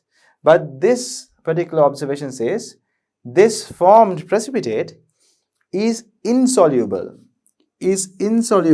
in dilute HCl. So insoluble precipitate out of these two is going to be barium sulfate. Barium carbonate is soluble in dilute HCl. Barium sulfate, on the other hand, is not. So therefore, we can narrow it down to barium sulfate. And let's move on to the next part also and see if this makes second observation makes any sense. They say when you react dilute ammonium hydroxide with the sulfate was brought in by zinc sulfate. So over here the white color precipitate was barium sulfate, which means zinc will have reacted with barium chloride here. So B is zinc sulfate. So when zinc sulfate is reacted with ammonium hydroxide, it forms zinc hydroxide, which is a white color precipitate. They say white precipitate that is soluble in excess ammonium hydroxide or excess ammonia. So yes, when it comes to zinc hydroxide forms a complex with ammonia and it dissolves in excess ammonia. So the second observation also is aligning with our answer. So you can see zinc sulfate is going to be the solution that is given here as B. And C, if you move on to C, they say white precipitate that is soluble in dilute HCl. Now we discussed earlier, when you introduce barium ions, there were few anions that will react with barium ions to produce a precipitate. One was the sulfate, the other one was the carbonate. So sulfate and carbonate are the ones that are going to be white color precipitate that is formed when reacted with barium 2 plus ions. The sulfate is already removed, so now we are left with the carbonate. So the carbonate anion came from sodium carbonate. So C can be sodium carbonate. And sodium carbonate when reacted with barium chloride will form barium carbonate, which is a white color precipitate. Apart from that, it will be dissolving in dilute HCl. So it is soluble in HCl. So this statement matches our assumption, which is C is the solution sodium carbonate. And they say if you react ammonium hydroxide with sodium carbonate, will there be a reaction? Will there be any precipitate that is formed? No, there won't be any precipitate that is formed. So it is going to be a clear solution. You don't have any type of color change or precipitate formed because sodium ions and hydroxide ions will form sodium hydroxide. Ammonium ions and carbonates can form ammonium carbonate. None of these are going to be a precipitate. And then D. When in D they say when barium chloride is reacted with D, a clear solution is formed. Ammonia is reacted with D, a clear solution is formed. So we are now left with only two main solutions. We have magnesium nitrate as one solution, the other one is potassium chloride. So both of these, magnesium nitrate and potassium chloride, when reacted with barium chloride, will not give any precipitate, right? Potassium chloride and barium chloride together will still have the same solutions. You will have potassium chloride and barium chloride mixed together. There is no special precipitate that is going to be formed. When you react magnesium nitrate and barium chloride, you have the chance of forming magnesium chloride and barium nitrate. None of these are precipitates. So when it comes to these two, it could be either one, right? D could be potassium chloride or E could be potassium chloride. We can't, just by looking at the very first observation, we can't say anything. So we move on to the second observation, right? Which is when it comes to the solution D, they say if you add ammonium hydroxide to D, they say still the solution is clear. Nothing, no other observation is found. So if you take potassium chloride and add ammonium hydroxide, you will form, let's say, potassium hydroxide and ammonium chloride. Is any of those a precipitate? No. Potassium hydroxide and ammonium chloride are not going to be found as precipitates in aqueous medium. So this could be potassium chloride. That means E should be magnesium nitrate. So let's confirm that doubt. So when magnesium nitrate is reacted with ammonium hydroxide, when magnesium nitrate is reacted with ammonium hydroxide, you form magnesium hydroxide. And in the theory parts of this lesson, we discussed the hydroxide solubility of group 2 hydroxides actually increases down the group, and magnesium hydroxide, which is found on the top bit of group 2, is not going to be very soluble in water. Magnesium hydroxide is not soluble in water, but as you go down, calcium hydroxide, finally barium hydroxide is going to be very soluble in water, barium hydroxide especially. Calcium hydroxide is slightly soluble in water. So when it comes to magnesium hydroxide, it is not soluble in water. So therefore, you can see a gelatinous white precipitate is formed. So this confirms our doubt. E should definitely be magnesium nitrate solution. E should definitely be magnesium nitrate solution, and D should be potassium chloride. D should be potassium chloride. So this is the way that you would normally attempt a question like this. But if you want to apply more of a different approach, you can first of all write down the main solutions that you have after separating them into their ions. So we have a few solutions here. We have lead nitrate, zinc sulfate, sodium carbonate, potassium chloride, and magnesium nitrate. So let me write them down here. It will be easier for me to write them down here and then explain it to you. We have lead nitrate. So lead nitrate would contain lead 2 plus ions. This is the cation, then ion would be the nitrate ion. And then we have zinc sulfate. So we have zinc 2 plus ions and sulfate ions. We have sodium Na2CO3, sodium carbonate. So sodium 1 plus ions and carbonate ions. We have potassium and chloride ions, and we have magnesium and nitrate ions.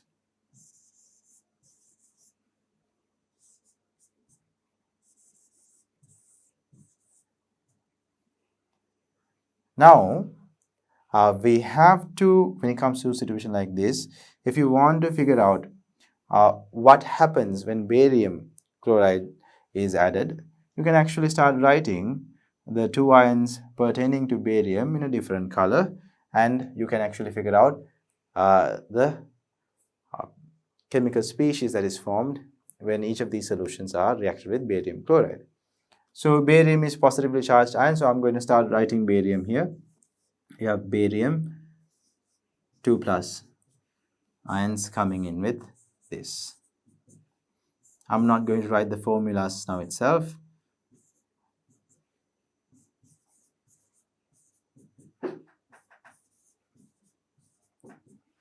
And when it comes to positively charged ions, you can write right next to them the chloride ions. This is not balanced. Keep in mind, I'm just trying to show you the main two types of compounds that are formed here. So over here you can see when you add barium chloride to a lead nitrate solution, you have the option of forming lead chloride and barium nitrate. So the lead chloride that you form is going to be a precipitate. Lead chloride is a precipitate. So you can write that down here. You will be forming PbCl2, which is a precipitate.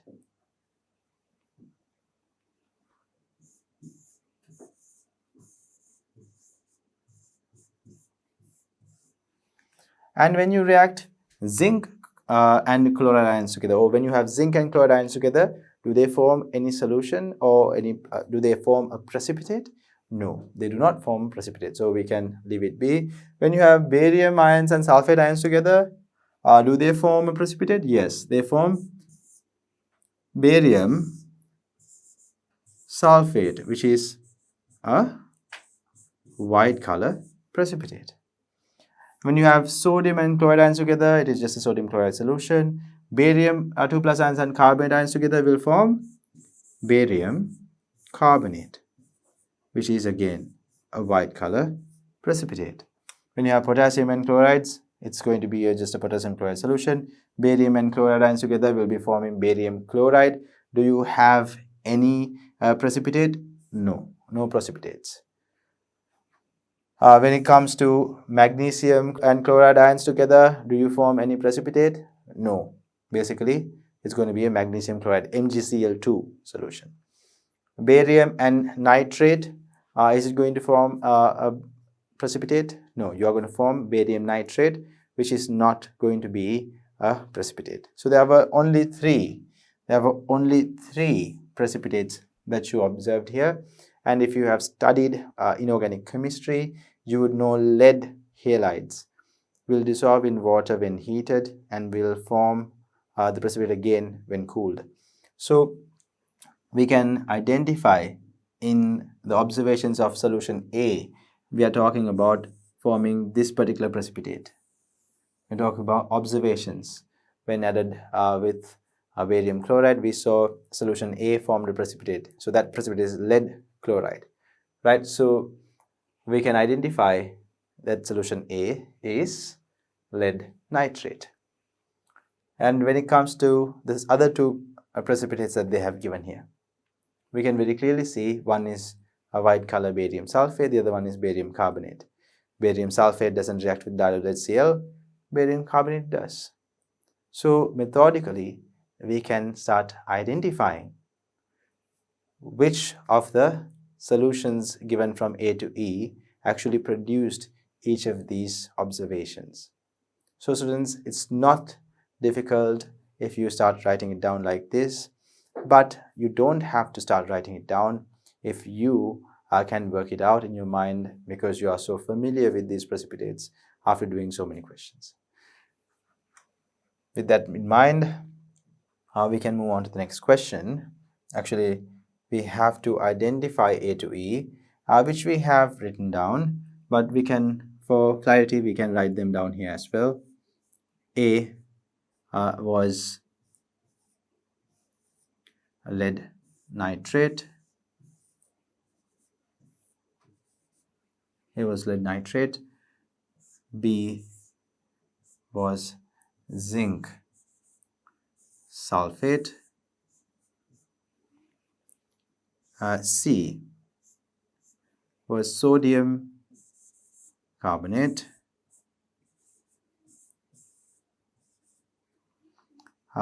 D was potassium chloride, and E was magnesium nitrate.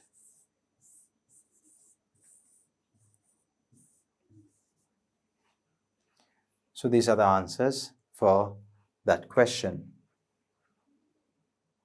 Write the balanced chemical equations for the reactions below.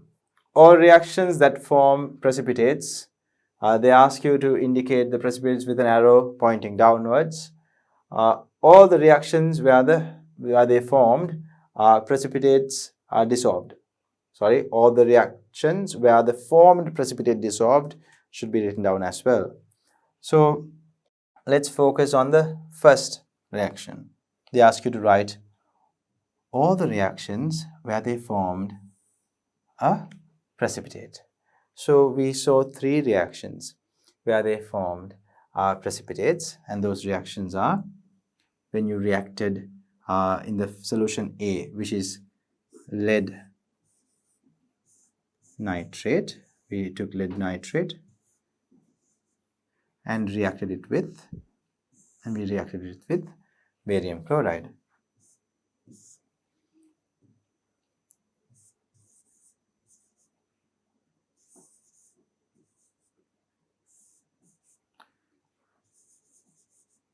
These were all aqueous solutions. At that point you formed barium nitrate,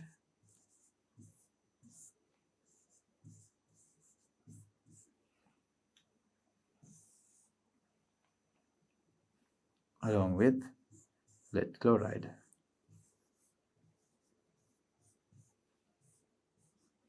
Which is a white color precipitate. So now let's start balancing this. Actually, this particular reaction is already balanced. You can see one lead on the left hand side, one lead on the right hand side, two chlorines on either side, one barium and two nitrate ions on either side. This reaction is already balanced. And then we came across another reaction, which is basically zinc sulfate reacting with, we saw zinc sulfate.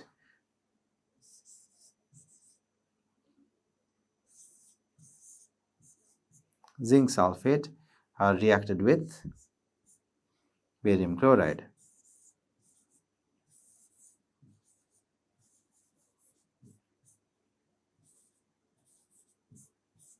Zinc sulfate and barium chloride together formed zinc chloride, aqueous, and barium sulfate. Again, barium sulfate was produced as a precipitate. Barium sulfate was produced as a precipitate. Even this equation is already balanced. This is a balanced equation. Apart from that, we saw the formation of barium carbonate. Barium carbonate. We have sodium carbonate solution reacting with barium chloride, and it went on to form sodium chloride.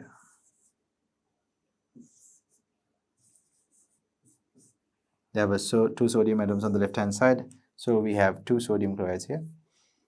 Apart from that, it formed barium carbonate, which was a white color, a precipitate, which did react with HCl. Right. So these are the three main reactions we saw when barium chloride was reacted with solutions A, B, and C. And afterwards, we saw when solution A was reacted with ammonium hydroxide. That is another reaction that we saw. When solution A was reacted with ammonium hydroxide, so solution A contained lead nitrate.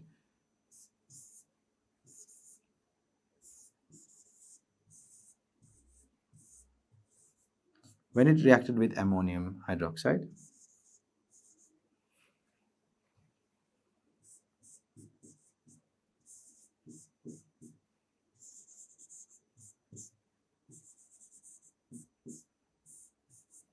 we saw the formation of a white color precipitate, that is PbOH2.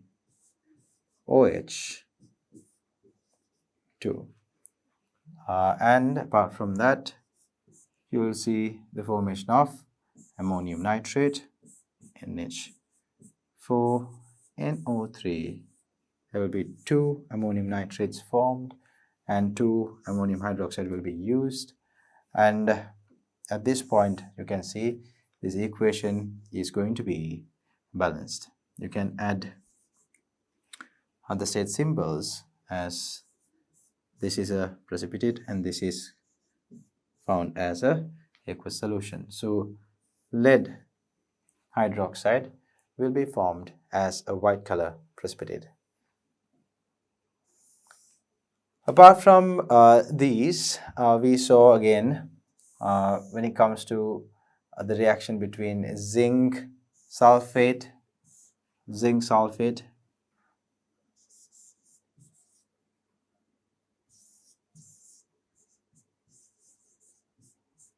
and ammonium hydroxide.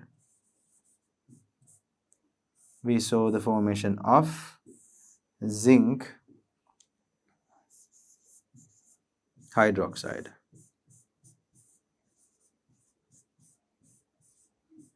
Apart from that, you have, at this point, you would have formed ammonium sulfate as well.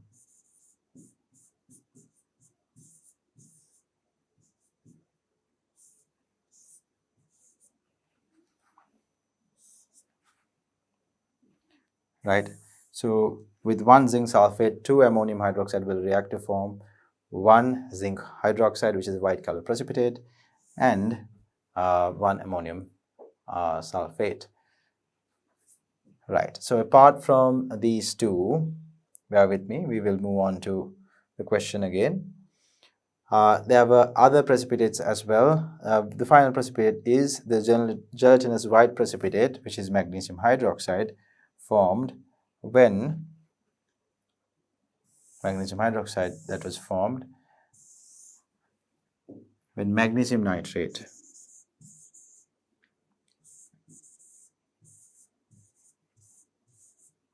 react with ammonium hydroxide. Magnesium nitrate and ammonium hydroxide together formed magnesium hydroxide,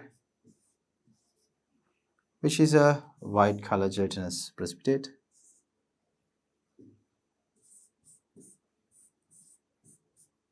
Apart from that, two ammonium nitrates were also formed. So at this point, this reaction is also balanced. So these are the main reactions. These are the main reactions that you actually see in this particular reactions that are forming precipitates. So that is the answer for the part 1 or part A of this question. Part A of this question. They ask, all reactions that form precipitates include precipitates with a downward facing arrow. And then they ask, write all the reactions where the formed precipitate dissolved. Write all the reactions where the formed precipitate dissolved. So you can see when it comes to that part, we call it part B.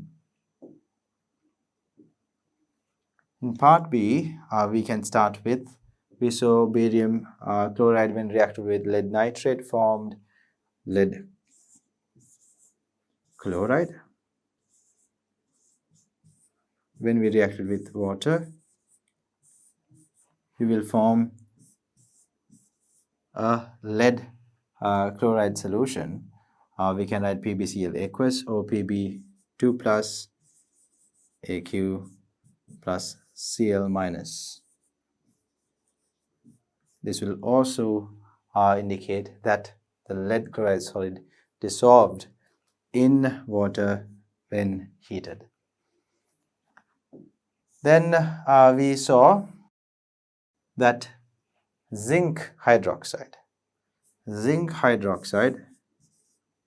when reacted with aqueous ammonia dissolved. We can indicate aqueous ammonia like this, or ammonium hydroxide or aqueous ammonia like this. And then you will see zinc forms a complex, or zinc hydroxide dissolves, zinc hydroxide solid dissolves and forms the following complex: zinc NH3 4 times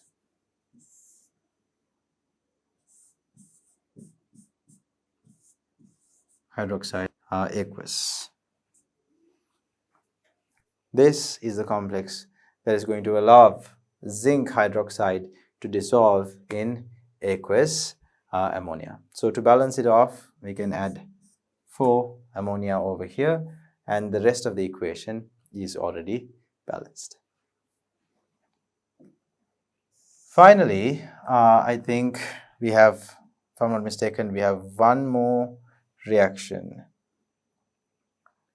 We have white precipitate that is formed when it comes to solution C dissolved in excess HCl. So solution C contained sodium carbonate. When sodium carbonate reacted with barium chloride forms barium carbonate.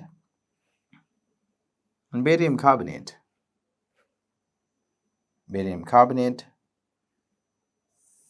that we formed over here is dissolved in HCl.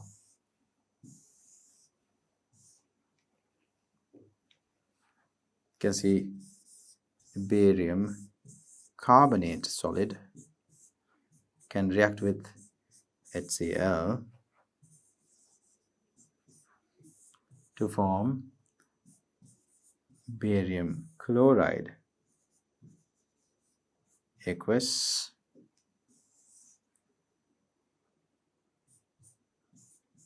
carbon dioxide and water.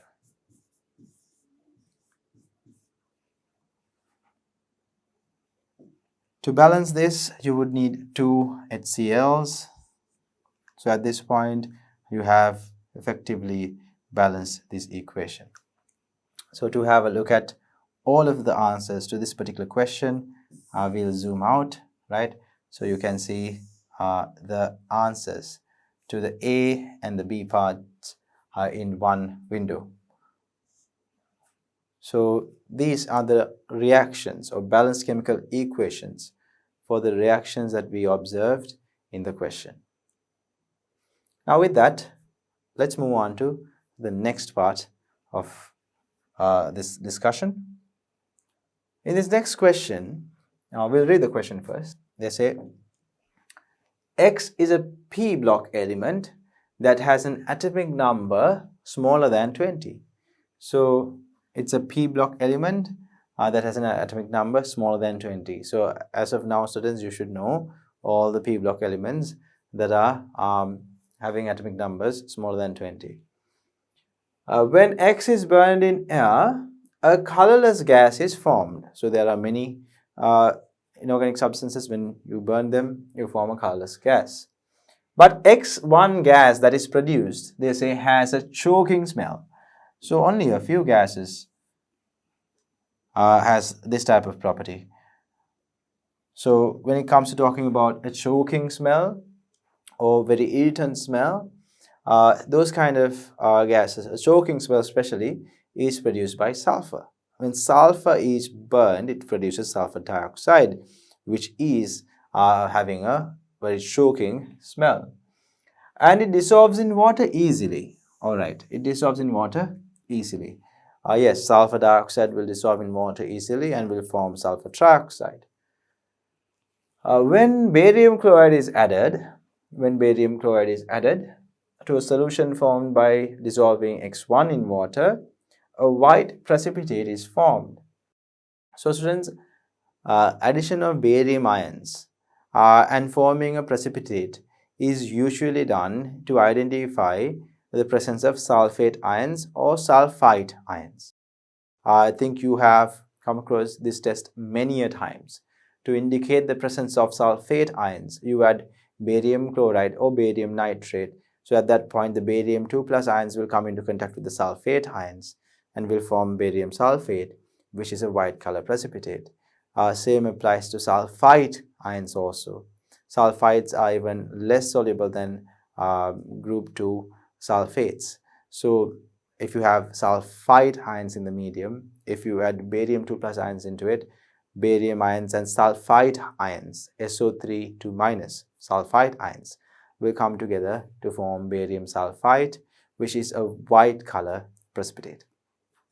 So yes, this could be they might be talking about barium sulfide being formed here.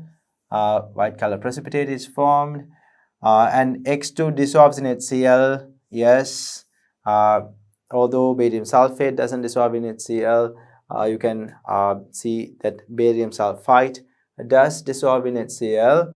As one of the products of this reaction, a weak acid X3 is formed.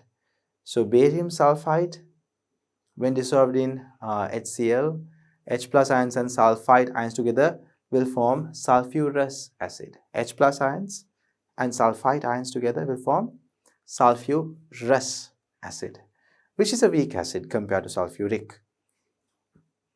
So it forms a weak acid, which is X3.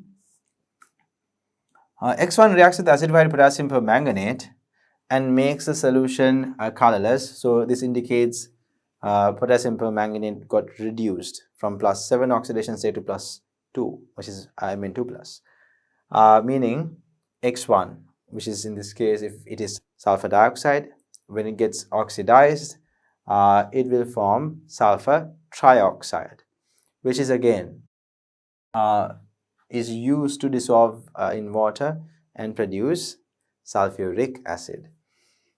So they say when X1 is oxidized, X4 is formed. If X1 is sulfur dioxide, when it gets oxidized, it forms sulfur trioxide. And if sulfur trioxide is dissolved in water, you form sulfuric acid. They say X4 is used to industrially manufacture the strong acid named X5. So now it's very clear because we're talking about a strong acid that is getting formed here. And out of the observations that we have been given here, when they conducted this experiment, they say a choking smell is there, it is easily soluble in water, and then a white color precipitate is formed with barium 2 plus ions. All of these directs our attention to sulfur. So they ask you to identify X and draw the structure of its crystalline structure. Before we go ahead and do that, we'll take a look at what this question mentioned. They said there's an element that has an atomic number lower than 20. So with the other information that we had at hand, we identified that it could be sulfur. Sulfur has an atomic number 16. And when sulfur is reacted with oxygen and heat, or when you combust sulfur or burn sulfur in oxygen, you will form sulfur dioxide, which is a gas which actually contains a very choking smell. And if you dissolve sulfur dioxide in water, you will form sulfurous acid, H2SO3. So the sulfurous acid basically would contain H plus ions and sulfite ions. To this solution that contains H plus and sulfite, if you add barium 2 plus ions through addition of barium chloride, you introduce barium 2 plus ions. These two together would form barium sulfite, which is going to be a white color precipitate.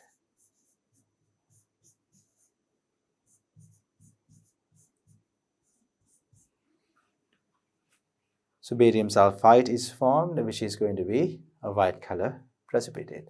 So these were some of the information we had. And then they said, if you take sulfur dioxide, we'll draw the remainder here. They say, if you take sulfur dioxide and oxidize it, I think it'll be better for us to move further away from here. Otherwise, we will not have enough space to write this. So if you take sulfur dioxide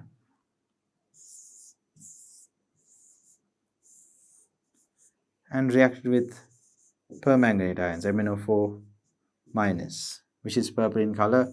It will turn into Mn2 plus as it reduces, which is going to be colorless. Sulfur dioxide will actually turn into sulfur trioxide. And if you take the sulfur trioxide and dissolve it in water, you'll be forming our strong acid sulfuric. You'll be forming the strong acid that we were talking about over here, which is sulfuric. So students, this is the breakdown of this question. They say when you burn it, a choking smell is there, that is sulfur dioxide. When you dissolve in water, you form sulfurous. Basically, sulfurous acid will have sulfite ions in it. Sulfite ions, when exposed to barium 2 plus ions, will form a white precipitate. That's why when you take this sulfuric or sulfurous acid solution, if you add barium chloride to sulfurous acid, you're going to form a white color precipitate, which is barium sulfite. And then when you take sulfur dioxide and oxidize it to sulfur trioxide with the use of potassium permanganate, you will see sulfur trioxide is formed when you take sulfur dioxide and oxidize it. And sulfur trioxide, when dissolved in water, will form sulfuric acid, which is a well-known strong acid. So this is the basic question or the information of the question that we have been given.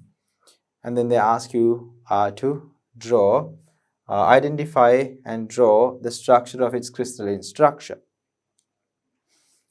So when it comes to sulfur, now we have identified that this is sulfur. When it comes to sulfur, we have sulfur present as S8 molecules.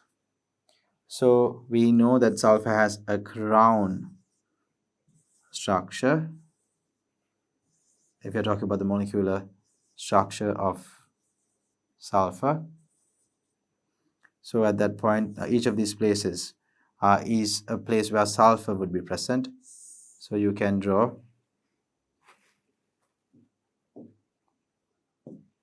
the structure of sulfur like this.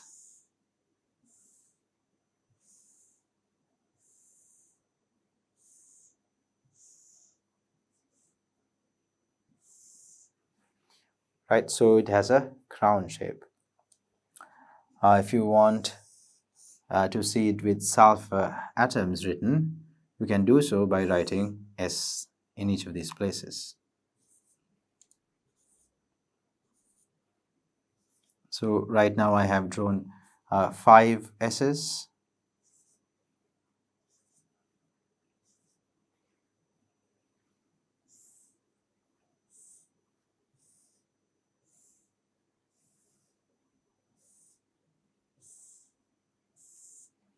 So this is a crown structure of the S8 molecule. But they don't necessarily, in this question, they don't go and explain whether we should be drawing the molecular structure of S8 or whether they're talking about the rhombic and monocyclic structures that you find in S8 crystals. So if you have written rhombic structure, because that is the most commonly available structure for sulfur, if you have drawn the rhombic shape and written rhombic sulfur, that is also correct. So rhombic structure can be drawn like this.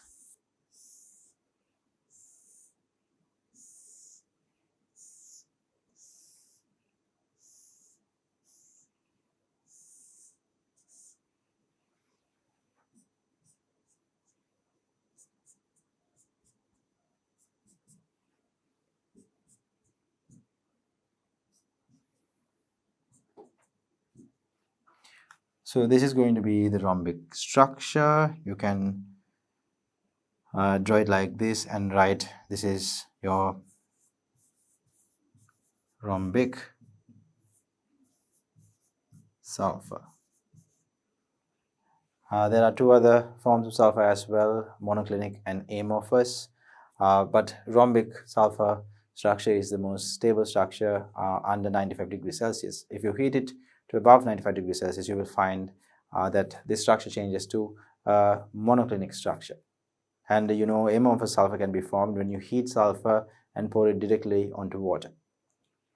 So students, the answer could be either one of these, but if you have drawn either one of these answers, you would have gotten the marks for this question. Because this question, these are past paper questions that we discussed, they haven't clearly mentioned whether they're asking for the molecular structure of sulfur or whether they want the different structures that are available for sulfur.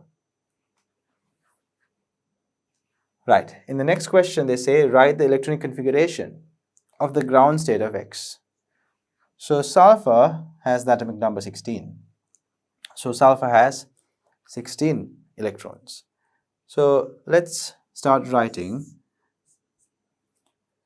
the electronic configuration for sulfur. 1s2, 2s2, 2p6, 3s2, and 3p4. Now let's see if we have included all 16 electrons.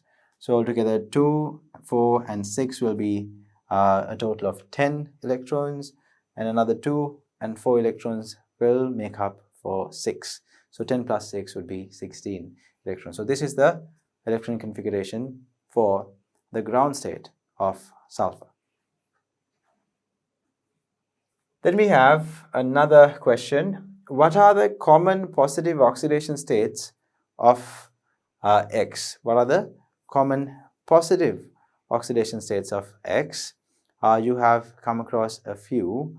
When it comes to sulfur, we see sulfur present as sulfur dioxide. Right, we have SO2.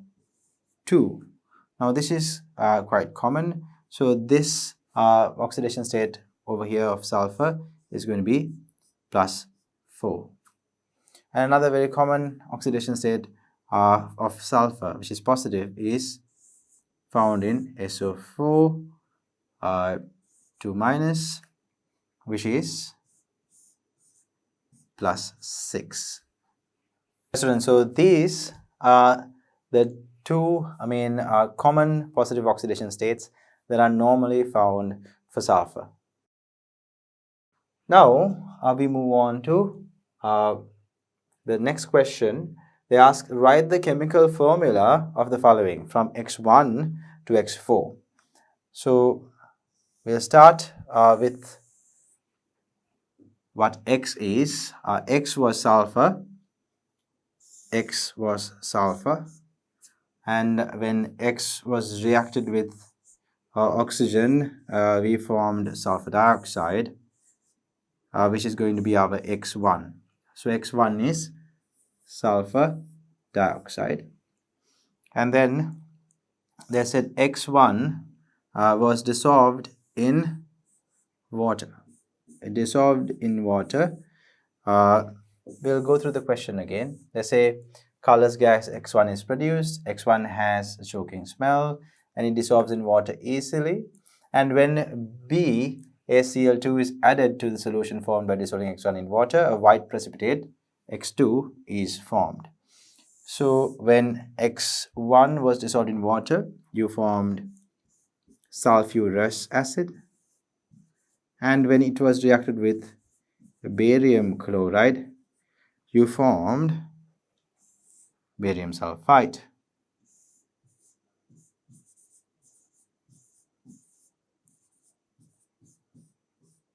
This was your X2.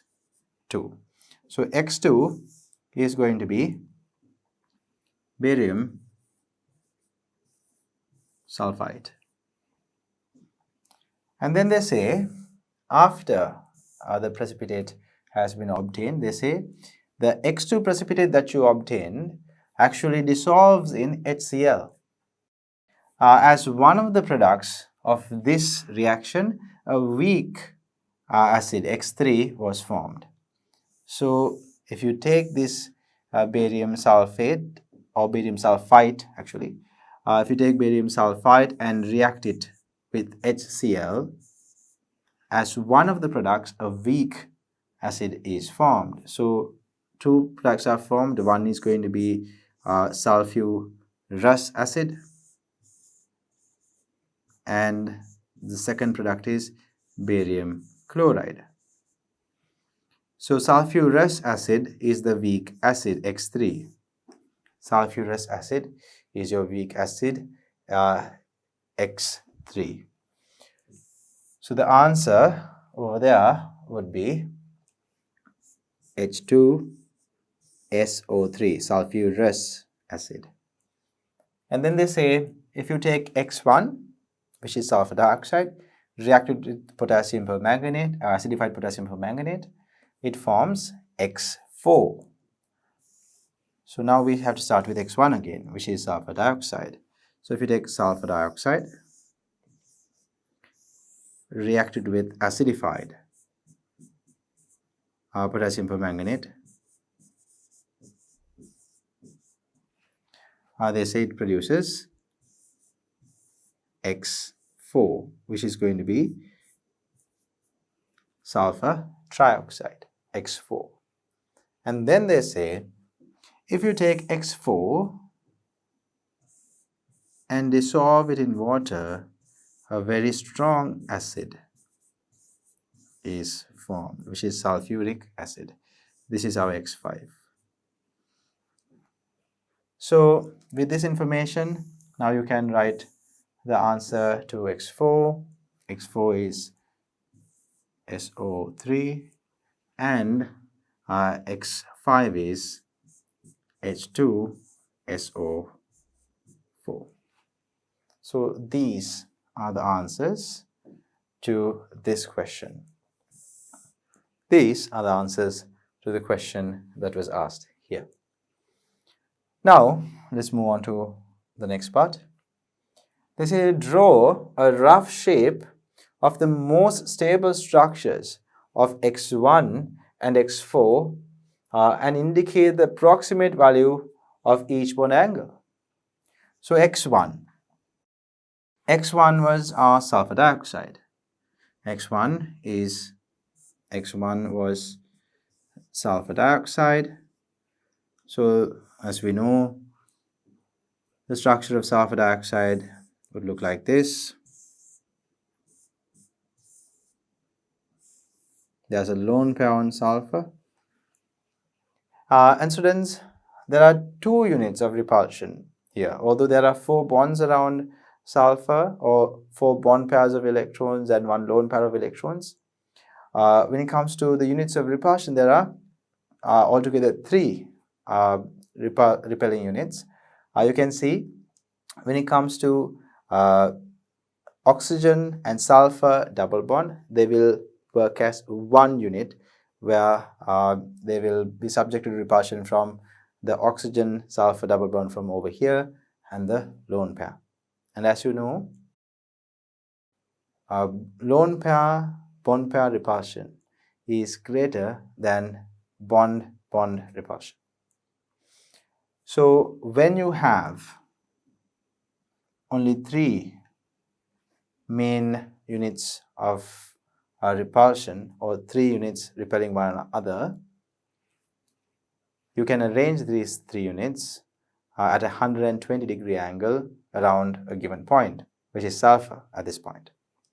So you would expect to have a 180-degree angle between the lone pair and the bond pairs here, and between the bond pairs and bond pairs here.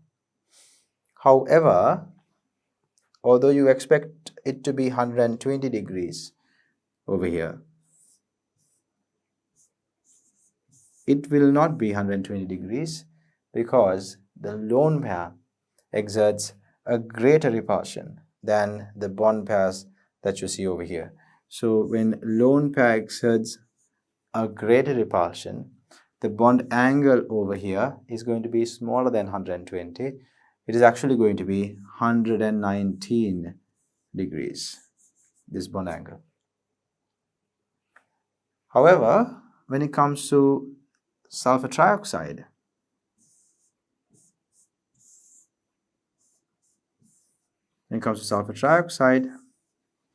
you have three main units that are repelling one another, right? Each of these sulfur oxygen double bonds are going to be considered as one unit of repulsion.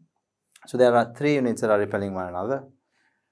Because of that, they can be arranged as a trigonal planar structure, which will be separated with a 120-degree angle between them. So each of these bond angles is going to be exactly 120 degrees. So the bond angles would be 120 degrees. This is a trigonal planar structure. So these are the answers to the question. The first one they ask is give the structure and the bond angles for X1, and this is X4, which is SO3. X1 and X4, the structure and the bond angles are indicated here. Let's take a look at the next question. X and Y are S block elements. So they're starting off by giving us information that S and Y belong to the S block of elements. They react with water and produce hydroxides. So they are reactive enough to react with water. So we know when it comes to S block of elements also, there are certain elements, especially group 2 elements that are found on the top of group 2, such as beryllium and magnesium, are not very reactive with water at room temperature. Magnesium will react with hot water. Beryllium would require steam at really high temperatures. So these two are not going to be reacting very easily with water. So when you're talking about X and Y, you have to keep it in mind that they mention that they react with water to produce hydroxides. So magnesium and beryllium most probably are not likely. But group 1 or all the other group 2 elements except for magnesium and beryllium would be possible. The hydroxide formed by X is more basic compared to hydroxide formed from Y. So they are talking about basicities. When it comes to a given period, right, when you go from left hand side to a right hand side of a period, the hydroxide basicities usually go down. When you go from left hand side to the right hand side of a given period, when you're talking about, for example, sodium hydroxide and magnesium hydroxide, sodium hydroxide is more basic than magnesium hydroxide. The hydroxide of X is used in the manufacturing process of soap suitable for toddlers. So we are talking about soaps that are soft on the skin, right? So there are soaps that are soft on the skin, especially when it comes to baby soaps. So these soaps are usually formed with what positively charged ion? We find these hydroxides when it comes to baby soaps mainly. We use potassium hydroxide, right? So in the soap manufacturing process, we use potassium hydroxide to react with the fatty acids. So in here, we might be talking about potassium. The hydroxide of X, so X could be potassium, is used in the manufacturing of soaps suitable for toddlers. The hydroxide of Y is commonly used to identify gas Z. So there's a gas called gas Z. And to identify that, we use the hydroxide of Y. So hydroxide of Y is a way in which we can identify gas Z. Have they told us anything about the nature of gas Z? Yes, they have mentioned gas Z is a main contributor towards global warming. So what gas can you think of that is a main contributor towards global warming? Carbon dioxide. And is there a hydroxide that we use to identify the presence of carbon dioxide? Yes, calcium. calcium hydroxide is normally used to identify the presence of carbon dioxide. So I think by now we have identified what these elements are. X is used in baby soap manufacturing. Basically, potassium hydroxide is used. So potassium is X. So X would be potassium. And they say Y is used to identify a gas that contributes quite a bit to global warming. Z would be carbon dioxide, right? That is a gas that contributes to global warming. And to identify carbon dioxide, we use calcium hydroxide. So basically, Y would be calcium. Hydroxide of Y is going to be calcium hydroxide. And students, now we can double check if this is correct by thinking of the very first fact that they mentioned here. They say they react with water to produce hydroxides. Can potassium react with water to produce an hydroxide? Yes, very well. It is reacting very well with water and will produce hydrogen gas and potassium hydroxide. What about calcium? I mentioned in group 2, elements like magnesium, beryllium doesn't easily react with water. Magnesium requires hot water. Beryllium requires extremely high temperature steam. But when it comes to calcium, calcium can react with water at room temperature. So calcium will react with water to produce calcium hydroxide. So yes, the very first statement is in alignment with our answer. Write the electronic configuration of X and Y. So X is potassium, which has atomic number 19. Calcium is the 20th element, so atomic number is 20. So we will write potassium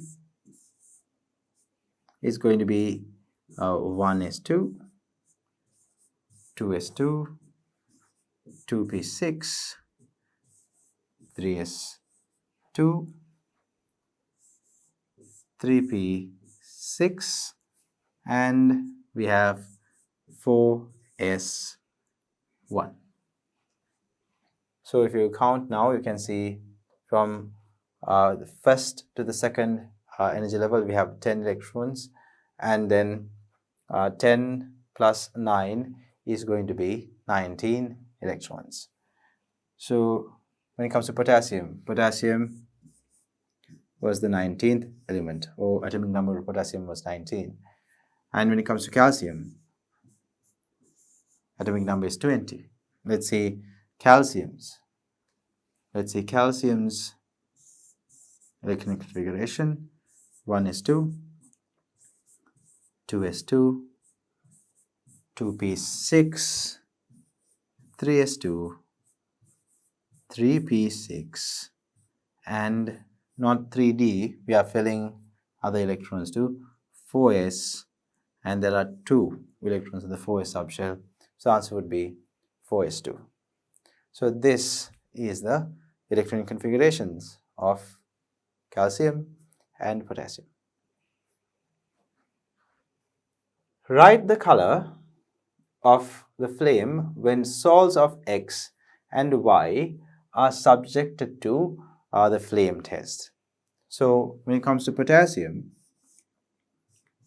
you see a lilac color. When it comes to calcium, you would see an orange red color. So you need to remember the colors of different metal ions when it comes to our flame test. It is very important that you remember these things, because when it comes to a question like this is an easy way to obtain marks. So just by remembering these colors, you would score 2 marks.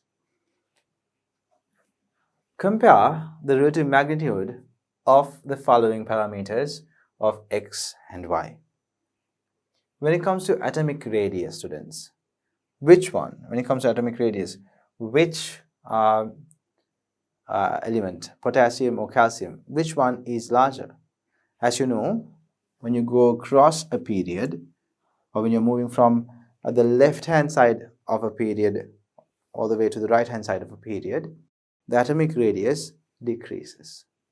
So potassium, if this is potassium, calcium will be smaller.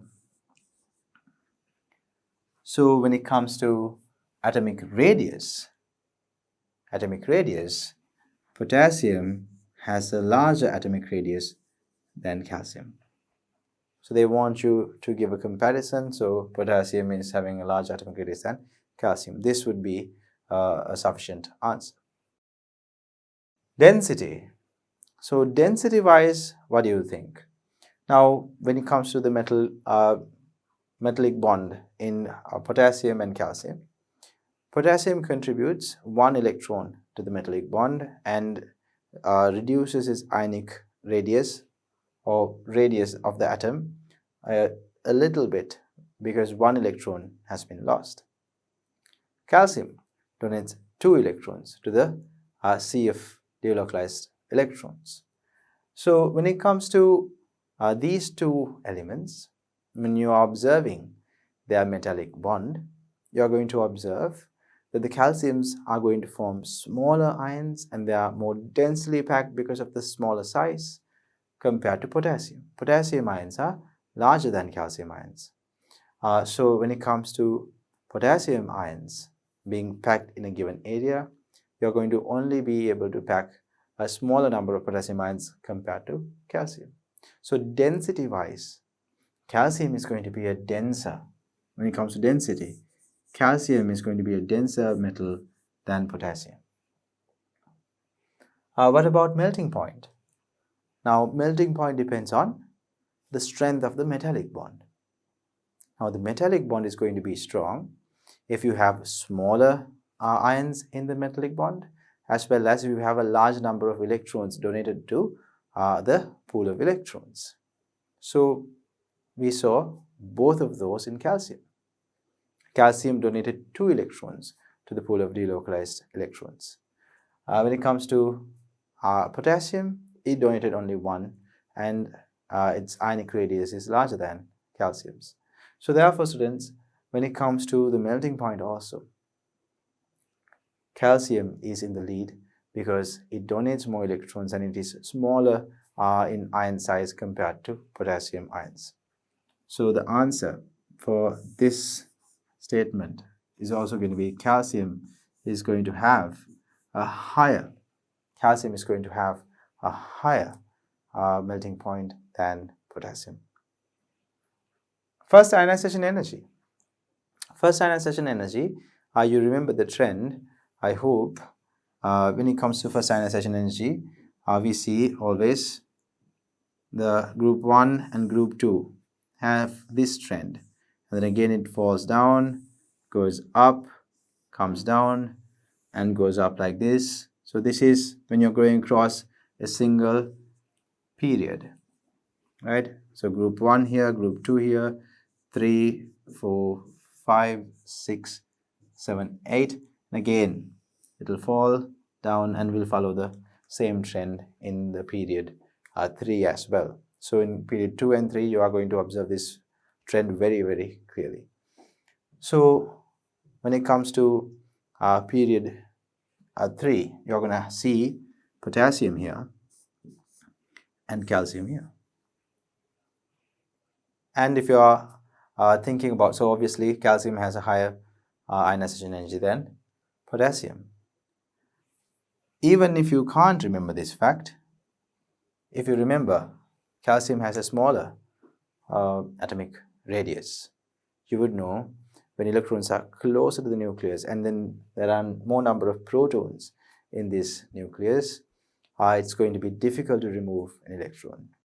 So you have a smaller atomic radius here, larger number of nuclear charge in calcium, and the same amount of shielding, more or less the same amount of shielding. Inner shielding is going to be the same number of inner energy levels in potassium and in calcium are the same. So because of that, removing an electron from calcium is going to be more difficult. They are strongly attracted to the nucleus compared to the outermost electrons of potassium. Outermost electrons of calcium are going to be closer to the nucleus and are strongly attracted, so therefore removing it would require more energy. And if you can't remember that theory part, if you remember this trend that you observed when studying ionization energies, you would remember calcium has a higher ionization energy than potassium. So the answer to that question would be calcium has a higher ionization energy, first ionization energy, than potassium. Identify Z. So identifying Z is not going to be that difficult. Why? Because we already know what Z is. Z is basically carbon dioxide. Actually, we can carry out a test with the use of calcium hydroxide to identify carbon dioxide. We can discuss that also here. So Z is carbon dioxide. So if you take calcium hydroxide, which is also referred to as lime water, if you react it with carbon dioxide, you can form calcium carbonate, which is a white color precipitate. So as we know, group 2 carbonates are water insoluble. So as this fine precipitate gets formed, you would observe this lime water, which is clear. It turns milky, it turns cloudy. So if you write as an observation, lime water or clear lime water turns milky, that is the observation that you would normally notice when you react carbon dioxide with calcium hydroxide. Apart from that, obviously, we have over here that is water is getting formed. You'll be forming water as well. Apart from that, water will also get formed. So if you continue to send carbon dioxide through the lime water, you will see the milky nature of the lime water. We saw lime water was clear, you send carbon dioxide to it, and the solution turns milky. If you continue to send carbon dioxide to this calcium carbonate suspension, what happens is this milky suspension again becomes clear. Why is that? Calcium carbonate, when reacted with carbon dioxide and water, it can produce calcium hydrogen carbonate or calcium bicarbonate, another name for calcium hydrogen carbonate. So this is the reason why you are going to observe the precipitate or suspension, milky suspension that you have are becoming clear again.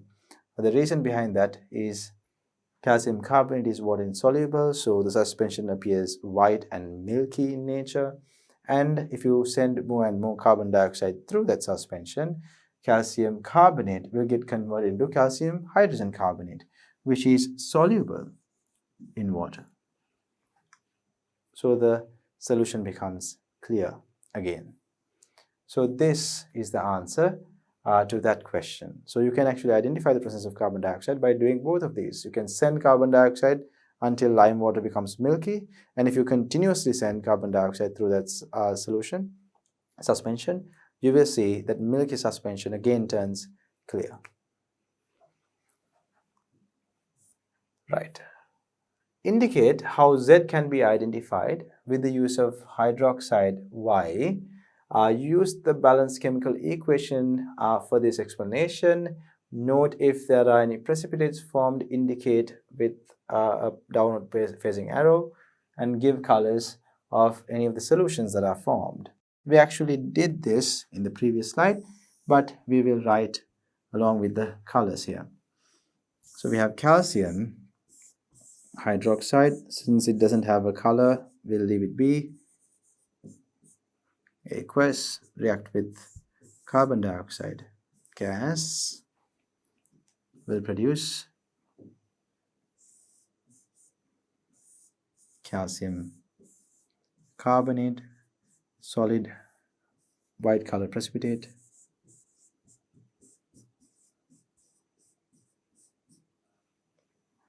and water.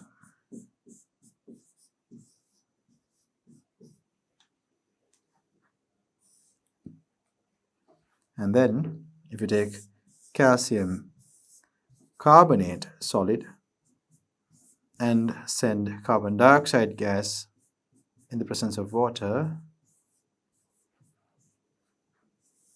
you will see calcium hydrogen carbonate. Another name for hydrogen carbonate would be calcium bicarbonate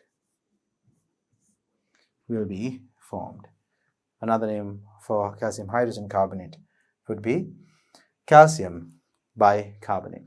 So calcium bicarbonate would be formed if you continuously send carbon dioxide when there is calcium carbonate present in the suspension. So this is the main observation. So they want to know if there's any color changes. We have a milky white suspension, and the final product that is produced is colorless. The final product that is formed is going to be colorless.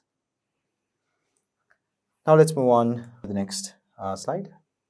Y is formed as a carbonate in nature, and this source is used in ingredient as an ingredient when manufacturing a disinfectant. There are disinfectants that are made with different materials. When it comes to this particular disinfectant we are talking about, it is formed with a carbonate of calcium. So identify the natural source of carbonate. So when it comes to producing disinfectant like bleach, we are going to be using calcium carbonate. So calcium carbonate can be naturally obtained through sources such as limestone or marble. So limestone is one big natural source that we will be using when it comes to obtaining calcium carbonate. So identify the natural source of the carbonate of Y. Y is calcium, so we can write the answer to A is limestone. Marble is also an option. Then we have answer B. Identify the disinfectant. So the disinfectant is calcium hypochlorite, OCl2. Calcium hypochlorite. So students, when it comes to calcium hypochlorite, which is found in bleach, it can be formed by taking calcium carbonate, and you can obtain calcium oxide through calcium carbonate, and by dissolving water you can get calcium hydroxide, and if you send chlorine gas through it, you'll be forming calcium hypochlorite. So calcium hypochlorite is found in bleach that you normally use, or more accurately,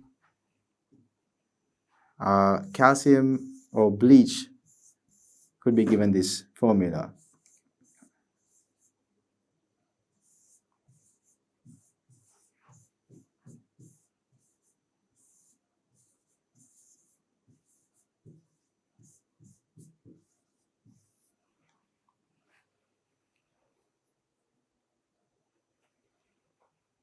So this is the formula for bleach, and we can start forming calcium hypochlorite, the active ingredient here, with the use of calcium carbonate found in limestone.